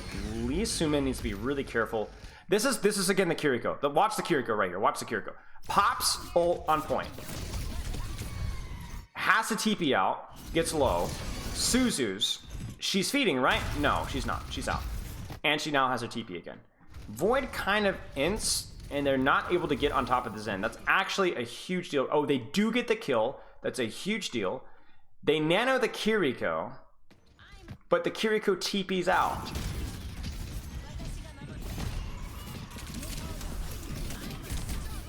But maybe we get the kill on Brig.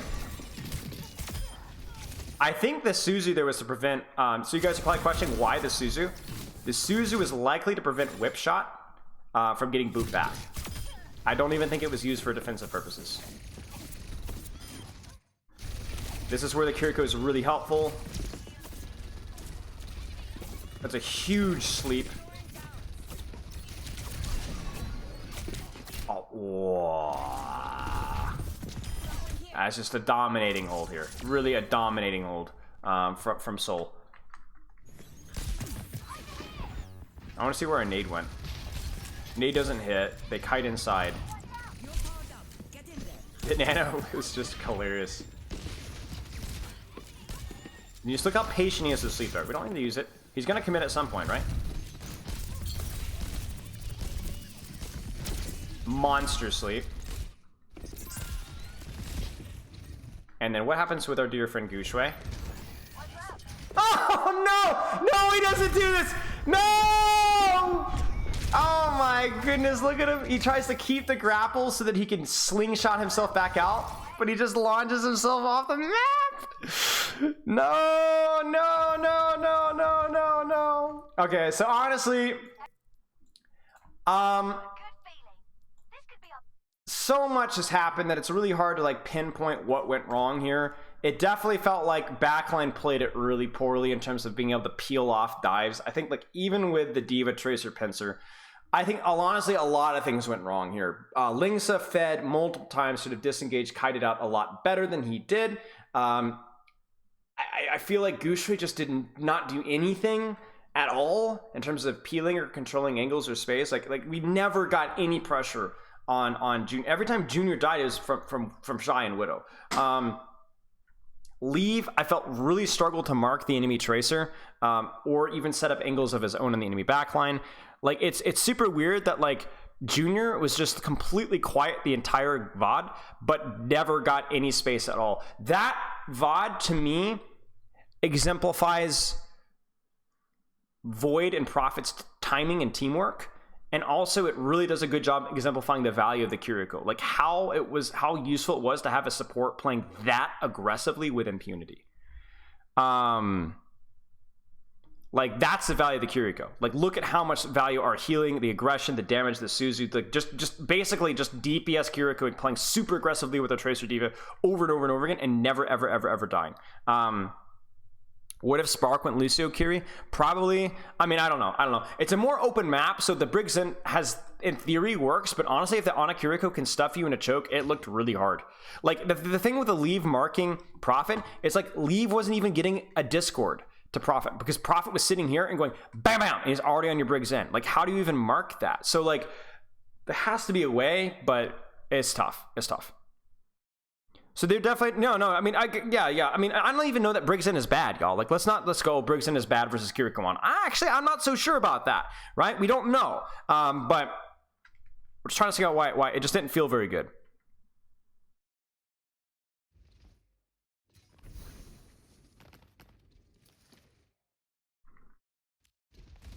So Kiriko Brig is kind of weird. I imagine, I mean, it's probably not that complicated. It's probably just the fact that, hey, we want to play Kiriko, but we don't want to play Ana. And we think Lucio is not going to really do a whole lot. So I imagine the Brig is just like, hey, we want to pack it by Boston accent coming in there. We want to help our DPS with packs, you know, but we don't really need the Lucio. So comfort pick, yeah. I think like you're not going to be able to play Ana. Like Link's at Ana, not every team's going to be able to play Kiriko Ana, really. So yeah.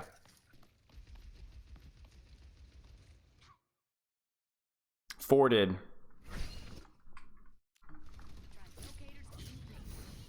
So we got a stage on Ana or Widow. And we don't even necessarily need to be on the same target at the same time. So they're going in really hard here. There's the peel. Krillin dies. Okay. Interestingly enough, Lingsa also commits. I feel like this is a high risk, high reward play that could work, but probably means that the Brig needs to save her bash.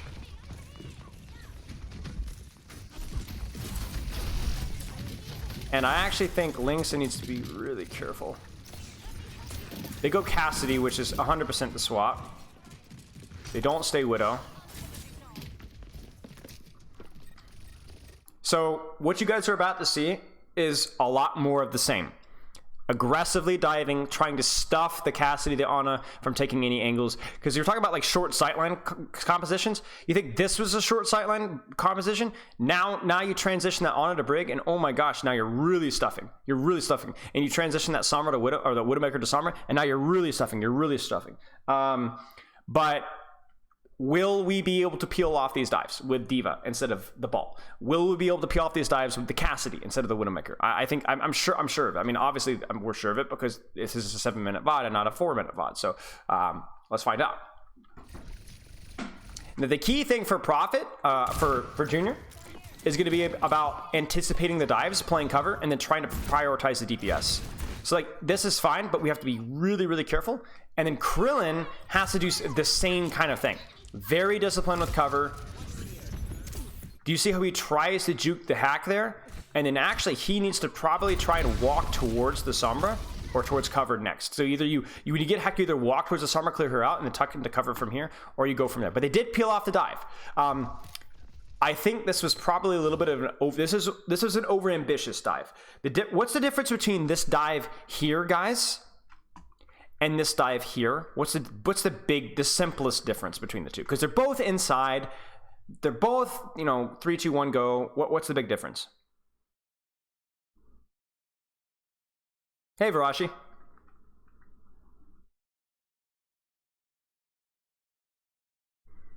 Healers can't heal, or healers can heal. Angles, not everybody is ready. The one with the mini is closer to team, right? So this one feels a little bit like, you guys have heard me talk about reaching, right? This one feels a little bit deep. Like Leave can't even reach that far without triple blinking, right? See, he's like, oh, I can't, he takes 3 blinks, right? And so which means he's gonna have to recall out immediately, right? Which means then the dive doesn't have a lot of teeth.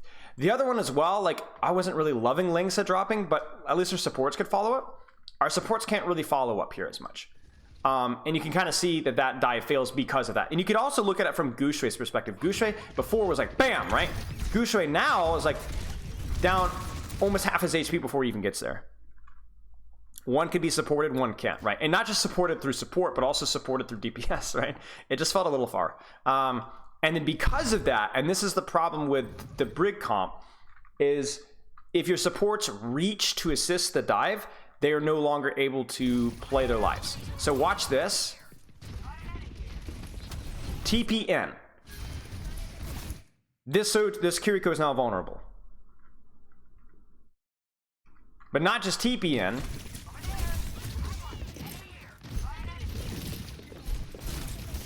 Bash in.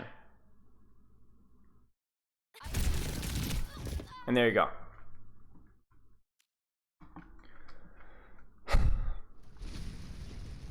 It's a reach. They reached. Soul baits it, anticipates it. Soul positioned way better around the dive as well in terms of cover. The matrix is there. The dive doesn't work. They're vulnerable, and now they die. You kind of force your own cooldowns, right? So that's more of a misplay from Spark than it is played well by Dynasty. But if you were to play that exact same scenario with the Brig Zen, with a D.Va, it would work. The exact same result would have happened instead of the Kiriko Ana. But Soul was smarter than Spark, and they also peeled off stuff better than Spark. I mean, you can even look like it here. Like, look, they're hard spy checking. We will not let you stage this dive. Sombra's out. Now we can ego because Sombra can't dive. So then look at Junior here. Look at the feeding here, right? Aw, man! He goes a little too aggressive. I would have liked this, but I would not have used roll, and then he needed to keep his Ana and LOS. I will also say this is... Okay, I was like, where's my Kiriko? Oh, my Kiriko is dead. Because if our Kiriko is alive... This is where you would have your Kiriko playing with your Cassidy ahead of time and still within line of sight of your Ana. The problem here is that, like, we force a Sombra out, but our Kiriko is still in spawn. Right? A Kiriko is still in spawn, so we can't... This is a 4v4, it's not a 5v4, right? Even with the Sombra out, it's a 4v4. It's a bit of a feed. This should be like a first point. We should be able to win this one. Void's now in super deep. Can they survive? I don't even think they can survive. Oh, what?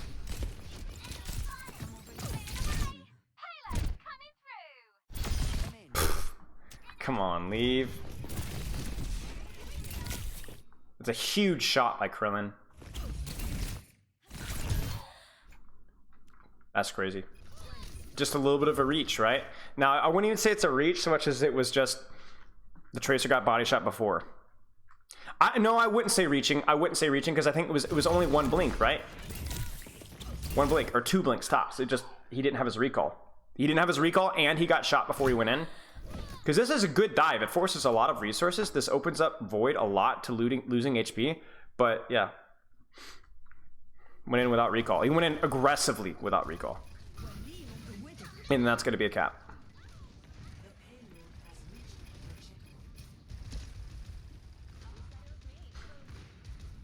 High risk, high reward play, right? But that was such a big... That's why when we guys talk about like defending yourself as Ana, if you hit one body shot in a Tracer pre-dive, that's unbelievable pressure, unbelievable value. Because then it's like it's a potential death sentence.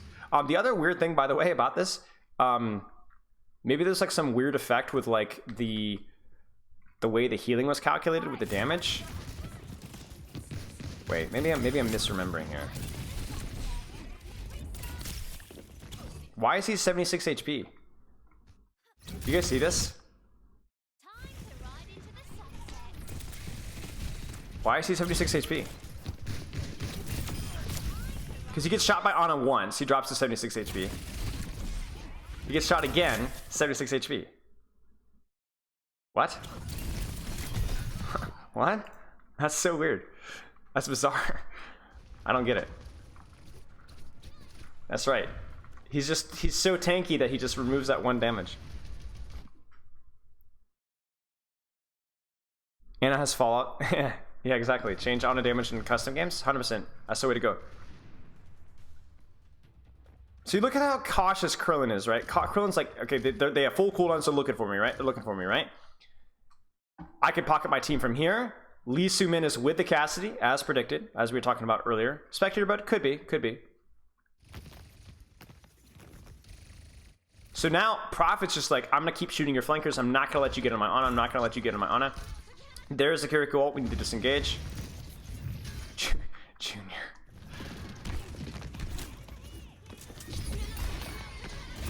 He doesn't even run. He's like, well, yeah, whatever, you know. But that's the thing, is they use all of their cooldowns. There's the dive. If Krillin can survive the Sombra, and he does, then he's good to go. So then now we can walk forward. There's the MP. Oh, because we lost space, Gushui is able to stage from high ground. So we're able to this is actually really, really nice. Like, this is why, okay, okay, this is a nice little macro concept for you guys. What does this Kiriko ult accomplish? What does it actually accomplish? What does it actually do? They just kite it out, right? Nobody dies. Bad Kiriko ult, right? Right? High ground, right? It gives them space. It gives them high ground. And then let's be very specific about what that does. Why does the high ground matter? Look at Junior's positioning now. Look at Gushui's positioning now. So then when we EMP on the next ult, we have this that wouldn't otherwise be there. Do you see that?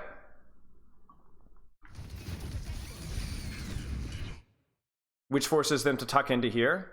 Now, I don't know how this is going to be played mechanically. Leave is trying to follow up an EMP. Void is able to... I don't even know how Krillin survives. It's like Krillin should die. He gets EMP'd. He has Sombra and D.Va on him, and the D.Va's hacked. Oh, Sombra gets forced out immediately. Did she get spy checked? Yes. Oh, do you see what happens? I'm like, how does she survive? This is what happens. Oh, we're gonna keep peeling back the layers. This is like an onion, y'all. Check it. Great spy checking. And right there. Immediate translocator. A little bit of a desync with the dive as well. The Suzu Lee Su-min, through cover usage, in a little bit of distance, is able to dodge the MP, which then is Suzu'd on the slam. Prophet also dodges the EMP, or Junior dodges the EMP. Leave is a little bit late. Why is Leave late? Does Leave get shot by Tracer, or does Leave get shot by Krillin? He gets shot by Ana, forces his recall. Oh, this is so good, guys. This is like clinical. Like, everything went wrong here that could have gone wrong, and yet they still pull it out. Phenomenal positioning from Lee Su-min. Phenomenal peel from Void. Huge shot from Krillin, right? He doesn't panic. Shoot the Tracer. Do not let her follow up on this dive. Prophet headshots the Sombra, forces the Sombra out. And then this baits Gushui to now reach. Now, my question here is, what are our supports doing? Because I feel like Monk should be here. Maybe hit a shot or something. Maybe we're worried about Cart. I don't know. I'm just not really impressed by this. Like, maybe... Because if we're looking to dive, we're not really mirroring Cart, right? So if we're looking to dive, we don't care about pocketing Leave. And if anything, we should pocket Leave from here. But Leave gets his locator forced anyway. Where's Monk going? Hey, KCK. KCK. I will get that one right one day. Where's Monk here? It just doesn't feel like we're ready, you know? Like our DPS are there. The support, the Tracer was late. The ball was a tiny bit late. Like imagine if we had a Kiriko shot here, right? Or something. I don't know. Not really well set up. You had the space for it. You just didn't set it up very well. You just don't like the brig here? I mean, I don't blind the brig if the brig is like actually involved in the dives. I agree with you though that it's not really communication error. We don't really know. EMP was early because of the spy check. I mean, maybe, but why is Monk even here? Like, this isn't even close to being ready. I don't know. But yeah, this is a big issue. This is a big issue, and this is gonna bait Gushue into overcommitting, and then he's gonna die. So that's the thing, guys. It's like, as well played as it was played by Soul, Spark really struggled here. Like, really struggled. A little bit of agreed. A little bit of agreed from Soul there. A little bit of agreed. They do have good positionings, though.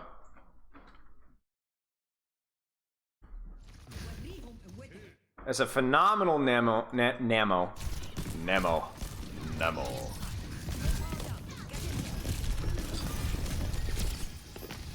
They're just doing so much of a better job peeling this off. They're just doing so, like, they don't even have Matrix because Void's going in aggro because he has bombs, so he's trying to get it forced out. Prophet's, you see the instant turn on the Sombra forces her out. Then they turn. I mean, then Langsa just somehow doesn't, like, what?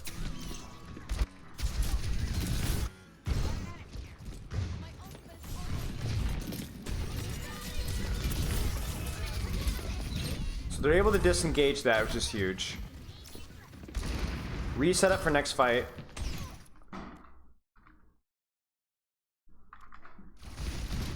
There's the ball, but Sombra's out, so this is not timed very well. Because by the time Sombra's in, ball is out.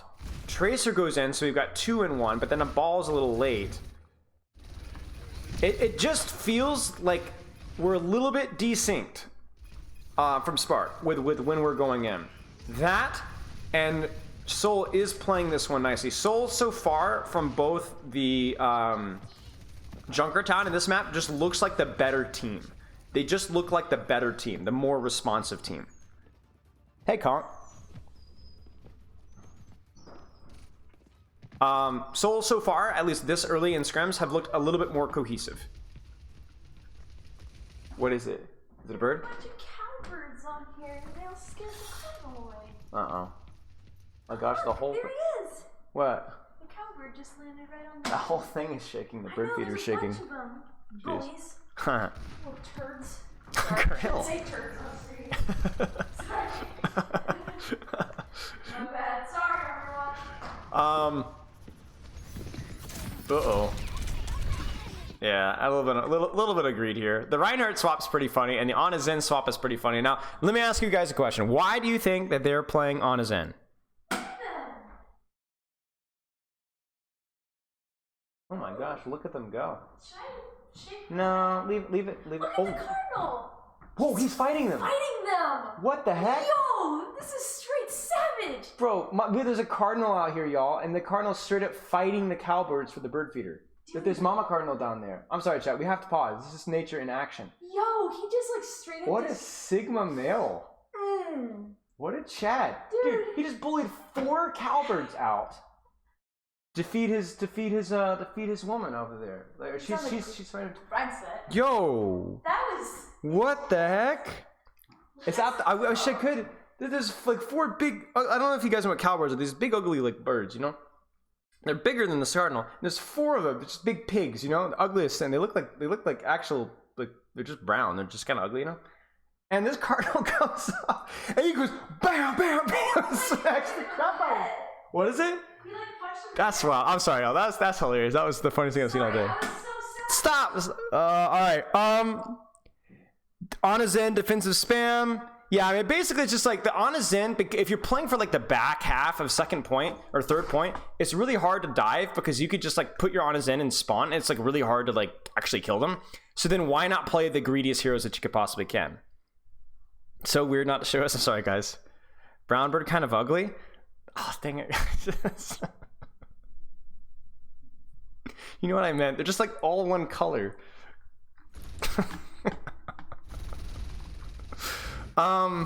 Yeah, so like you could just put your backline in like Narnia, and it's just like really hard to win.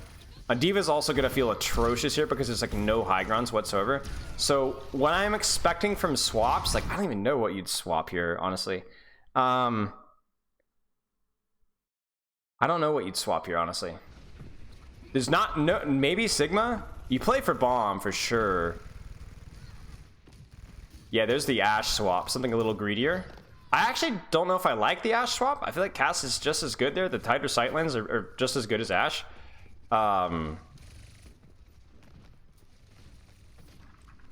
But yeah, the way you'd have to win it is you'd have to find your Ashe take an aggressive angle, and then your Kiriko assists that angle and prevents it from being dove. And I think, like, honestly, Prophet or Krillin are going to have to somehow bait a dive, force them to overextend and punish from there. Like I think like the Ryan just sits there and holds space on main. Like I think this could be really rough. I want to see how good Lynx's in is. I'm not looking at Lynx's in. I'm not. It's not happening. What?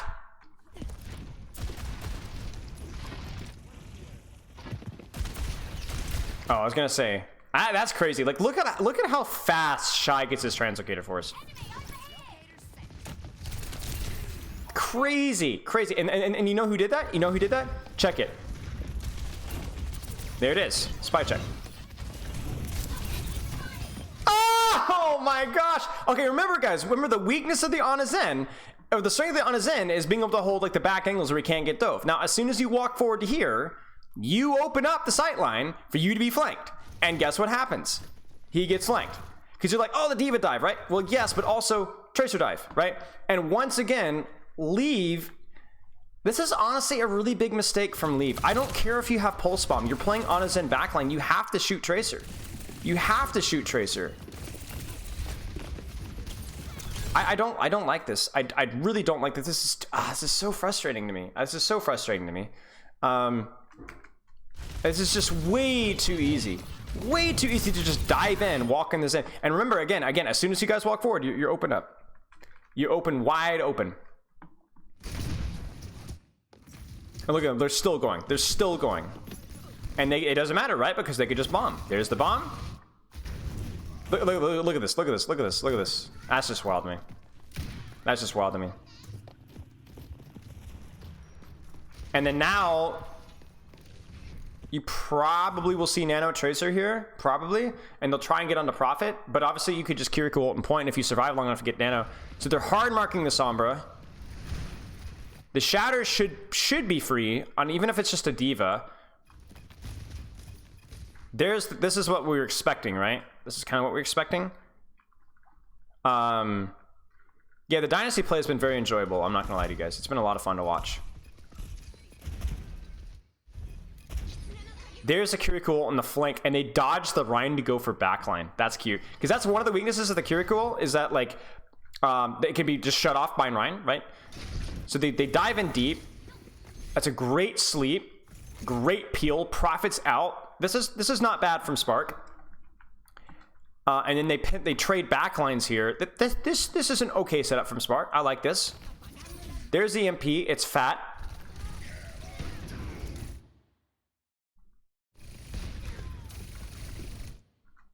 And then now we Nano Zen. Now? Nano Tracer, and then now we Nano Zen. There it is. There it is. Oh! I'm sorry for doubting. I'm sorry for doubting, y'all. I'm sorry for doubting. I immediately apologize. Oh! Oh my gosh! Whoa! Woo! Okay. All right. I see you. Big slam. No comment. But yeah, this is kind of like what we talked about with the Ana Zen. Like, it's so hard for the Diva Tracer to reach it. Like, you saw how far they had to go.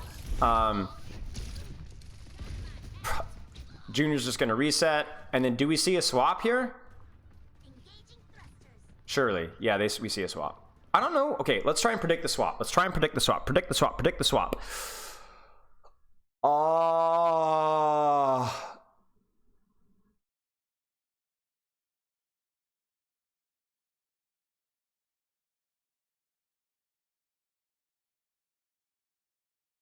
I think they're on Zen and they're on Ana, and they have Trance now, so they've kind of committed to the quote-unquote spam mirror. So I'm thinking maybe we see Sigma Zen?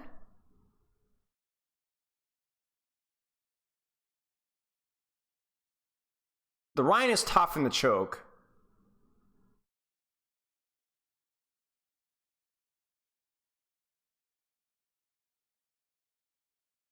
I don't think Ram, because I don't think you're going to be able to reach the backline with your Nemesis form. They're going to sit and spawn. And I don't think Zarya, because Zarya's not too good right now. I don't think Reinhardt, because I don't think Void would swap to Reinhardt into Gushue.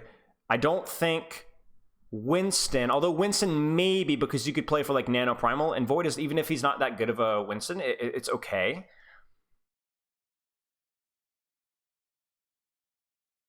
Doom would feel really bad in this point, agreed. Orisa actually wouldn't be that bad. There's not a lot of high ground, there's not a lot of mobility, and like you could shoot, or like you're not great versus Reinhardt, but Orisa could do okay, but obviously, yeah, I don't know. I think it's gonna, I would guess Sigma. Ball has no space whatsoever. I would say maybe Sigma Zen, and they're gonna do it the last possible second and get out of spawn quick, so Shy doesn't go back and like swap Sombra or something foolish like that. Doom? Okay, I mean, Doom is a little better if your backline doesn't need peel anymore. There's the counter swap to Sombra. Huh. Not what I would have expected at all. But, you know. I think if Spark plays this one correctly, I don't think Spark should die to this at all. I think Doomfist into Ana Zen is rough if the Ana Zen are positioned really well.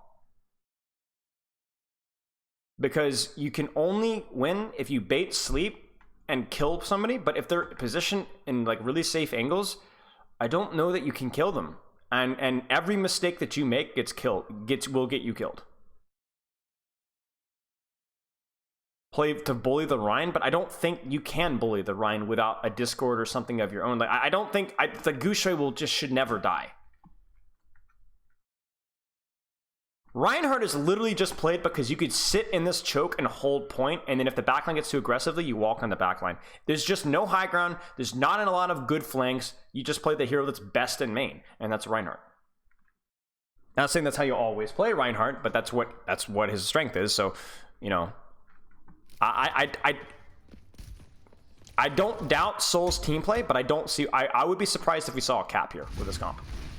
I still don't understand the Ashe, by the way. Like, I want that to be known. I still don't understand the Ashe swap on late third. When the sightlines get tight, you do not go Ashe, you stay Cass. Especially with the fall off change. I feel like Cass is even better at mid-range than Ashe here.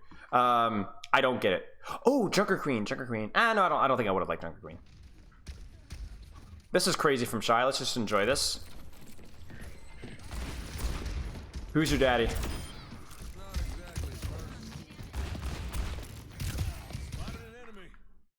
I think, yeah, we need to play very heavily to mark Prophet and Void to make sure they don't stage on backline. I actually don't really like Leave. Okay, you guys want a smoking hot take? I would prefer, I think, Tracer over Sombra for Leave. Comfort pick, fair enough. I think I would prefer the Tracer more for marking Prophet and marking Void than I like the Sombra. I think Sombra's more of a higher risk, higher reward player.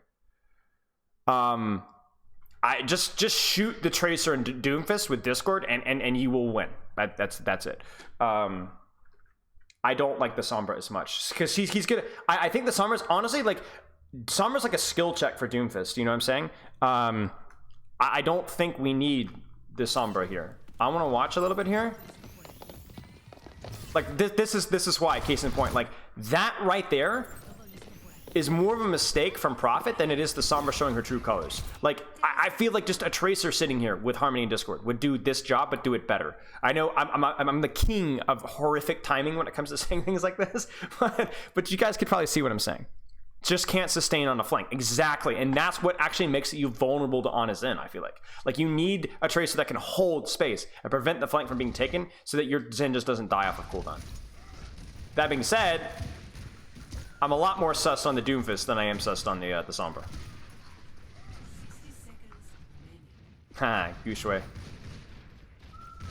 Can you guys hear my cat whining? Cause she wants to go outside. I might have to tell her to be quiet. Put her on my lap or something. I don't want it to be like annoying. Oh, pfft. What happens? Yeah, she's been kind of loud. I'm gonna have to do something. Oh, whoa! It didn't stick, so it detonated immediately. That's hilarious. Yeah, I just don't.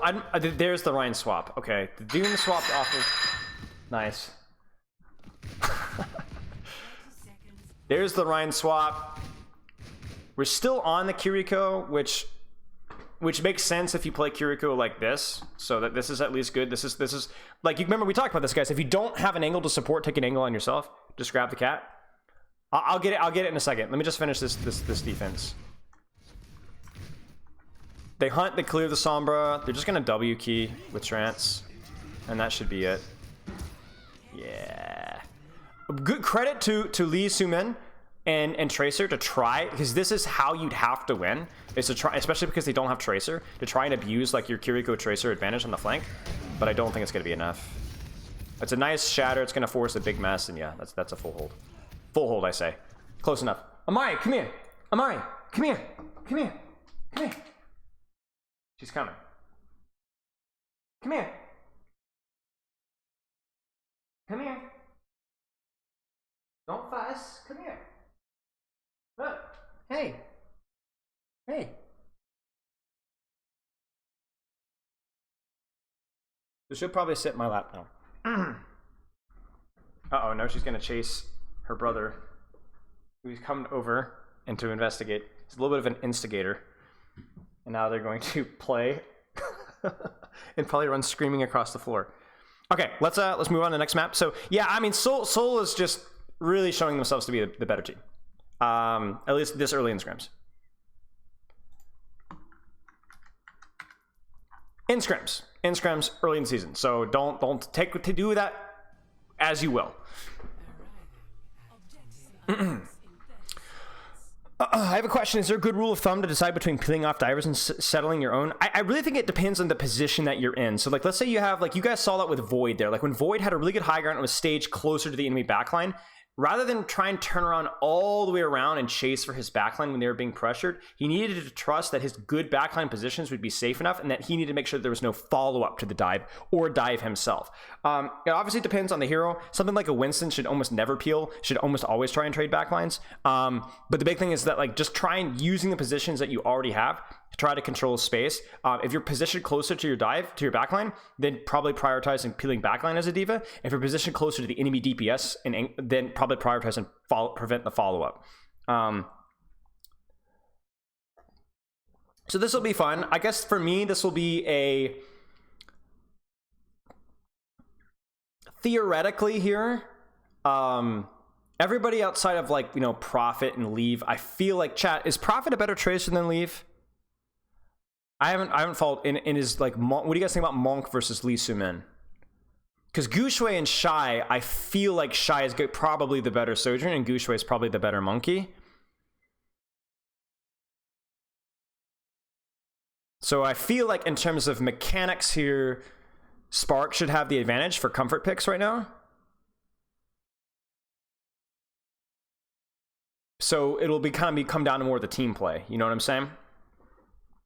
And this is a very team play oriented composition. So I will be interested to see how this goes.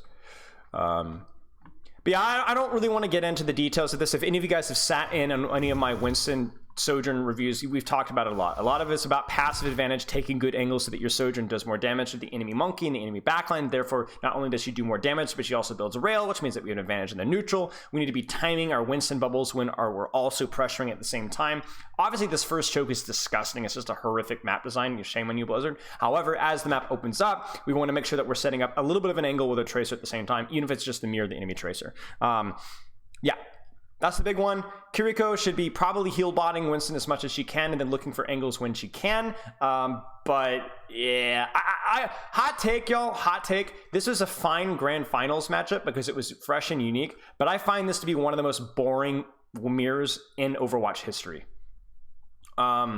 It's like one step up from like the Moira Reaper composition for me. I just don't find... I don't know. I just don't find it very interesting to watch. It's weird because I like Winston and Tracer and Lucio and so on, but like the mirror is just so not the most interesting in the history of the universe. Maybe I'm just used to seeing it just fight toe to toe and Colosseo and stuff. Yeah. I don't know what the most fun mirror to watch. I think Ana Zen mirror is fun to watch personally. I like Ana Zen mirror. It's probably my favorite mirror to watch. I think Ana Zen mirror is like a lot of macro, but also a lot of like a good healthy dosage of mechanics as well. And even though I am a coach, I enjoy watching mechanical pop-offs. Like, I don't like sitting in double snipers, you know, but I do like mechanical pop-offs. You know, I think like having some agency that you can win a fight through mechanics is not something I want to rely on every time, but it's a little bit of nuance here. Overwatch 1 probably counts. I don't know. Anyway, but yeah, I think Ana Zen is fun, even if it's with like with Ball or with Winston. You know, I think it's more interesting. And the Ana Kiriko has looked pretty fun too.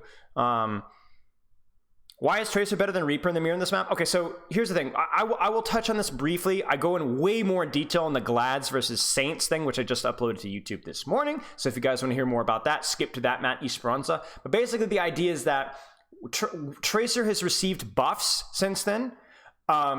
Such that and also people were playing Tracer in scrims, right? Reaper just was like the last minute panic swap that everyone wanted to play because Dallas, I'm pretty sure it was Dallas that started it in scrims. And basically, long story short, Tracer's going to be good at controlling angles and controlling the enemy sojourn and has more uptime. Reaper is more cyclical, more tempo oriented. So Tracer, and also more teams have good Tracers, and there aren't very many teams with good Reapers. Dallas has a good Reaper, London has a good Reaper with Backbone, but everybody should have a decent Tracer. So Reapers, it wouldn't even say he's hard to play, he's just different to play. So it takes a lot of skill set that you don't really build up. Yeah. It's the first one. It's the London versus Vancouver one. Yeah, it's the London versus Vancouver one. There's the little plus gladiator sign at the end. You can skip to Esperanza, and then at the end there you'll see it. I think that's how it's pronounced, Esperanza. Esperanza, something like that. Yeah. You need the Reaper game as a fast, but yeah, you kind of need it. Like, you need to be a really good communicator and be like really disciplined with your tank. But yeah, yeah. But I do think Reaper's better in the first fight. But then I think as the map opens up and like angles and flanks open up, I do think nowadays Tracer is probably better. Assassin, Esperanza, Esperanza. Okay, listen, I'm white and American. I have like the pronunciation debuff upon birth, so it kind of stinks. Asked me to roll my R's, and I'm gonna give you a look. You know, I can't even roll my R like no, not gonna do it. I'm not gonna embarrass myself. Amari, no. Okay, so you can see that both Sojourns are trying. This is kind of funny. Look at the little X that we have here, where like both Sojourns are on the same side, trying to take an angle on the enemy Winston to build rail and or get a little bit of early damage. Yeah, at least everybody understands me. Maybe. Are you sure they understand me if I really say really fast? Not so much, you know? Now, Shy goofs a little bit. He has rail. So then he starts to swing, but he goes, oh crap, he messes up. And then there's the Tracer. Like this is just a big mess. Like they're trying to like, if we can get our Tracer to like stage here, we can kind of get a lot of pressure from our Tracer here. But then if our Tracer, or if we're mirroring, then we're both fighting here. And what ends up happening is both Kirikos and Lucios end up fighting each other over here because we both want to take this flank for our Tracer. And so you have like, people don't even care about the robot anymore because they're trying to fight the flank so they can dive the enemy backline. And then Winston's, I mean, this is interactive Winston gameplay, ladies and gentlemen. I hate this map so much! Come on, man. Like, please, remove the glass! Remove it! Get rid of it! Stop Stop delaying! Remove the glass! Remove the glass! Remove the glass! Remove the glass! Please, I'm so tired of sitting here with these stupid neutral stalemates that just go on for hours and hours. Nobody enjoys this. Stop. Nobody wants to see your stupid Spartan face. Get rid of the glass so that we can actually have a flanker, an angler, or Winston's can maybe soft diver who can take it. Nobody wants this. Nobody wants this. Get rid of it, please. It's so frustrating. It's been here for forever, and the same thing happens in freaking ranked and gold games. They don't know how to play this. And gold games, we have stalemates here. When the gold players don't know what to do, and the Overwatch League players don't know what to do, there's a common theme. It's the map, right? It's the map. I'm so tired of this. What was it, like 2 or 3 minutes of like, just so every single time this matchup is played, it's the same thing. It's so much better without the glass. Imagine how many options it open up. Get rid of the glass, please. This is so dull. Every single time that I watch this map, it comes down to somebody either makes a goofy mistake or somebody hits a crazy shot. There's never any like big brain strategy or they use their cooldowns better. It's just the same stuff. It's so frustrating to me. It's just like complete. And the thing is, it's like it's not even that terrible of a map. Like there are definitely some things about Colosseum that are really frustrating and Push is controversial. But this is such a simple fix. Just get rid of it. Like Circuit Royale, I feel like it's like fundamentally broken map. Like I don't even know how you fix this one, but just get rid of the glass. Get rid of the glass, and don't make it so you can get tasks from high ground. And then that's it. Like that. We still have push issues, yeah, but like, it's just so. What? Wake me up, y'all. Wake me up when something happens. Let's just relax. Like, I'm not even interested to watch what's happening right now. I'm just not even interested to watch. Like, we're 60 seconds in before something even happens. It's so frustrating to me. Like, guys, come on. So Prophet, they decide to give up the flank. But because this flank is so nasty to take, well, that's the thing, is like you're like, oh, this flank is decent, but it's also like really hard to take because you have to go so deep, you know? And so then Leave goes, oh, they have shot, so I guess we just don't win the flank anymore. And then Prophet walks forward. Prophet goes in really deep, kind of baits attention, recalls out. That forces them to... I don't feel like the backline from Spark is playing this one very well. They kind of let the shot decay. So yeah, getting your slide and Suzu force there is pretty sussy baka. And then railing Winston. Wait, does he rail Bubble or does he rail Winston? So that's not good from Shy. We should never have both slide and Suzu force by a dry monkey jump with no follow-up. That's a mistake. He rails monkey, that's fine. But then he doesn't have slide in time and dies for it because we don't have Suzu. Deserver, thank you so much for the sub. So yes, that is a big mistake from Shy. Positional, bad cooldown trade. But there's nothing about this that was particularly clever or creative or interesting or disciplined from Solo. It's just a bad cooldown trade. And then even that was after like 50 seconds of just staring at each other. Like, ugh. Gross. And then the worst part about this map too is it's like, I don't know. I just don't even care anymore, man. Build a charge shot. Krillin gets domed. Yonkies. It's just been a remark. I just don't like it. It doesn't help that this mirror is so boring too. I'm sorry, Chad. I have a bad attitude about this. I think it's because I've analyzed this mirror so much that it's kind of left, I'm just kind of sick of it. It's like if I have to coach another Kiriko, I'm going to scream. I shouldn't be so negative. The Colosseum thing, I don't apologize for that, but I shouldn't be so whiny. I get to hang out with my friends, my family, my BFFs in chat. Okay, so they're gonna lose lead.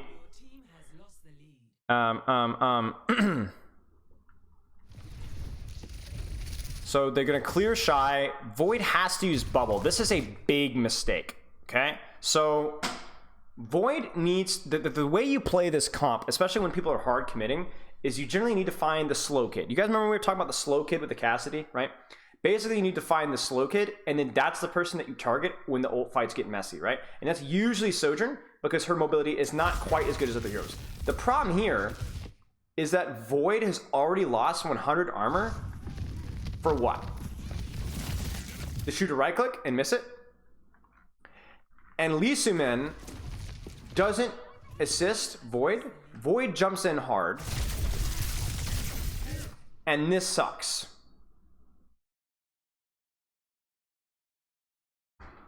This sucks. Because we've had to use our bubble on a dry, just a random clearing Sojourn jump, right? Terrible cooldown trade. Terrible cooldown trade right now. And not only that, but Liu Sumin also has to TP in with us. Sucky Baka. Now Gu Shui can go in hard. And Prophet, this is going to be chaos. Prophet, I say. Junior, right? Now, does Shy get greedy as a result? That's the question.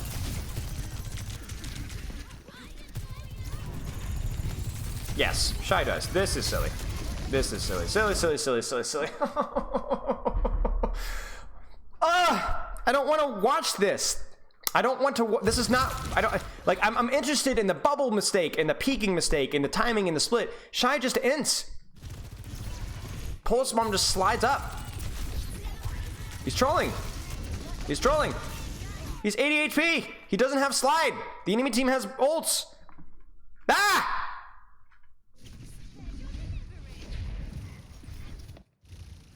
So, from there, we get the Kiriko ult on high ground. The Kiriko ult is really nicely placed. Everybody gets to capitalize off of it and use the high ground at the same time. So this is a really nicely good placed ult by Lee Sumin. Gu Shui tries to pursue after forcing slide with Primal. So he's going to jump into a Primal after the boop. So they do clear the high ground, but obviously being down one, if you're not able to kill, and I told you the Sojourn focus, right? If you're not able to get that kill fast, you're in serious trouble, and they don't get the kill fast. Now, the other thing here too as well is that Monk pops Kiriko ult in response.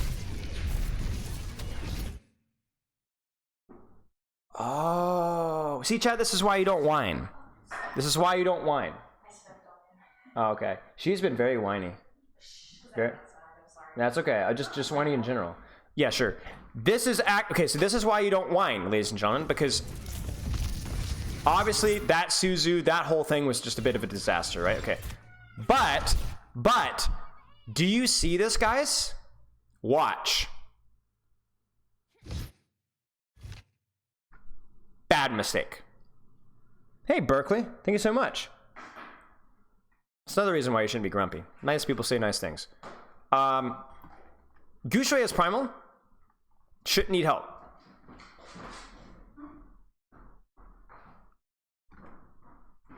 We need to be supporting our Sojourn.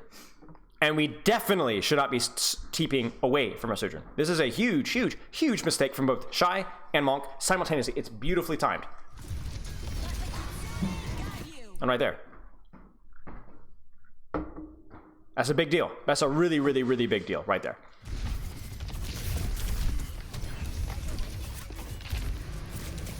So this is why you don't whine, because yes, Shy fed, but actually it was a little bit more nuanced than that. It was a little bit more nuanced than that. If Monk had been with his Sojourn, and then the reason, guys, the reason why Gu Shui is even diving aggressively here, and the reason why Monk should not have followed is because he has Primal. His job is to make sure that his Sojourn survives versus the enemy Primal and plays his own life. He just used TP and heal his Winston and left his Sojourn out to dry. At the same time, while his Sojourn was also feeding with her shift. That is a horrific, horrific trade. Horrific trade. Now, my question here is, why does Void Primal? Because I don't know why Void Primal's here.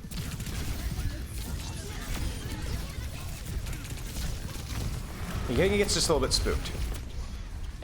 A little bit unfortunate, but okay. We're also C9 in cart while this stagger is happening, so that's nice. We get like an extra couple of meters out of that. I wouldn't say Kiriko Sojourn need to always be a duo, but as soon as stuff like Primal Beat starts to come online, you have to know that Sojourn's going to be #1 target. And you also have to know when your Winston has Primal, so you don't have to give him too much attention. Let him do his thing. I mean, you see this all the time, and like even in like ranked games where people like Suzu with Primal Winston right as he presses Primal. It's like a horrible trade, right? They're like, oh, I thought you didn't know you had Primal. So I don't know if that was just like a little bit of a, like we weren't thinking about Sojourn. I don't know what it was, but that is a big mistake. Junior baits the dive. Please tell me, like even this is just kind of silly. Like this is a big deal. We can't just like almost die to that. Oh, goodness. And the reason why that's bad is I think there was some sort of plan to push with Sojourn ult here. But we don't get it supported well enough. So then while Junior's on the way out, Winston's on the way in. So it's like ships passing in the night. And then that kind of leaves Void out to dry because now Void has to back up while Junior's going in. Now they use the beat, but honestly, I don't know. This is a bit of a mess. Monk.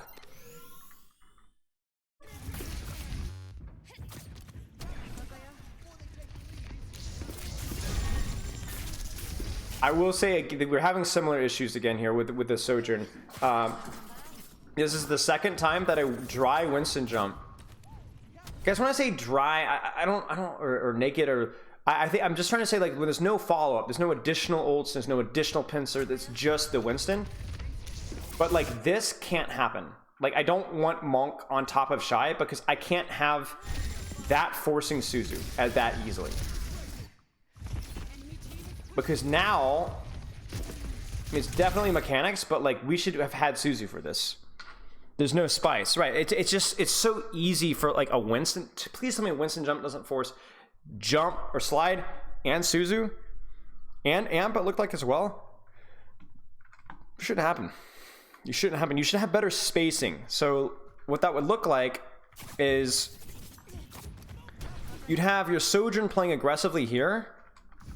And then you'd probably have your Kiriko here, even peeking point, like here, or peeking this angle here, while healing your Sojourn. So your Kiriko can heal or hit the Tracer, and then as the Sojourn's sliding out, the Kiriko can heal the Sojourn while shooting Tracer, right? And you need to trust the Lucio duel, and as long as the Winston can't reach you outside of bubble, if you're here, he can't, then you don't need to worry about it. This is a quote-unquote, right, soft jump from Void. We need to be able to peel this without using a Suzu and a slide. That is way too much here. And that's a positioning problem from Monk. Positioning problem from which the reason why I'm being so obsessive over this is because that's a bad mistake that then will cost you. Case in point, we don't have our Suzu. Whereas if we have Suzu here, we disengage this, we trade 2 ults for 1. And yes, we have to give up lead, but that was not well executed. Okay, so I assume we're able to get lead here. Everything's fine and dandy. Prophet goes for a pulse, doesn't end up working out. He tried to do it immediately after, so we should be able to disengage this. Not good from Shy. Not good from Shy. Chat, what's the problem here?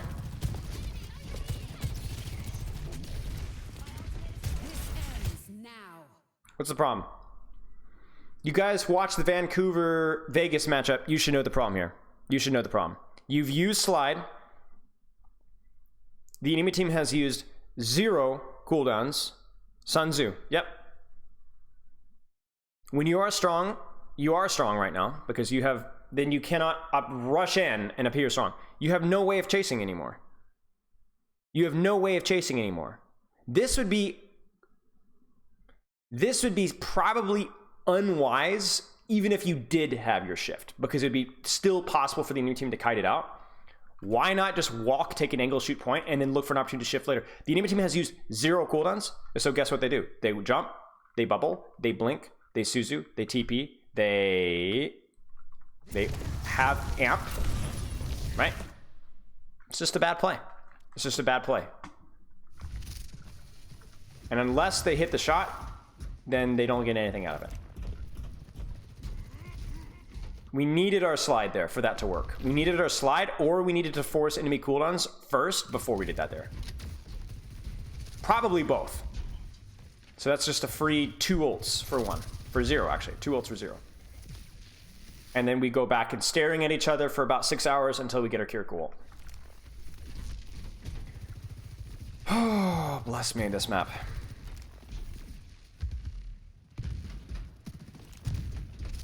Wait for it. We have Kiriko ult now. Now we're going to start walking forward. We probably won't use any cooldowns, though, just in case we want to disengage.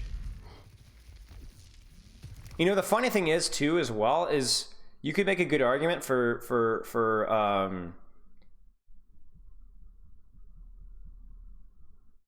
Soul not to do anything at all because they have the lead advantage, so they could probably just stall here forever. And they probably also track that the enemy team has support ult now, so they're like, well, what's the point of setting tempo here? Like, we're just wait, play the corner, make them overextend. So let's just enjoy this. There's nothing to analyze here. Both soldiers are trying to take an angle. Gushui is trying to walk forward. He gets poked out, and this is the problem with the lack of glass. Gushui tries to walk forward to set up a dive, but because Prophet or Junior has a better angle, by walking forward, you expose yourself to taking more damage than the enemy Winston, which then means you have to hide. Case in point. Now we're gonna go. There's the Kiriko ult. So after a nice 45-second interval, there's a Kiriko ult. And Gushui gets punished. So let's talk this one through. Jump, bubble, Sojourn focus. Kiriko ult is used. Both Kiriko ults are used. Gushui gets caught without bubble, jumps in the air, and dies. How does Void survive? Void does not have to use jump. Void, do you notice that Void can bubble second, right? Bubbling second is not an inherent advantage or disadvantage. The difference here is that Spark had to use cooldowns to do anything.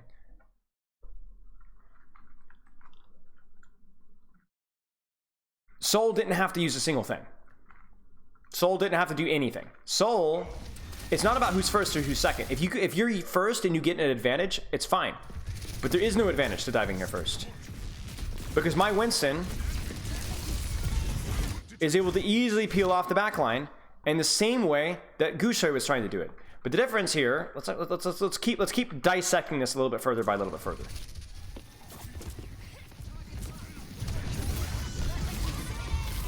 We also don't get Suzu off on our tank.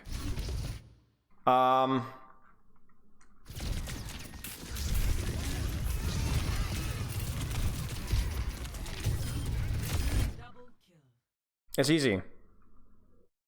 Dynasty literally just sits there and does nothing. Like they hold the choke, they hold the corner, you jump into us. Like the funny thing, guys, is we guys always talk about setting tempo, but if setting tempo means you give up the map, you better have an advantage to go here. There is no advantage to go off of here. This is why Colosseo in this point is so bad, because it is almost impossible to create an advantage through superior angles. You can't. You just sit here and then you try and set tempo, but because the enemy team has done nothing and you're using cooldowns first, the enemy team can use cooldowns after you, just as a cherry on the cake, right?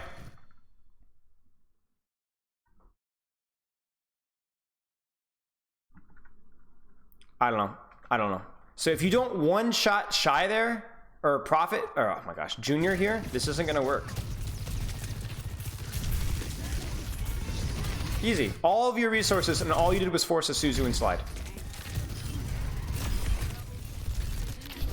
Basically, the TLDR, guys, is a neutral ground. The advantage of going first is more psychological than it is anything else, where you catch the enemy team off guard and you get your timing all lined up. But if the defending team is able to hold a corner and force you to walk into their space where they have angles and they have a choke, then you are at a disadvantage if they respond to it well. Think about it, the equivalent of this way is if you had a Rein versus a Rein, both in the choke, and both had to try to capture the enemy team's flag.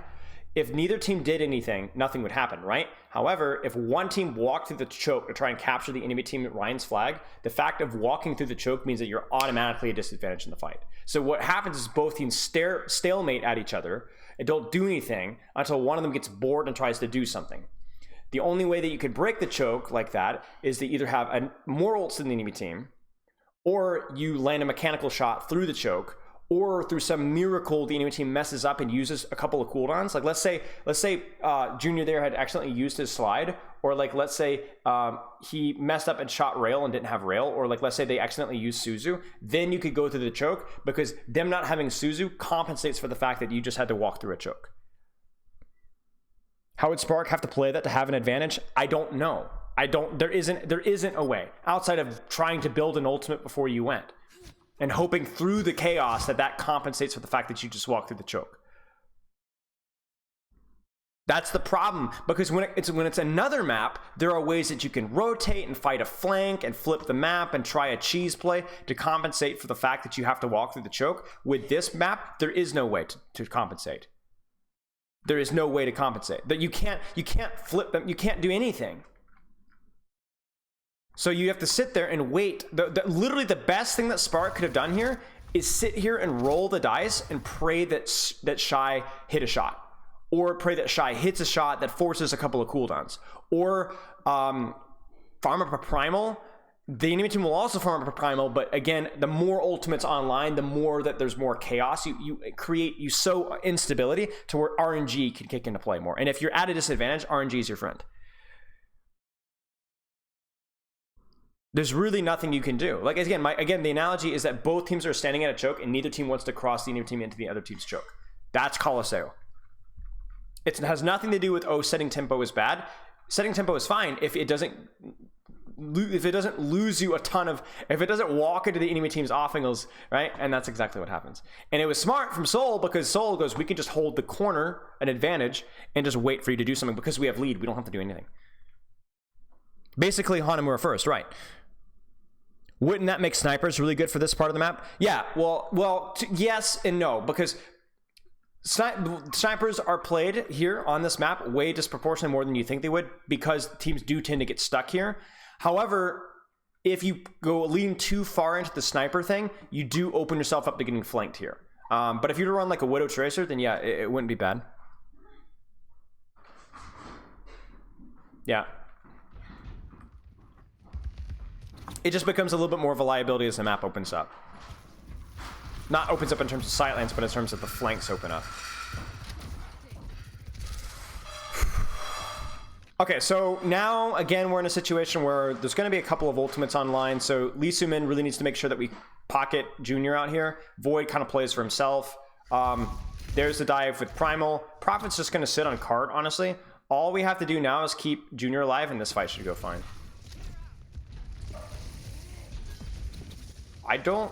This is a pretty nice kite, I will say, from Spark, though. So, and I don't like... I mean, this feels a little bit ambitious from Junior, because he's gonna get Primal now and he doesn't have his slide. He might actually die for this. Yeah, he does.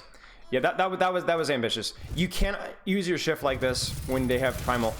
Even if you're primaling their backline and you have the ultimate, you have the advantage, you expose yourself to being primaled now. So unless you beat this the second that you get primaled, but that's a massive ult trade, right? You know what I'm saying?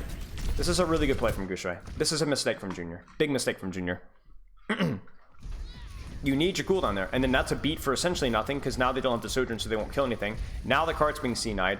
Void, please tell me you don't use Primal. Shouldn't work. Big mistake. Big mistake. Big mistake from both Prophet, or I guess Prophet, as in Junior, and big mistake from Krillin, and then a big mistake from Void. And that is exactly how you win push. Doing things like that. Now Gushui gets super split. Okay, they save him. Nice, that's huge. And they're getting the cart C9 while they're doing it. Wow, that was monstrous. Not ideal, right? The big thing there is that we shouldn't shift in when they have Primal or Beat, because you're going to get run over for not having your shift. Because even if your team matches ult for ult, you need your shift to be able to disengage. Looked like a play Shock would have gone for, right? But Shock would have hit the shot. And Shock would have also had a beat sooner so that their Sojourn doesn't just instantly die to Primal. So that is almost, that could, if Spark plays this really well, that could be a map losing mistake. Right there. That could be a map losing mistake. Yeah.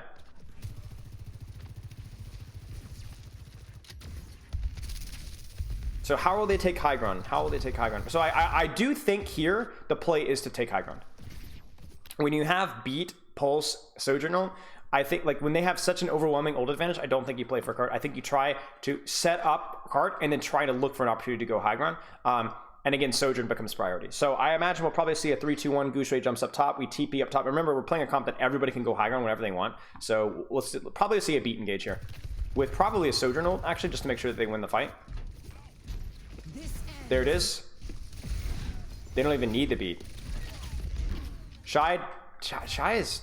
Why is Shy dying, mate? Like, Shy should be getting supported here. This is a set play. How does he die? It must be Lee Sumin must hit a headshot. That's it. I knew it. I knew it. I knew it. There was no way anything could kill him that fast without a massive mistake from Monk.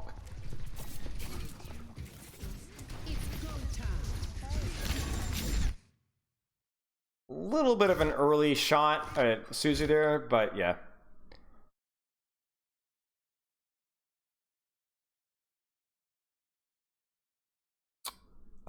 Asymmetrical comms and calls say they went over.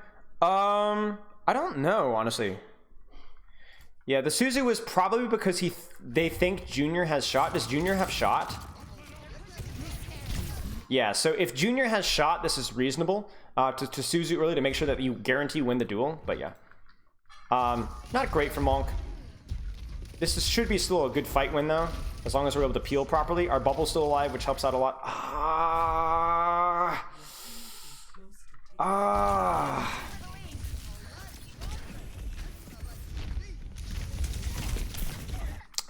There's just, maybe we should beat this even if we need to. I don't know, maybe that feels so cheesy, mate. Like, there's just no way. Like, these are like unlosable fights that just keep getting lost. Still not the end of the world though. You have kind of reset the support ults, but you still have a primal advantage. You still have a pulse advantage. You did push cart a little bit, and there is a brief window of time where you do have a support ult advantage. So I'm going to be looking to see Junior really guard his shift cooldown. Oh, never mind. That's just mechanics. That's really nice. They always get that a little bit of initial tickle damage, right? Like one bullet. You know, that's all you need. They go in hard. Void's just zoning backline. We trade Monkey. We get Shy. And that's a really, really big fight win for Soul right there, because that completely closes the window for Spark to win it. Because Spark had a window 2 fights in a row where they had an ult advantage. They failed to capitalize in either one because of a goof up from both, honestly from Monk both times. And then that now means that by the time the next fight rolls around, not only will they have good spawns, but support ults are now even. Primal might as well be even. They actually have a Sojourn ult advantage as well. So, yeah. Now, I would argue that Soul, within the next 10 or 15 seconds, will have an ultimate advantage. So what we'll probably see here is we'll probably see Kiriko ults traded, beats used at some point in time. Both Sojourns have to be super careful. There's this. Now, this is really interesting. So this is what they do. I want you guys to watch this. This is where you can see from the experience of Gushui kicking in, because you're like, why? Look at this jump from Gushui. Do you see this? This is actually such a nice little detail that I'm still learning a lot from this kind of stuff. So they jump the Kiri kind of, but what they do is they turn their attention to Sojourn and then place bubble. This immediately splits both Sojourn and Kiriko. And so then as everybody turns their attention to Junior, you know what's going to happen right now. You know what's going to happen. Junior is going to have to slide across, right? He's going to slide over here towards his team. Then Gushui, he's going to slide either into the Kiriko ult, or Gushui is then going to pop Primal and knock him off the map. He's by splitting him with jump, he's forcing the shift earlier rather than later, even though they haven't popped a single ultimate yet. Oh, actually, they have popped the ultimate, but that's not what's actually forcing the slide here. So we'll probably see Junior slide in. Well, he actually goes out, but now he's isolated and killed. That's crazy. That right there is a little bit of, probably would have liked Lee Sumin to pop the Kitsune a little bit earlier. But that's just a really nice jump from Gushui. And then I think Lee Sumin messes up the TP as well, which sucks because he TPs across to where he thinks his Sojourn is, but his Sojourn splits. So Junior's got some growing pains for sure. We've seen that so far in really all 3 of the maps. But yeah, that's actually such a nice fight win from Spark.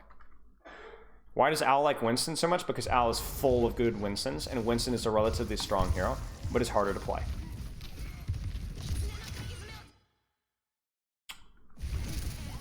This is a really big fight, chat. This is probably this might be a map deciding fight right here.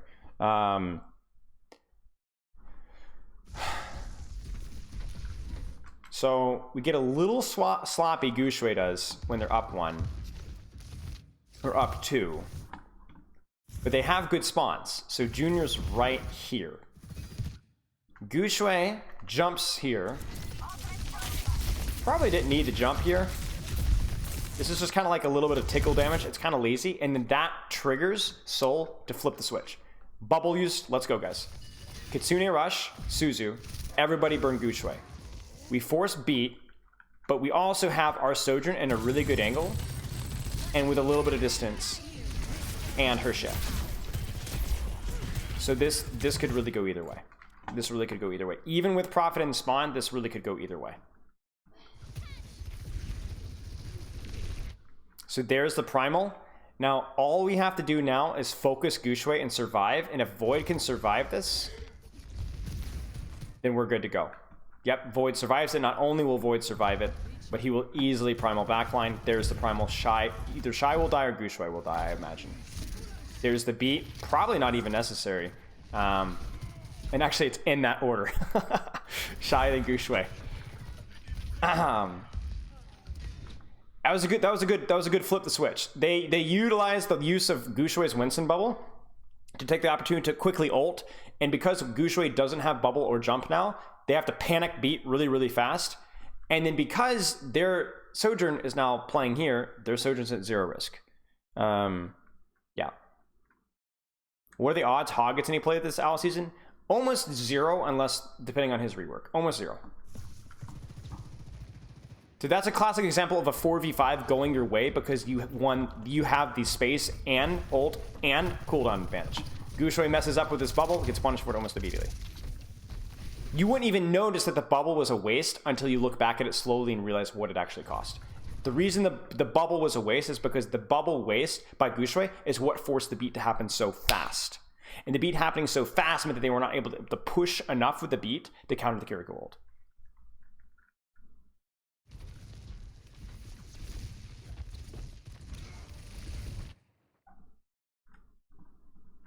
So again, we get the jump. This time, Lee Sumin and Junior are playing a little bit closer together so they don't get split. So then they're able to kite easier. See, this is what a jump from Winston should force. Even a good Winston like Gushui, right? Look at this. Look at this. A little bit of distance. They jump far. They do have to shift. Actually, they don't even have to shift. They just amp speed and walk away. No Suzu, just healing. That's what should be the norm for backlines. Backlines need to aim for this. You should never have to Suzu and slide. They don't even have to use either. That's optimal. So now, Junior can actually W key forward because he has his shift still and we still have Suzu. And Gushui actually will have to give up space. And then now you have your Sojourn in a good angle again. And you haven't really had to use anything. Prophet tries to ego a little here. Check this one. I think he was aiming for Monkey, actually. That's funny. Why do we get Bubble or Suzu forced over here? No way that Suzu should be forced here. You guys see this again? Really nice boot from Lingsa. Oh, is it the Pulse Bomb? It must be the Pulse Bomb. It must be the Pulse Bomb. I was wondering why Monk uses... Ah, come on!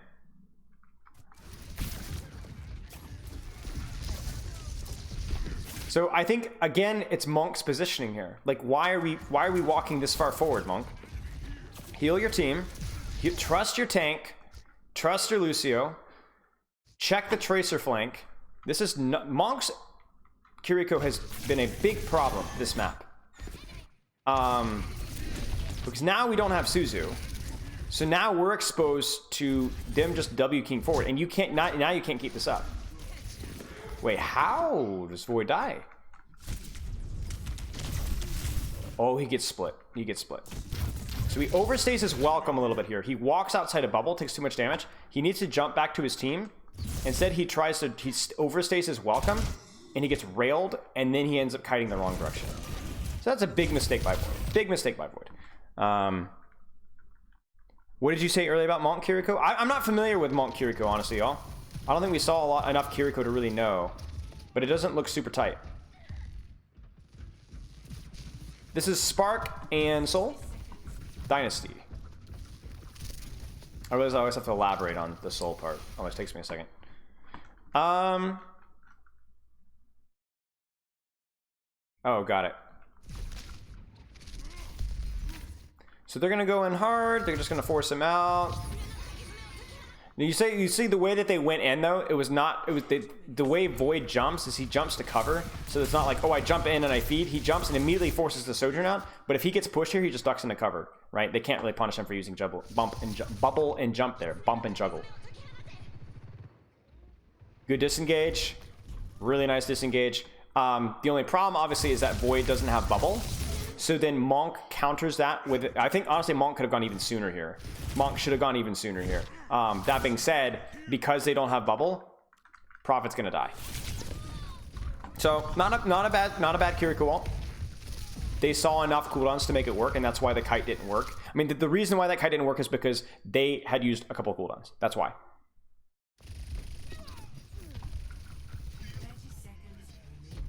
And that's a really big fight win. You get good spawns now. Not that the good spawns really matter that much because you need to win all the rest of the fights. But yeah. Oh, so they're gonna try and set tempo.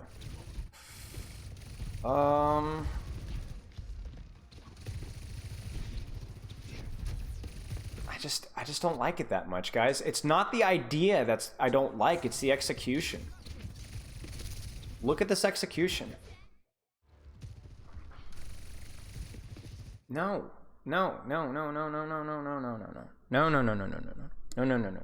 Where is my Tracer? Even just the Tracer, much less the Sojourner or Kyria or just anybody here, please. This just isn't gonna work. Even with somebody as good as Gooseway, you need follow-up. You're not gonna be able to buy enough cart push by yourself for that to matter. So we've used Primal and they've used nothing. So now we're gonna walk forward with our ultimates. There's the Kiriko ult. There's everything, right? So there's the beat.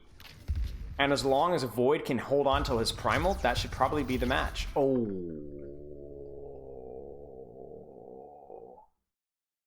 That's huge. That's huge. So they come out with Sojourn. This is actually pretty cute from Gooseway. Gooseway uses his last jump and Primal and then jumps back. And that, look at where that puts Junior. Do you see this? So Junior's very late to the party. That's a big one. Void goes N with Kitsune Rush. He bubbles. He jumps again, questionable, and dies for it. 99% Primal. Krillin needs just a little bit of time. This is actually very winnable by Spark. Oh. If they get beat, this map should be over.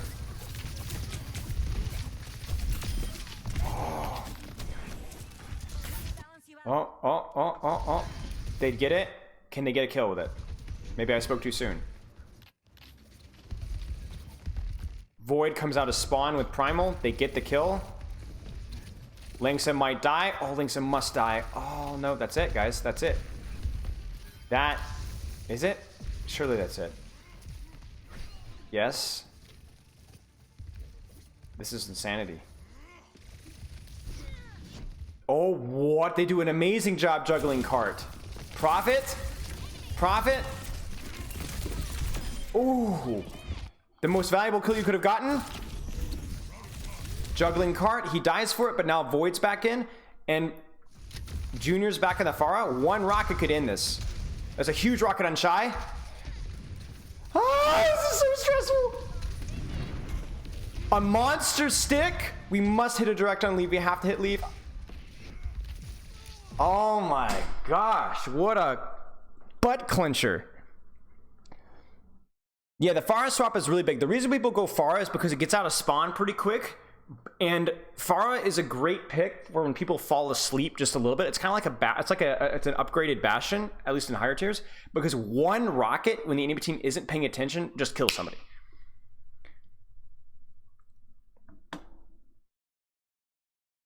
Yeah, that's insane. I don't know. Some teams are playing Ryan in some maps. I think Ryan will always be a map specific pick until Ryan actually has a support that can keep him up. Yeah. Wow, that's crazy. Honestly, some pretty clunky macro play from both ends. Junior struggling a little bit specifically, Void struggling a lot specifically as well. Those two were the weak points for me in this mirror, which isn't a huge surprise. Decent mechanical play from Shy, Leave, and Gushui as well. Definitely lacking the team department. I think Monk's Kiriko looked a little bit ugly. I would like to look at one more VOD, but I'm going to be really sad if this is just more of the same. I think this is a short map though, so that's pleasant. Yeah, Junior did play really well in Junkertown.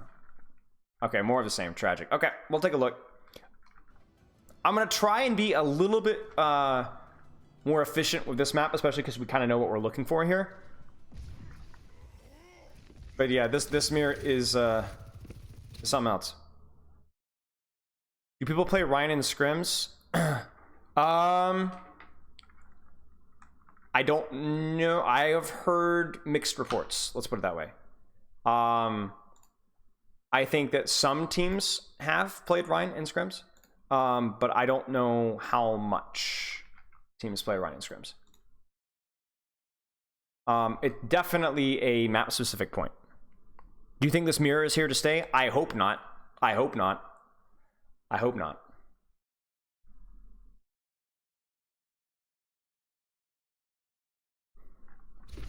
Like, Ryan is really... the problem with Ryan, guys, is... the problem with Reinhardt is that Reinhardt is a strong tank. But the heroes that synergize with Ryan, like... honestly, guys, really, it's just BAP. BAP just doesn't... BAP is just not very good strong. At least not in the high tier environments.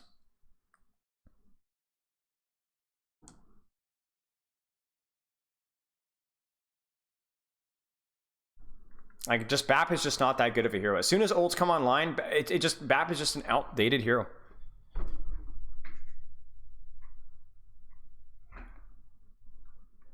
Smithsonian, honestly, it's just Ana's in. I like Ana's in comps. I think those comps, like we talked about it earlier, it's like the perfect balance of like interesting and macro oriented. Oh, Ramaja is the same problems as Ryan, where he's like not super mobile, but actually he's even less mobile than Reinhardt, because he doesn't have the charge change has been huge for Ryan.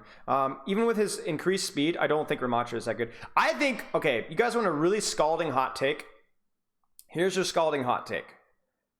I don't think Ramaja is a very well designed hero. I don't. I think Reinhardt is interesting and has good dynamics. I think Ramatra's hero design is really, really flat. A cold take, fair enough. It's not just that, like, oh, there are parts of this kit I don't like. It's just the overall hero design just doesn't make a lot of sense. His poke weapon isn't good. It's not good. You can't have a hero and then his utility also falls flat. His E is too inconsistent to get consistent value out of. His shield, too inconsistent to get value out of. He has no niche. He loses to Ryan in the Brawl Mirror. He can't dive. He also can't spam. Orisa at least has the advantage of, well, had before they nerfed her guns, just stupidest decision I've ever heard in my life, at least had the advantage of like more consistent mid-range poke and a little bit more self-sustained, but Ramatra isn't even as self-sufficient as Orisa is.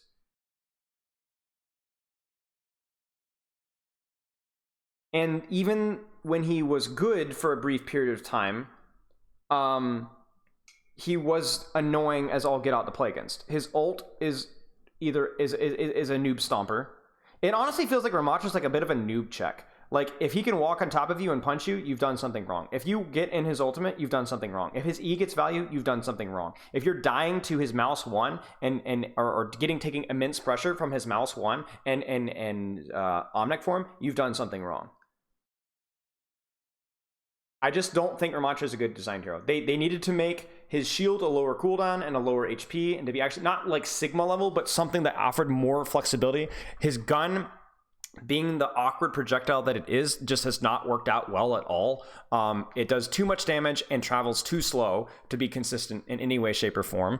His ultimate is frustrating, infuriating, and has no niche outside of just ticking people off. He has no way of playing around CC as a result. His E is beyond disappointing. Who were Shock playing? They're playing Atlanta, and Ram looked horrible there. You don't have to avoid him. His ult is the worst ultimate in the game, not in terms of power, but in terms of design. It's the worst ultimate in the game. But then again, I've talked about this a lot of times, so we'll keep moving on. So yeah, this is kind of what I was expecting Glads and Saints to do. You guys remember some Glads and Saints, where I was expecting like an aggressive Sojourn angle, but this is pretty cool. Like, both Tracers are fighting for this, right? Because both Tracers want to take this angle to prevent the enemy Sojourn and Kiriko from abusing this angle too much. So then what happens is they end up running into each other, and this is like classic mirroring, right? Both teams trying to do the same thing, so they both fight for the same spots. The nice part about East Speranza is at least you can, if you goof up here, you can at least have the map to rotate around elsewhere. So yeah.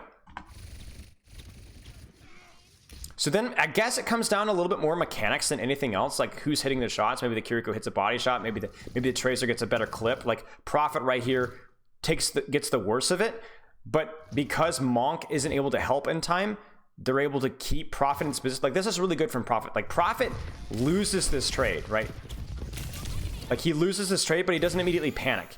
He holds the corner, he holds the space of this positioning. Gushui jumps in, creates a lot of space. Void follows suit. He gets booped out, so then he has to turn around. Honestly, I'm gonna try and describe this as best as I can. This jump from Gushui is probably fine. He should be okay. He has cover to play around. He's getting a lot of pressure out. This is probably okay. He's gonna have his jump soon. Void, I actually think it's the worst of this trade, because Void, it's not like the bubble. This is like what I'm talking about, the bubbling second thing. It has nothing to do with bubbling first or second. Void gets less out of his bubble because he gets booped out of his bubble. So he doesn't actually do anything. He doesn't actually shoot or pressure anybody. So then, yes, he doesn't take a lot of damage, but actually look at how much space Spark has. The problem here is team play. See ya, Caesar. The problem is Shy, for whatever reason, just slides in like this is 2022 to avoid the Winston jump. But my Kiriko, Lucio, and Tracer are sitting under... I don't even know why Leave backed up. I don't understand this. I don't understand the passivity and yet the crazy aggression from Shy. Shy just jumps in there while my backline is completely MIA. So, like, if you were gonna do that, you would need your Kiriko to actually go in. So I don't get it. I don't get it, guys. Because here's the thing: is if Gushui jumps here and Void gets his jump booped, and then both the Sojourn Kiriko, Lucio, Tracer just W key without using her shift here. Like, look at the positioning that Soul's in. Gushui's jump and Lynx's boop on Void should, and honestly, Leave's clip on Prophet should have won them this trade. Like, look at this. This is horrible for Soul. This is horrible. But it's a teamwork problem, right? Because like, Leave wins the mechanical trade. Void loses the mechanical trade. This has nothing to do with the bubbling first and second. Gushui gets a ton of value out of his jump, but his team just like MIAs and Shy slides in. So like, and then the Suzu's late, and then, you know, and it's probably going to snowball from there. Leave just straight up chilled, you know? And so like, was the issue there like a miscommunication or lack of teamwork or lack of understanding? But like, Leave wins the trade and then just walks away. Void gets his bump juped, and yet bump juped. I'm getting tired, guys. Gets his jump booped, and Shy slides in as if he was being directly landed on. I mean, the Sojourn slide forward can work if we actually had committed there. If we had like amped in and just TP'd in earlier, then that would have 100% worked. We would have juked Void entirely. So it's not the Sojourn slide, guys. It's not Shy. It's the Sojourn slide plus the Tracer not going in, plus my Kiriko not going in with me. You can do either one. Bump Jupe sounds like a rapper name. What up, guys? My name is Bump Jupe. This is a bit of a mistake from Krillin. So, like, you guys saw it with Lengsa. One of the best things that your Lucio could do and needs to be doing in the mirror is this right here. Is a smart jump from Gushui. Do you notice how this is such like a tight mechanical play from Gushui? Like, I don't even know how to describe it to you guys. All the things with Monkey are so hard to scout, but like they're so important. Like, watch this jump, right? He jumps, he plays just outside of Lucio boop range, and then immediately W keys in. That's a monstrously valuable jump from Gushui. That being said, a better Lucio is going to be able to boop this one off. A better Lucio is able to boop this guy off, or boop him back a little bit. But this was a really tight jump from Gushui. And the reason that you know it's a tight jump from Gushui is because how much cleave he's able to get. You bump Monkey away when he jumps so that he can't zap anybody with his gun, so his bubble breaks and he's done nothing with it. You want to do damage and bait attention. This is doing both, but if you boop him, you only bait attention, you don't do any damage. So now, because we've put out so much pressure with those zaps, it's now safe for Monk to TP. Shy sits on the off angle here. How do they lose this, y'all?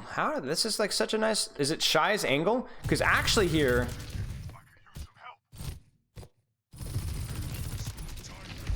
How, chat, how?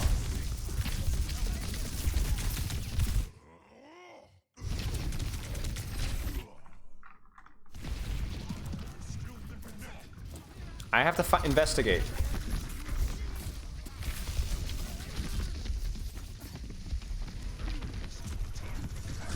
I just don't know. I just don't know. It just doesn't look that good. Like, we either need to be sitting in bubble and Suzuing. Also, not gonna lie, this is pretty trippy. I don't know what Lengsa is doing. So Lengsa should wall right across here. Immediately come up here. He needs to get amp in. I don't know. Where's Leave? This is fine from Leave. Oh, he's so low. Oh, he misses the melee twice and gets his recall forced. And then Monk is just not in a good position to do anything. Monk literally doesn't do jack all. Doesn't get the Suzu, doesn't get the healing. And Shy just doesn't have very good of an angle.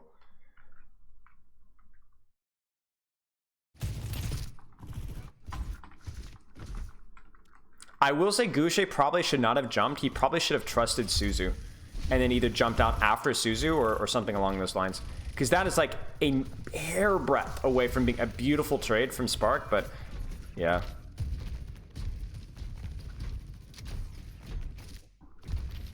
Yeah. Like, I'm liking what I'm seeing from Gushui, but I'm not liking what I'm seeing from the rest of his team. Which is not a surprise, right? It's Gushui on a comfort hero, but we're not really seeing people stepping up elsewhere. Like, we should not be losing to Void, Monkey, and Krillin Lucio, respectfully. Void clears Sojourn. Gushui avoids. Gushui's probably going to jump in now. Will Krillin hit the boop? Notice that Gushui tucks in here to avoid damage, right?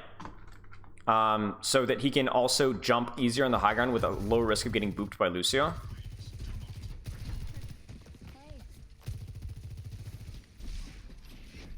Prophet gets his Translocator Force. They're gonna beat in. Oh, this is a classical right here. See you, Varashi. This is a classical. Gushui goes in for the greatest jump in the history of the universe because he snuck up on the Sojourn without taking any damage. Check this out. See this? Now he's gonna jump up on Sojourn, take no damage, and not get the boop. Wait. Where are you guys going? Where are you guys going? That's crazy. That's such an this is teamwork. This is a team play right here. We have beat, they don't. Let's run them down. Now, Shy has not used his shift, so I don't know if Shy should not die here if he plays it well. But what that will mean is that they will get capped with this beat and theoretically be able to force out and maybe even kill Leave. I think it's probably worth it. So what happens here? Oh, Shy, what? What?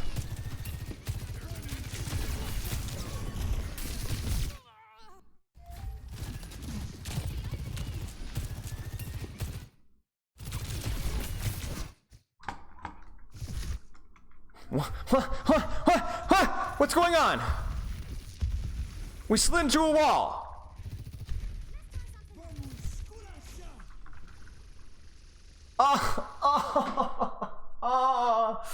No. Because this is so simple. We shift out, disengage, we kite the beat, then maybe Leave is vulnerable, right? But no way Shot should be the one dying there. It's a good plan from Soul, but golly gee whiz.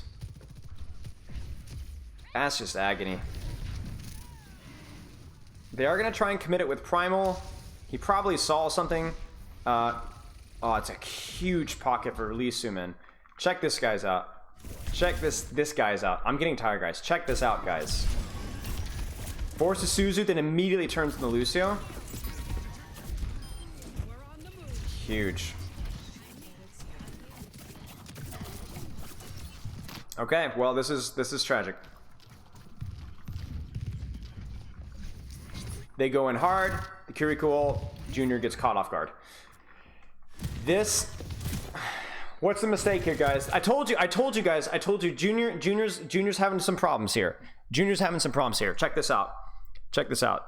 All right. Junior pushes up, shifts because he's out in open cover, and then immediately they say, no Sojourn shift, let's go. And that's it. He's cooked.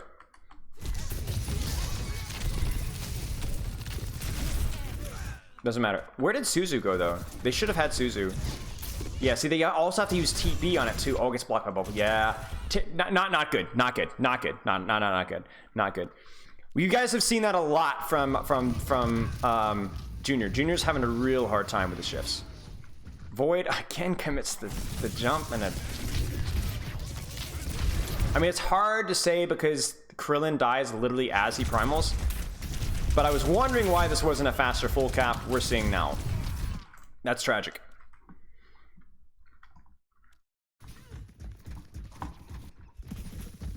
Yeah, not an intelligent shift. Because remember, as soon as ults come online, yeah, overclock as well, that's true. As soon as ults come online, that shift is not used for you to even dodge a dive. It's used for you to survive an ult. You need to be able to survive a dive without using your shift when they have ultimate. That being said, we can take Kiriko ult with high ground. And if Spark don't kite this one out well, this might be okay. We'll probably see a 3-2-1 Kiriko ult here. There it is. There's the beat. This is a bit of a mess. Because it's a tiny choke, right? They're going to Sojourn ult, Shy does. That's reasonable. They're going to walk. Yeah, the beat's late from Krillin. So he actually falls off and then gets booped. Oh no. Oh no. So Prophet was a little early. That means he doesn't have recall. He gets destroyed. Krillin gets booped by, is it Lengsa?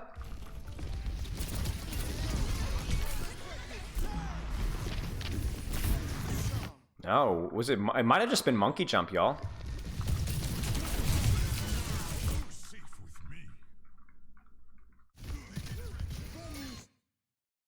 Was it Suzu? What happens to Krillin beat? I don't know what happens to the Krillin beat. I don't know. I need to watch this again.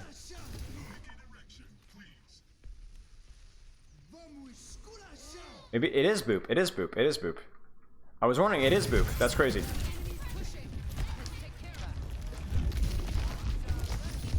How does Shy still die? So many of these deaths feel so earned. So unearned.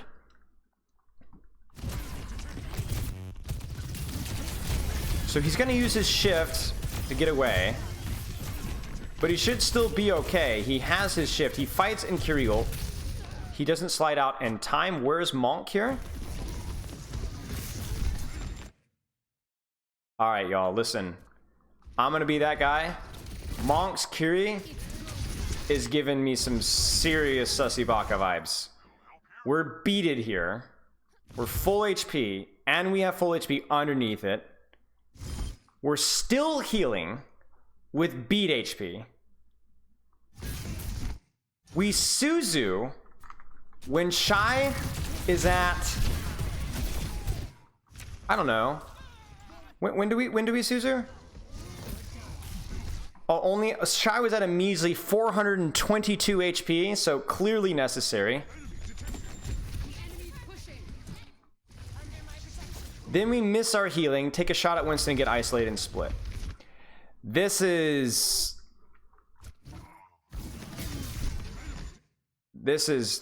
horrible. This is some of the worst play I've seen from anybody in any of the Owl scrims that I've reviewed so far. So maybe Monk had a long day. I mean, I don't know. Maybe Monk is just a fine Kiriko, but this is bad. This is really bad. This is probably the worst play that I've seen from anybody in any of the because I don't even know what the excuse for this is. This is just atrocious. Like, you don't even have your own Kiriko to just like I don't understand that at all. This is a major problem. This is a huge, like, maybe I'm sure it will be fixed by the start of the season. Maybe this is just a one bad scrim block, but Monk's Kiriko has looked really quite bad. Like really bad. Like that doesn't even make any sense. Like I don't even understand that at all. Like that is really, really bad. Fat finger maybe? I mean, maybe, but why are we, but it's not just that. It's that and that and that and that and then that. Like stop. They're full. Damage, please. I beg you. I'm begging you to damage somebody and then yeah, it doesn't make any sense. It's not just the Suzu. On autopilot? I mean, that's beyond autopilot. That's not even playing the game. So you know, Monk is a great player. He's a great player. But that's really bad Kiriko play. It's really bad. Yo, what's up, John Galt? Hey, listen, John, check this out. Give me your diagnosis. Give me your diagnosis. What do you think of this play from Monk? Are you seeing what I'm seeing? Oh no! Oh, guess CSR. Yeah, Owl Lobby. Yeah. I don't know. That is something else. Okay.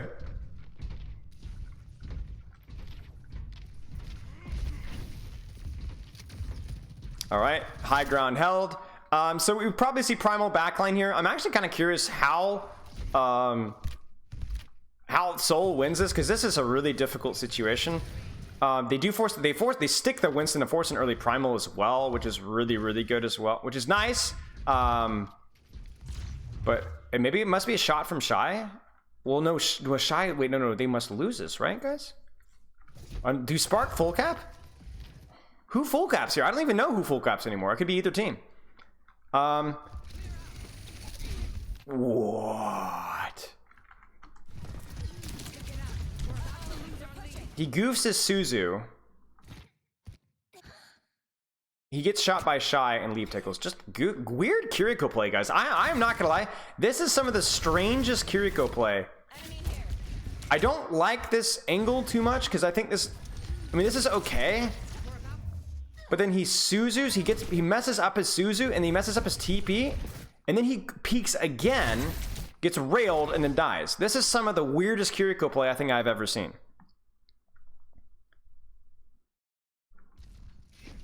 There's just no way that Spark full caps this. No way. I can't be bothered. This is crazy. Like I said, early scrim performance. We've seen Seoul. Honestly, I'm not gonna lie with you guys. Seoul played pretty well in Junkertown. Seoul played, I thought, really quite well on Rialto. But I don't think either team has been playing well on either of these push maps. And this has been consistent with scrims. Every team that I've reviewed has looked good at points, but every team I reviewed, from Atlanta to Glads to Vancouver to Vegas, has also looked really bad at times. London as well. So this is just a crazy tempo play.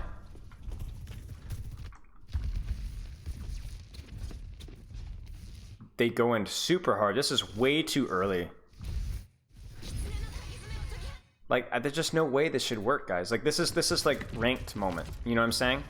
Like, Winston goes in literally by himself with Kiriko. The team's not even there, and Prophet just, or Junior just dies. Like, the Lou Simmons not even thinking about Suzuing his Sojourn. He's not even looking at his Sojourn. This is really bad, guys. This is a mess. Like, they weren't even ready for that. Like, Lynx is not even ready for Winston to go in at all. Not Lynx, a Krillin. I mean, part of that's just Krillin on Lucy. I'm getting so confused, guys. I'm so tired. Like, we missed the boop entirely. We missed the bell. The amp does nothing.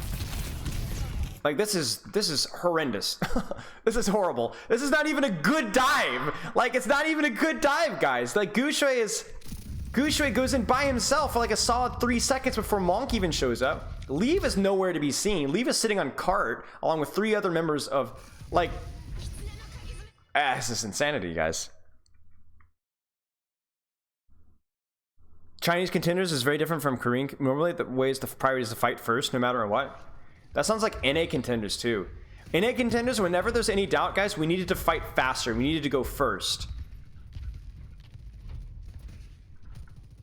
Yeah, I just think at this point in the scrim, or maybe this point in the execution, I'm flaming these guys just because I'm a little tired, honestly, y'all. But this level of play we're not ready for the season yet. We got some work to be done.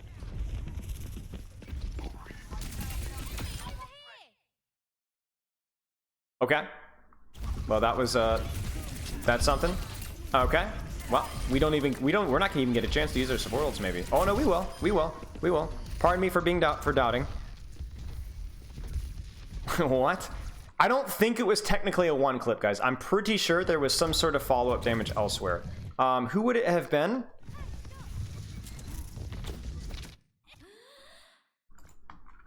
Surely he doesn't get 1 clipped. Surely.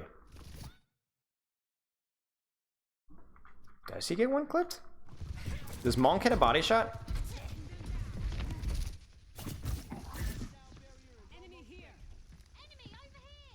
Nope. Nope. No way this guy just gets 1 clipped. Yep, that's a 1 clip. Oh my goodness gracious. And then who dies here? How does Shy die here? He slides in. Where's my pocket? So a little bit of a headshot there. I mean, there's not a lot that you can do about that. We shift in. The Suzu's maybe a little early, but honestly, just a little bit of a ballsy slide. Doesn't quite get the peel. The Suzu's probably...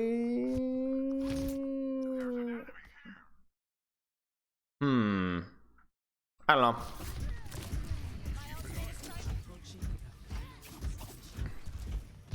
Makes sense, John.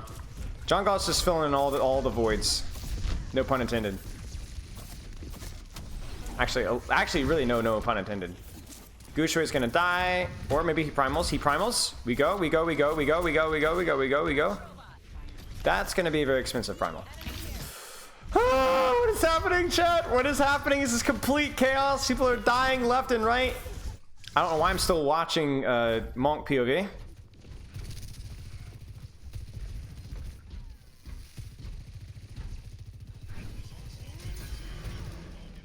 Lynx also gets split, which is pretty crucial because they're going really hard for the Lucio kill, but then Lynx gets overextended, and then also crucially, Lynx is not in a position to peel off the enemy monkey diving in. So that's really unfortunate.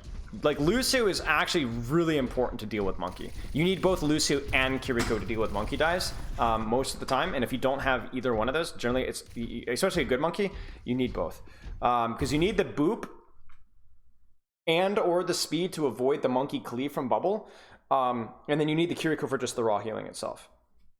The boop itself is by far the most important thing when it comes to peeling monkey. Like, it's just, even just the respect of the boop is what prevents the monkey from getting landing damage, because if you don't have Lucio boop, the monkeys should get landing damage on every single dive, which means they should almost always force Suzu from just a normal dive.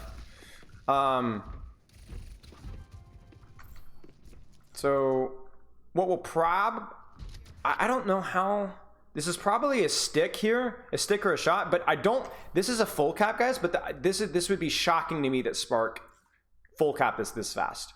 This has to be a major fumble from support ultimates here. Because probably the plan here, here's what I think the plan should be. What do you guys think the plan should be? For Spark. How does Spark win this fight? Prophet and Profit? Yeah, but nobody's gonna be able to do that. I doubt, at least hear the difference. They should rush here when Gushui drops, yeah. Yo, what's up, Slayer? Yeah, I agree, Pair. I think beat rush enemy Lucio is probably your best play. Beat rush enemy Lucio, force an Ajax. That would be my play. And then if you're I mean, I kind of agree with John. I think we could put a lot of pressure on Gushui here. Like, just drop and rush Gushui, maybe even flip the map, you know? Aw, oh, man. This is just Krillin. I mean, does Krillin screw this up? By the way, this is why Gushui is jumping from here, is because it's so much harder to boop, but this is still boopable. Yeah. That was it exactly. That's exactly what they did. That's exactly what they did. And now, if they're able to focus either Sojourn or Kiri, they should be good to go. There's the Sojourn focus, Sojourn dice. Dang. I don't feel like Sojourn should have died that easily, though. Let's see. Was shift necessary? Not really. No. The shift was not necessary, and that's going to kill him. This fight was probably lost either way, but no, the shift was not necessary. So the weak points of Soul are getting exposed here. Don't beat first, just Kitsune and jump Mega behind team for Void. Oh, yeah. Oh, I see what you're saying. So, like, you would say just jump in super aggro, like, even, like, behind. Like, yeah.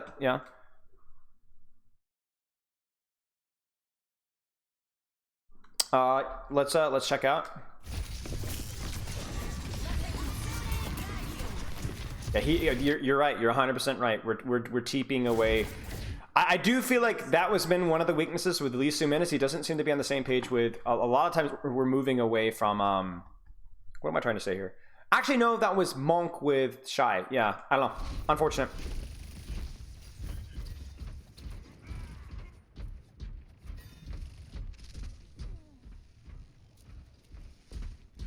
And this is going to be a full cap right there. Like, there's no way that we should lose that.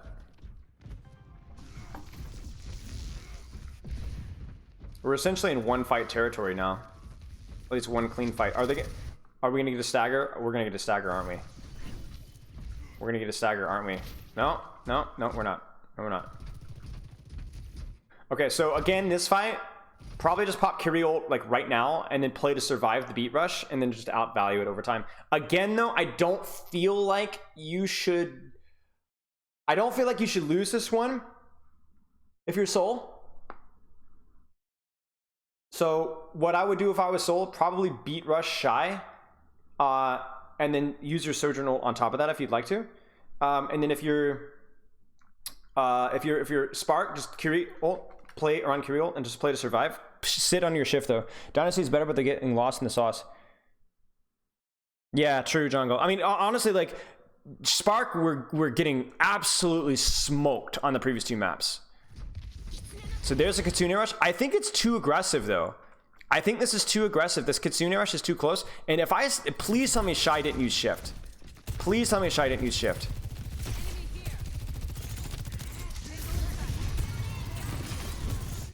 I just don't know if I agree with that. Like, even to dodge Winston bubble. I mean, maybe it's okay if we jump Winston. If Winston uses jump, maybe this isn't so bad. Once again, Junior gets caught with his pants down. So can they survive it? Yeah. Because here's what he did. This is why Shy shifted. There's the bubble. There's the jump. Or there's the jump, rather. So then we can completely juke the jump. So what Void needed to do... What I would jump here, wait, and then call beat 3, 2, 1, beat now. I don't know why Junior's caught.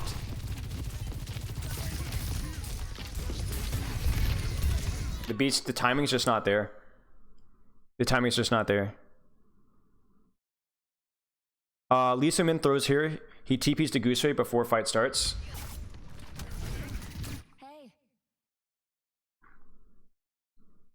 Yeah, agreed. I agree. I 100% agree. This has been a problem with both Kirikos, I actually think. I don't know if it's like some of the old school playstyle like kicking in from like the Al Grand Finals, but like so many times we have seen fights thrown because we've seen a Kiriko TP away from her Sojourn. And fights where a lot of ults are going to be used and a shift alone won't keep you up.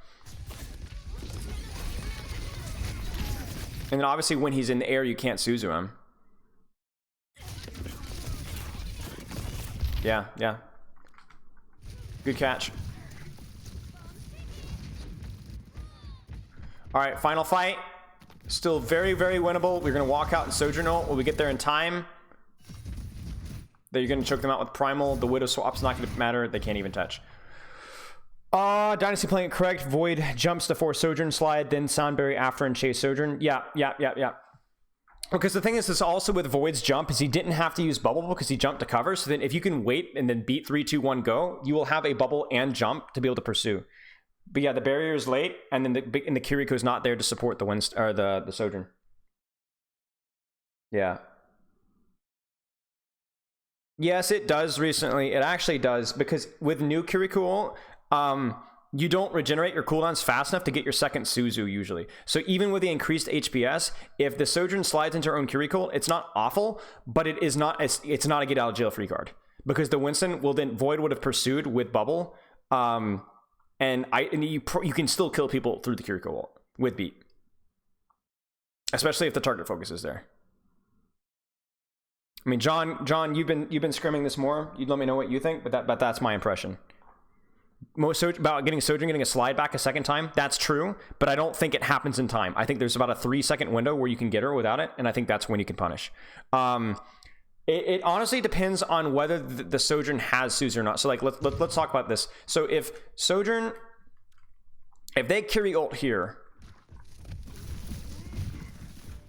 and Monk is able to keep Suzu for his Sojourn, 3, 2, 1, like let's say Void comes in now and we're able to Suzu now right there. Now in theory, Shy should have shift to get back out again. So yeah, you might be right recently, but you have to have the Suzu for it to work. Otherwise, the Sojourn dies if it's played well. It's like a super little micro detail. It's not a huge thing, but yeah. So TLDR, you can shift into your Kiriko ult to avoid a dive, but your Kiriko has to bail you out of bail you with a Suzu. Otherwise, you will die before you get your shift back again. So honestly, I will give credit to Spark. In the chaos, they are playing it really well. I think Monk has looked really suspicious. The team play from I mean, really both teams with this composition, but the team play from Spark as a whole has looked a little bit more shaky. Lots of good things to say about Seoul the first half, though. It's kind of crazy to me that this went 2-2 because it just felt like Seoul was the better team, like John was saying. But it you know, the chaos and you know they're winning off of it, you know. And little things like Leave gets a 1 clip, right? Shy hits a shot, you know, that kind of stuff is crazy to me. I will say, though, it is a little more noticeable that things like Krillin and Void, and it's also noticeable that Junior, like this is a comp where you really have to be on the same page. Like the macro is super important, and Junior is definitely struggling more in the Sojourn and that. So I think that's a big thing right there. Okay, chat. Do you guys have any questions about all this? We talked about an unbelievable amount of stuff.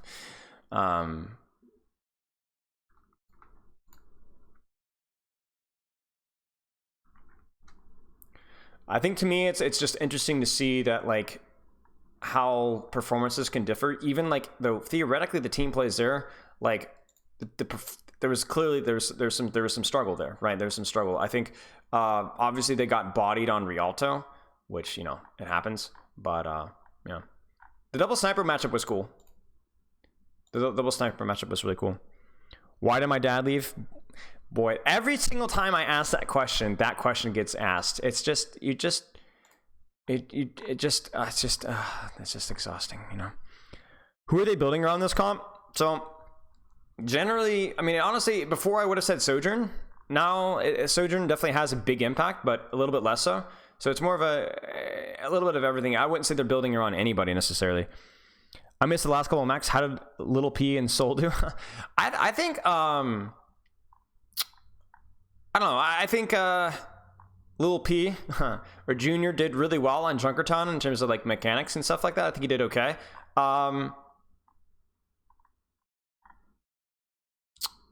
It's a little quieter, I think, for the rest of the VOD. Not super impressed. But obviously he has a lot of adaptation to do, right? Like he like the Sojourn is an incredibly teamwork and macro intensive hero. So I don't know. It remains to be seen. I don't want to make a commentary just right off the bat, of course. My teams believe that you don't jump first into wins unless you have primal or barriers. So Gushue is like playing wrong. Spark just play fast. Yeah. So that's the thing is like I think the problem with like what Gushue was doing with the jump first playstyle is it felt a lot of the time with Spark that they weren't all matching his tempo. You know what I'm saying? Like it felt like you go back and watch first fight if you get a chance, John. I don't know if you've seen this code, but like Gushue gets like so much space off of the first jump, and like Shy commits as well, but the backline literally just sits AFK. And then that happened on I think the fight after that as well, where Gushue gets like massive cleave, outplays Krillin's boop, and nobody's there. Like it was kind of a disaster. But yeah, I'm doing all right, John. Doing all right. A lot of private coaching stuff. Hope you've been doing well yourself. I've been seeing you've been posting some streams. You streamed too late for me, sadly. I'm trying to not be in degen mode, but I hope the trials for Singapore are going well. I coached a couple of Singaporean players recently, and every time I hear that they're from, I immediately think of you. It's like just like that. I'm like, I wonder how John's doing. So, do you think that the previous synergy between Gushue, Shy, and everyone else is new? It could be an issue. It could be an issue for sure. Could be an issue. Yeah. I mean, it was so aggressive from Gushue. I mean, I honestly don't even necessarily mind it though. Like, I think it can work. You know, I don't know what's necessarily the best playstyle, but I was just more disappointed that it didn't feel like they were all on the same page with the playstyle. They would just kite Gushui. Yeah. They did end up in a location where they couldn't really kite. That's true. They're all in the corner, right? So I think if they'd kited back towards the opposite direction, it would have been better. Oh, we get 2 guys on the same page and new guys are lost? Yeah, definitely could be. Yeah, definitely could be. Like I said, guys, every single team I've reviewed has looked really, really weak at least one map. So it's like, apparently everybody in L sucks, guys. Every single time I'm out, there's not a single good team in L. It's just early season, guys. Oh, there's a room where they were behind. Yeah, is it the Mega or the Mini? I forget what type of health pack is in there, but I know what room you're talking about. I hope it's not now right away, but honestly, who knows? Have any teams you've watched particularly surprised you yet? I think Atlanta's team play was a little bit surprising to me. I think Atlanta, at least from the couple of maps I watched, team play looked pretty nice, which was good. I think there's a lot of like good and bad surprises. I think London's spam comp looked the way they were executing it versus dive was a little bit surprised. Like they did a really good job with it, but then their brawl comp was like really surprisingly bad. And then like Vancouver looked really nice versus Vegas and Coliseum with the Winston, which was a pleasant surprise. I think Atlanta Rain's teamwork was surprisingly good. I don't know. Everything is surprising this early in the season. You know what I'm saying? Which teams look shakiest to you? I don't know. I honestly don't even want to say because I don't even really know. I mean, obviously, Vegas is probably the weakest team that we've looked at here, but that's not exactly surprising at all.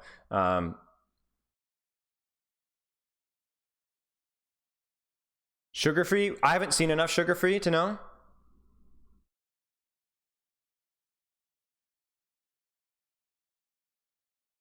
I haven't watched enough POVs. Like that's something that we'll get into in the season when we have like actual matches. You know, we'll study POVs like we did towards the end of the finals.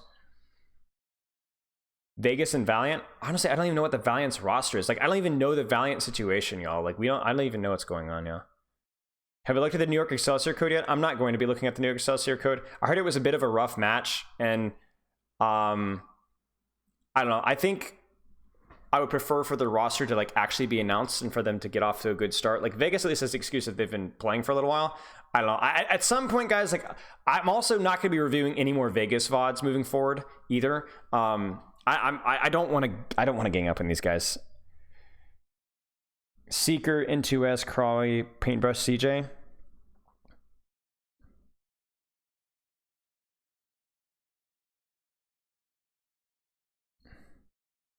Is the Nixel code the one that leaked with comms? I don't think so. I think that's the one that linked versus Trick Room. Or was that Trick Room? Is that what it's called? That contender team. You could find it on Reddit, I think. Somebody in chat maybe can link it to you. Yeah, I don't know. At some point, it just kind of feels like bullying. So, I don't know. Like, I don't want to sit there and just, like, smash on these guys over and over and over again.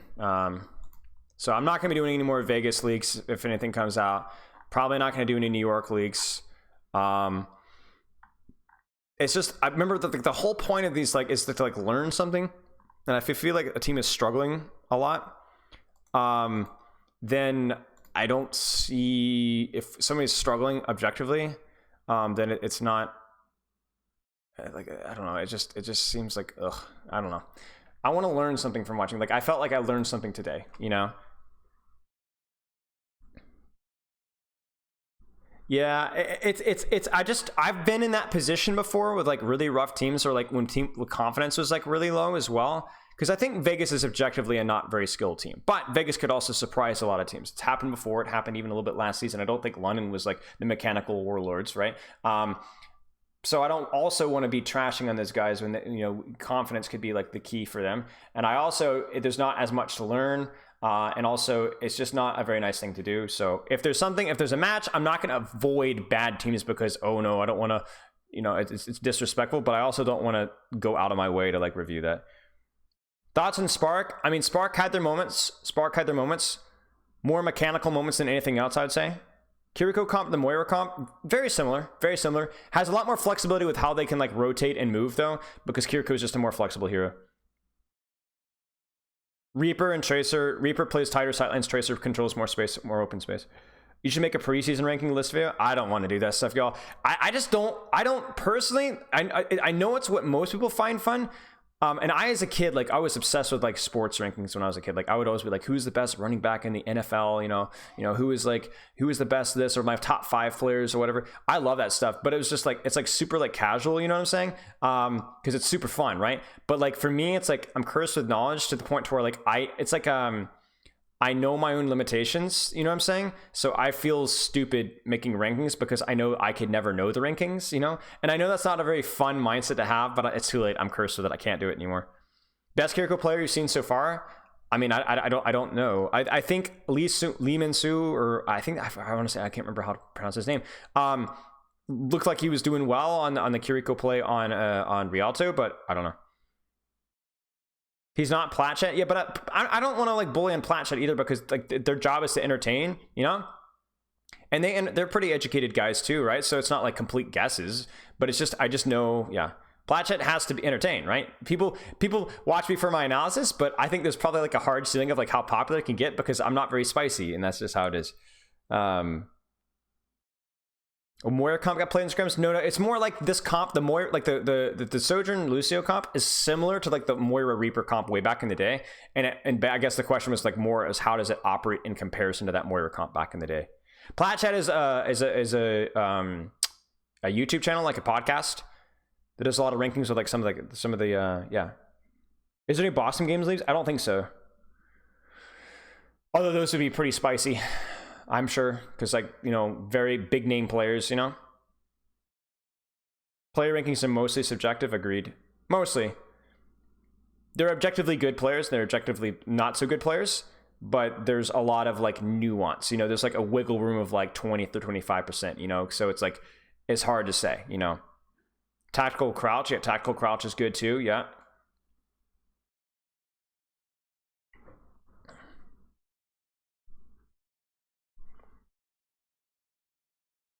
So I guess for me, it's going to be like, you know, waiting to see how the season goes out, doing some analysis, maybe doing, like I said, the top 5 plays, kind of a play, something, or top 3 plays of the week, and just do some underrated or secret plays that you might have missed, or some cool strats.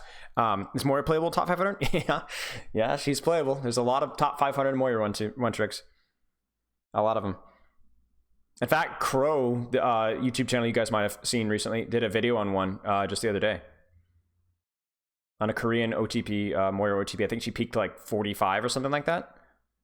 Which code is this? It's the last one. If you go ! Code's the one we're looking at on Esperanza. It's the last one. It's the 4th one.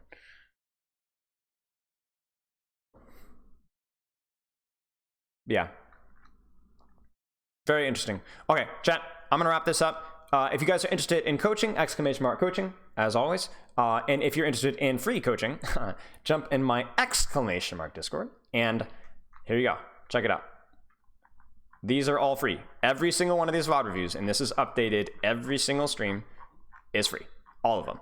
The first few dozen are Twitch, and Twitch UI sucks, so I created a second channel for free to upload all of these. So you can search in here for your favorite hero. They're all in there. You can answer and ask Bilo if you have any in-depth questions. I go over these about once a week, and then I post the Twitch timestamp in case you missed it. So free fun. Thank you guys for jumping in. We're going to toss a host over to Yes More Light. I don't know who this is, but I try to find small streamers to raid just for fun. So I know I would have appreciated when I was a smaller streamer. So love, kisses, chat. I will see you guys on Tuesday. We have only 2 streams next week, but we have a collaboration with Cloudy on Tuesday, and we're going to be doing a little bit of a charity stream on Tuesday and Thursday as well. So give that one a shout. Thanks, John. Appreciate it, y'all.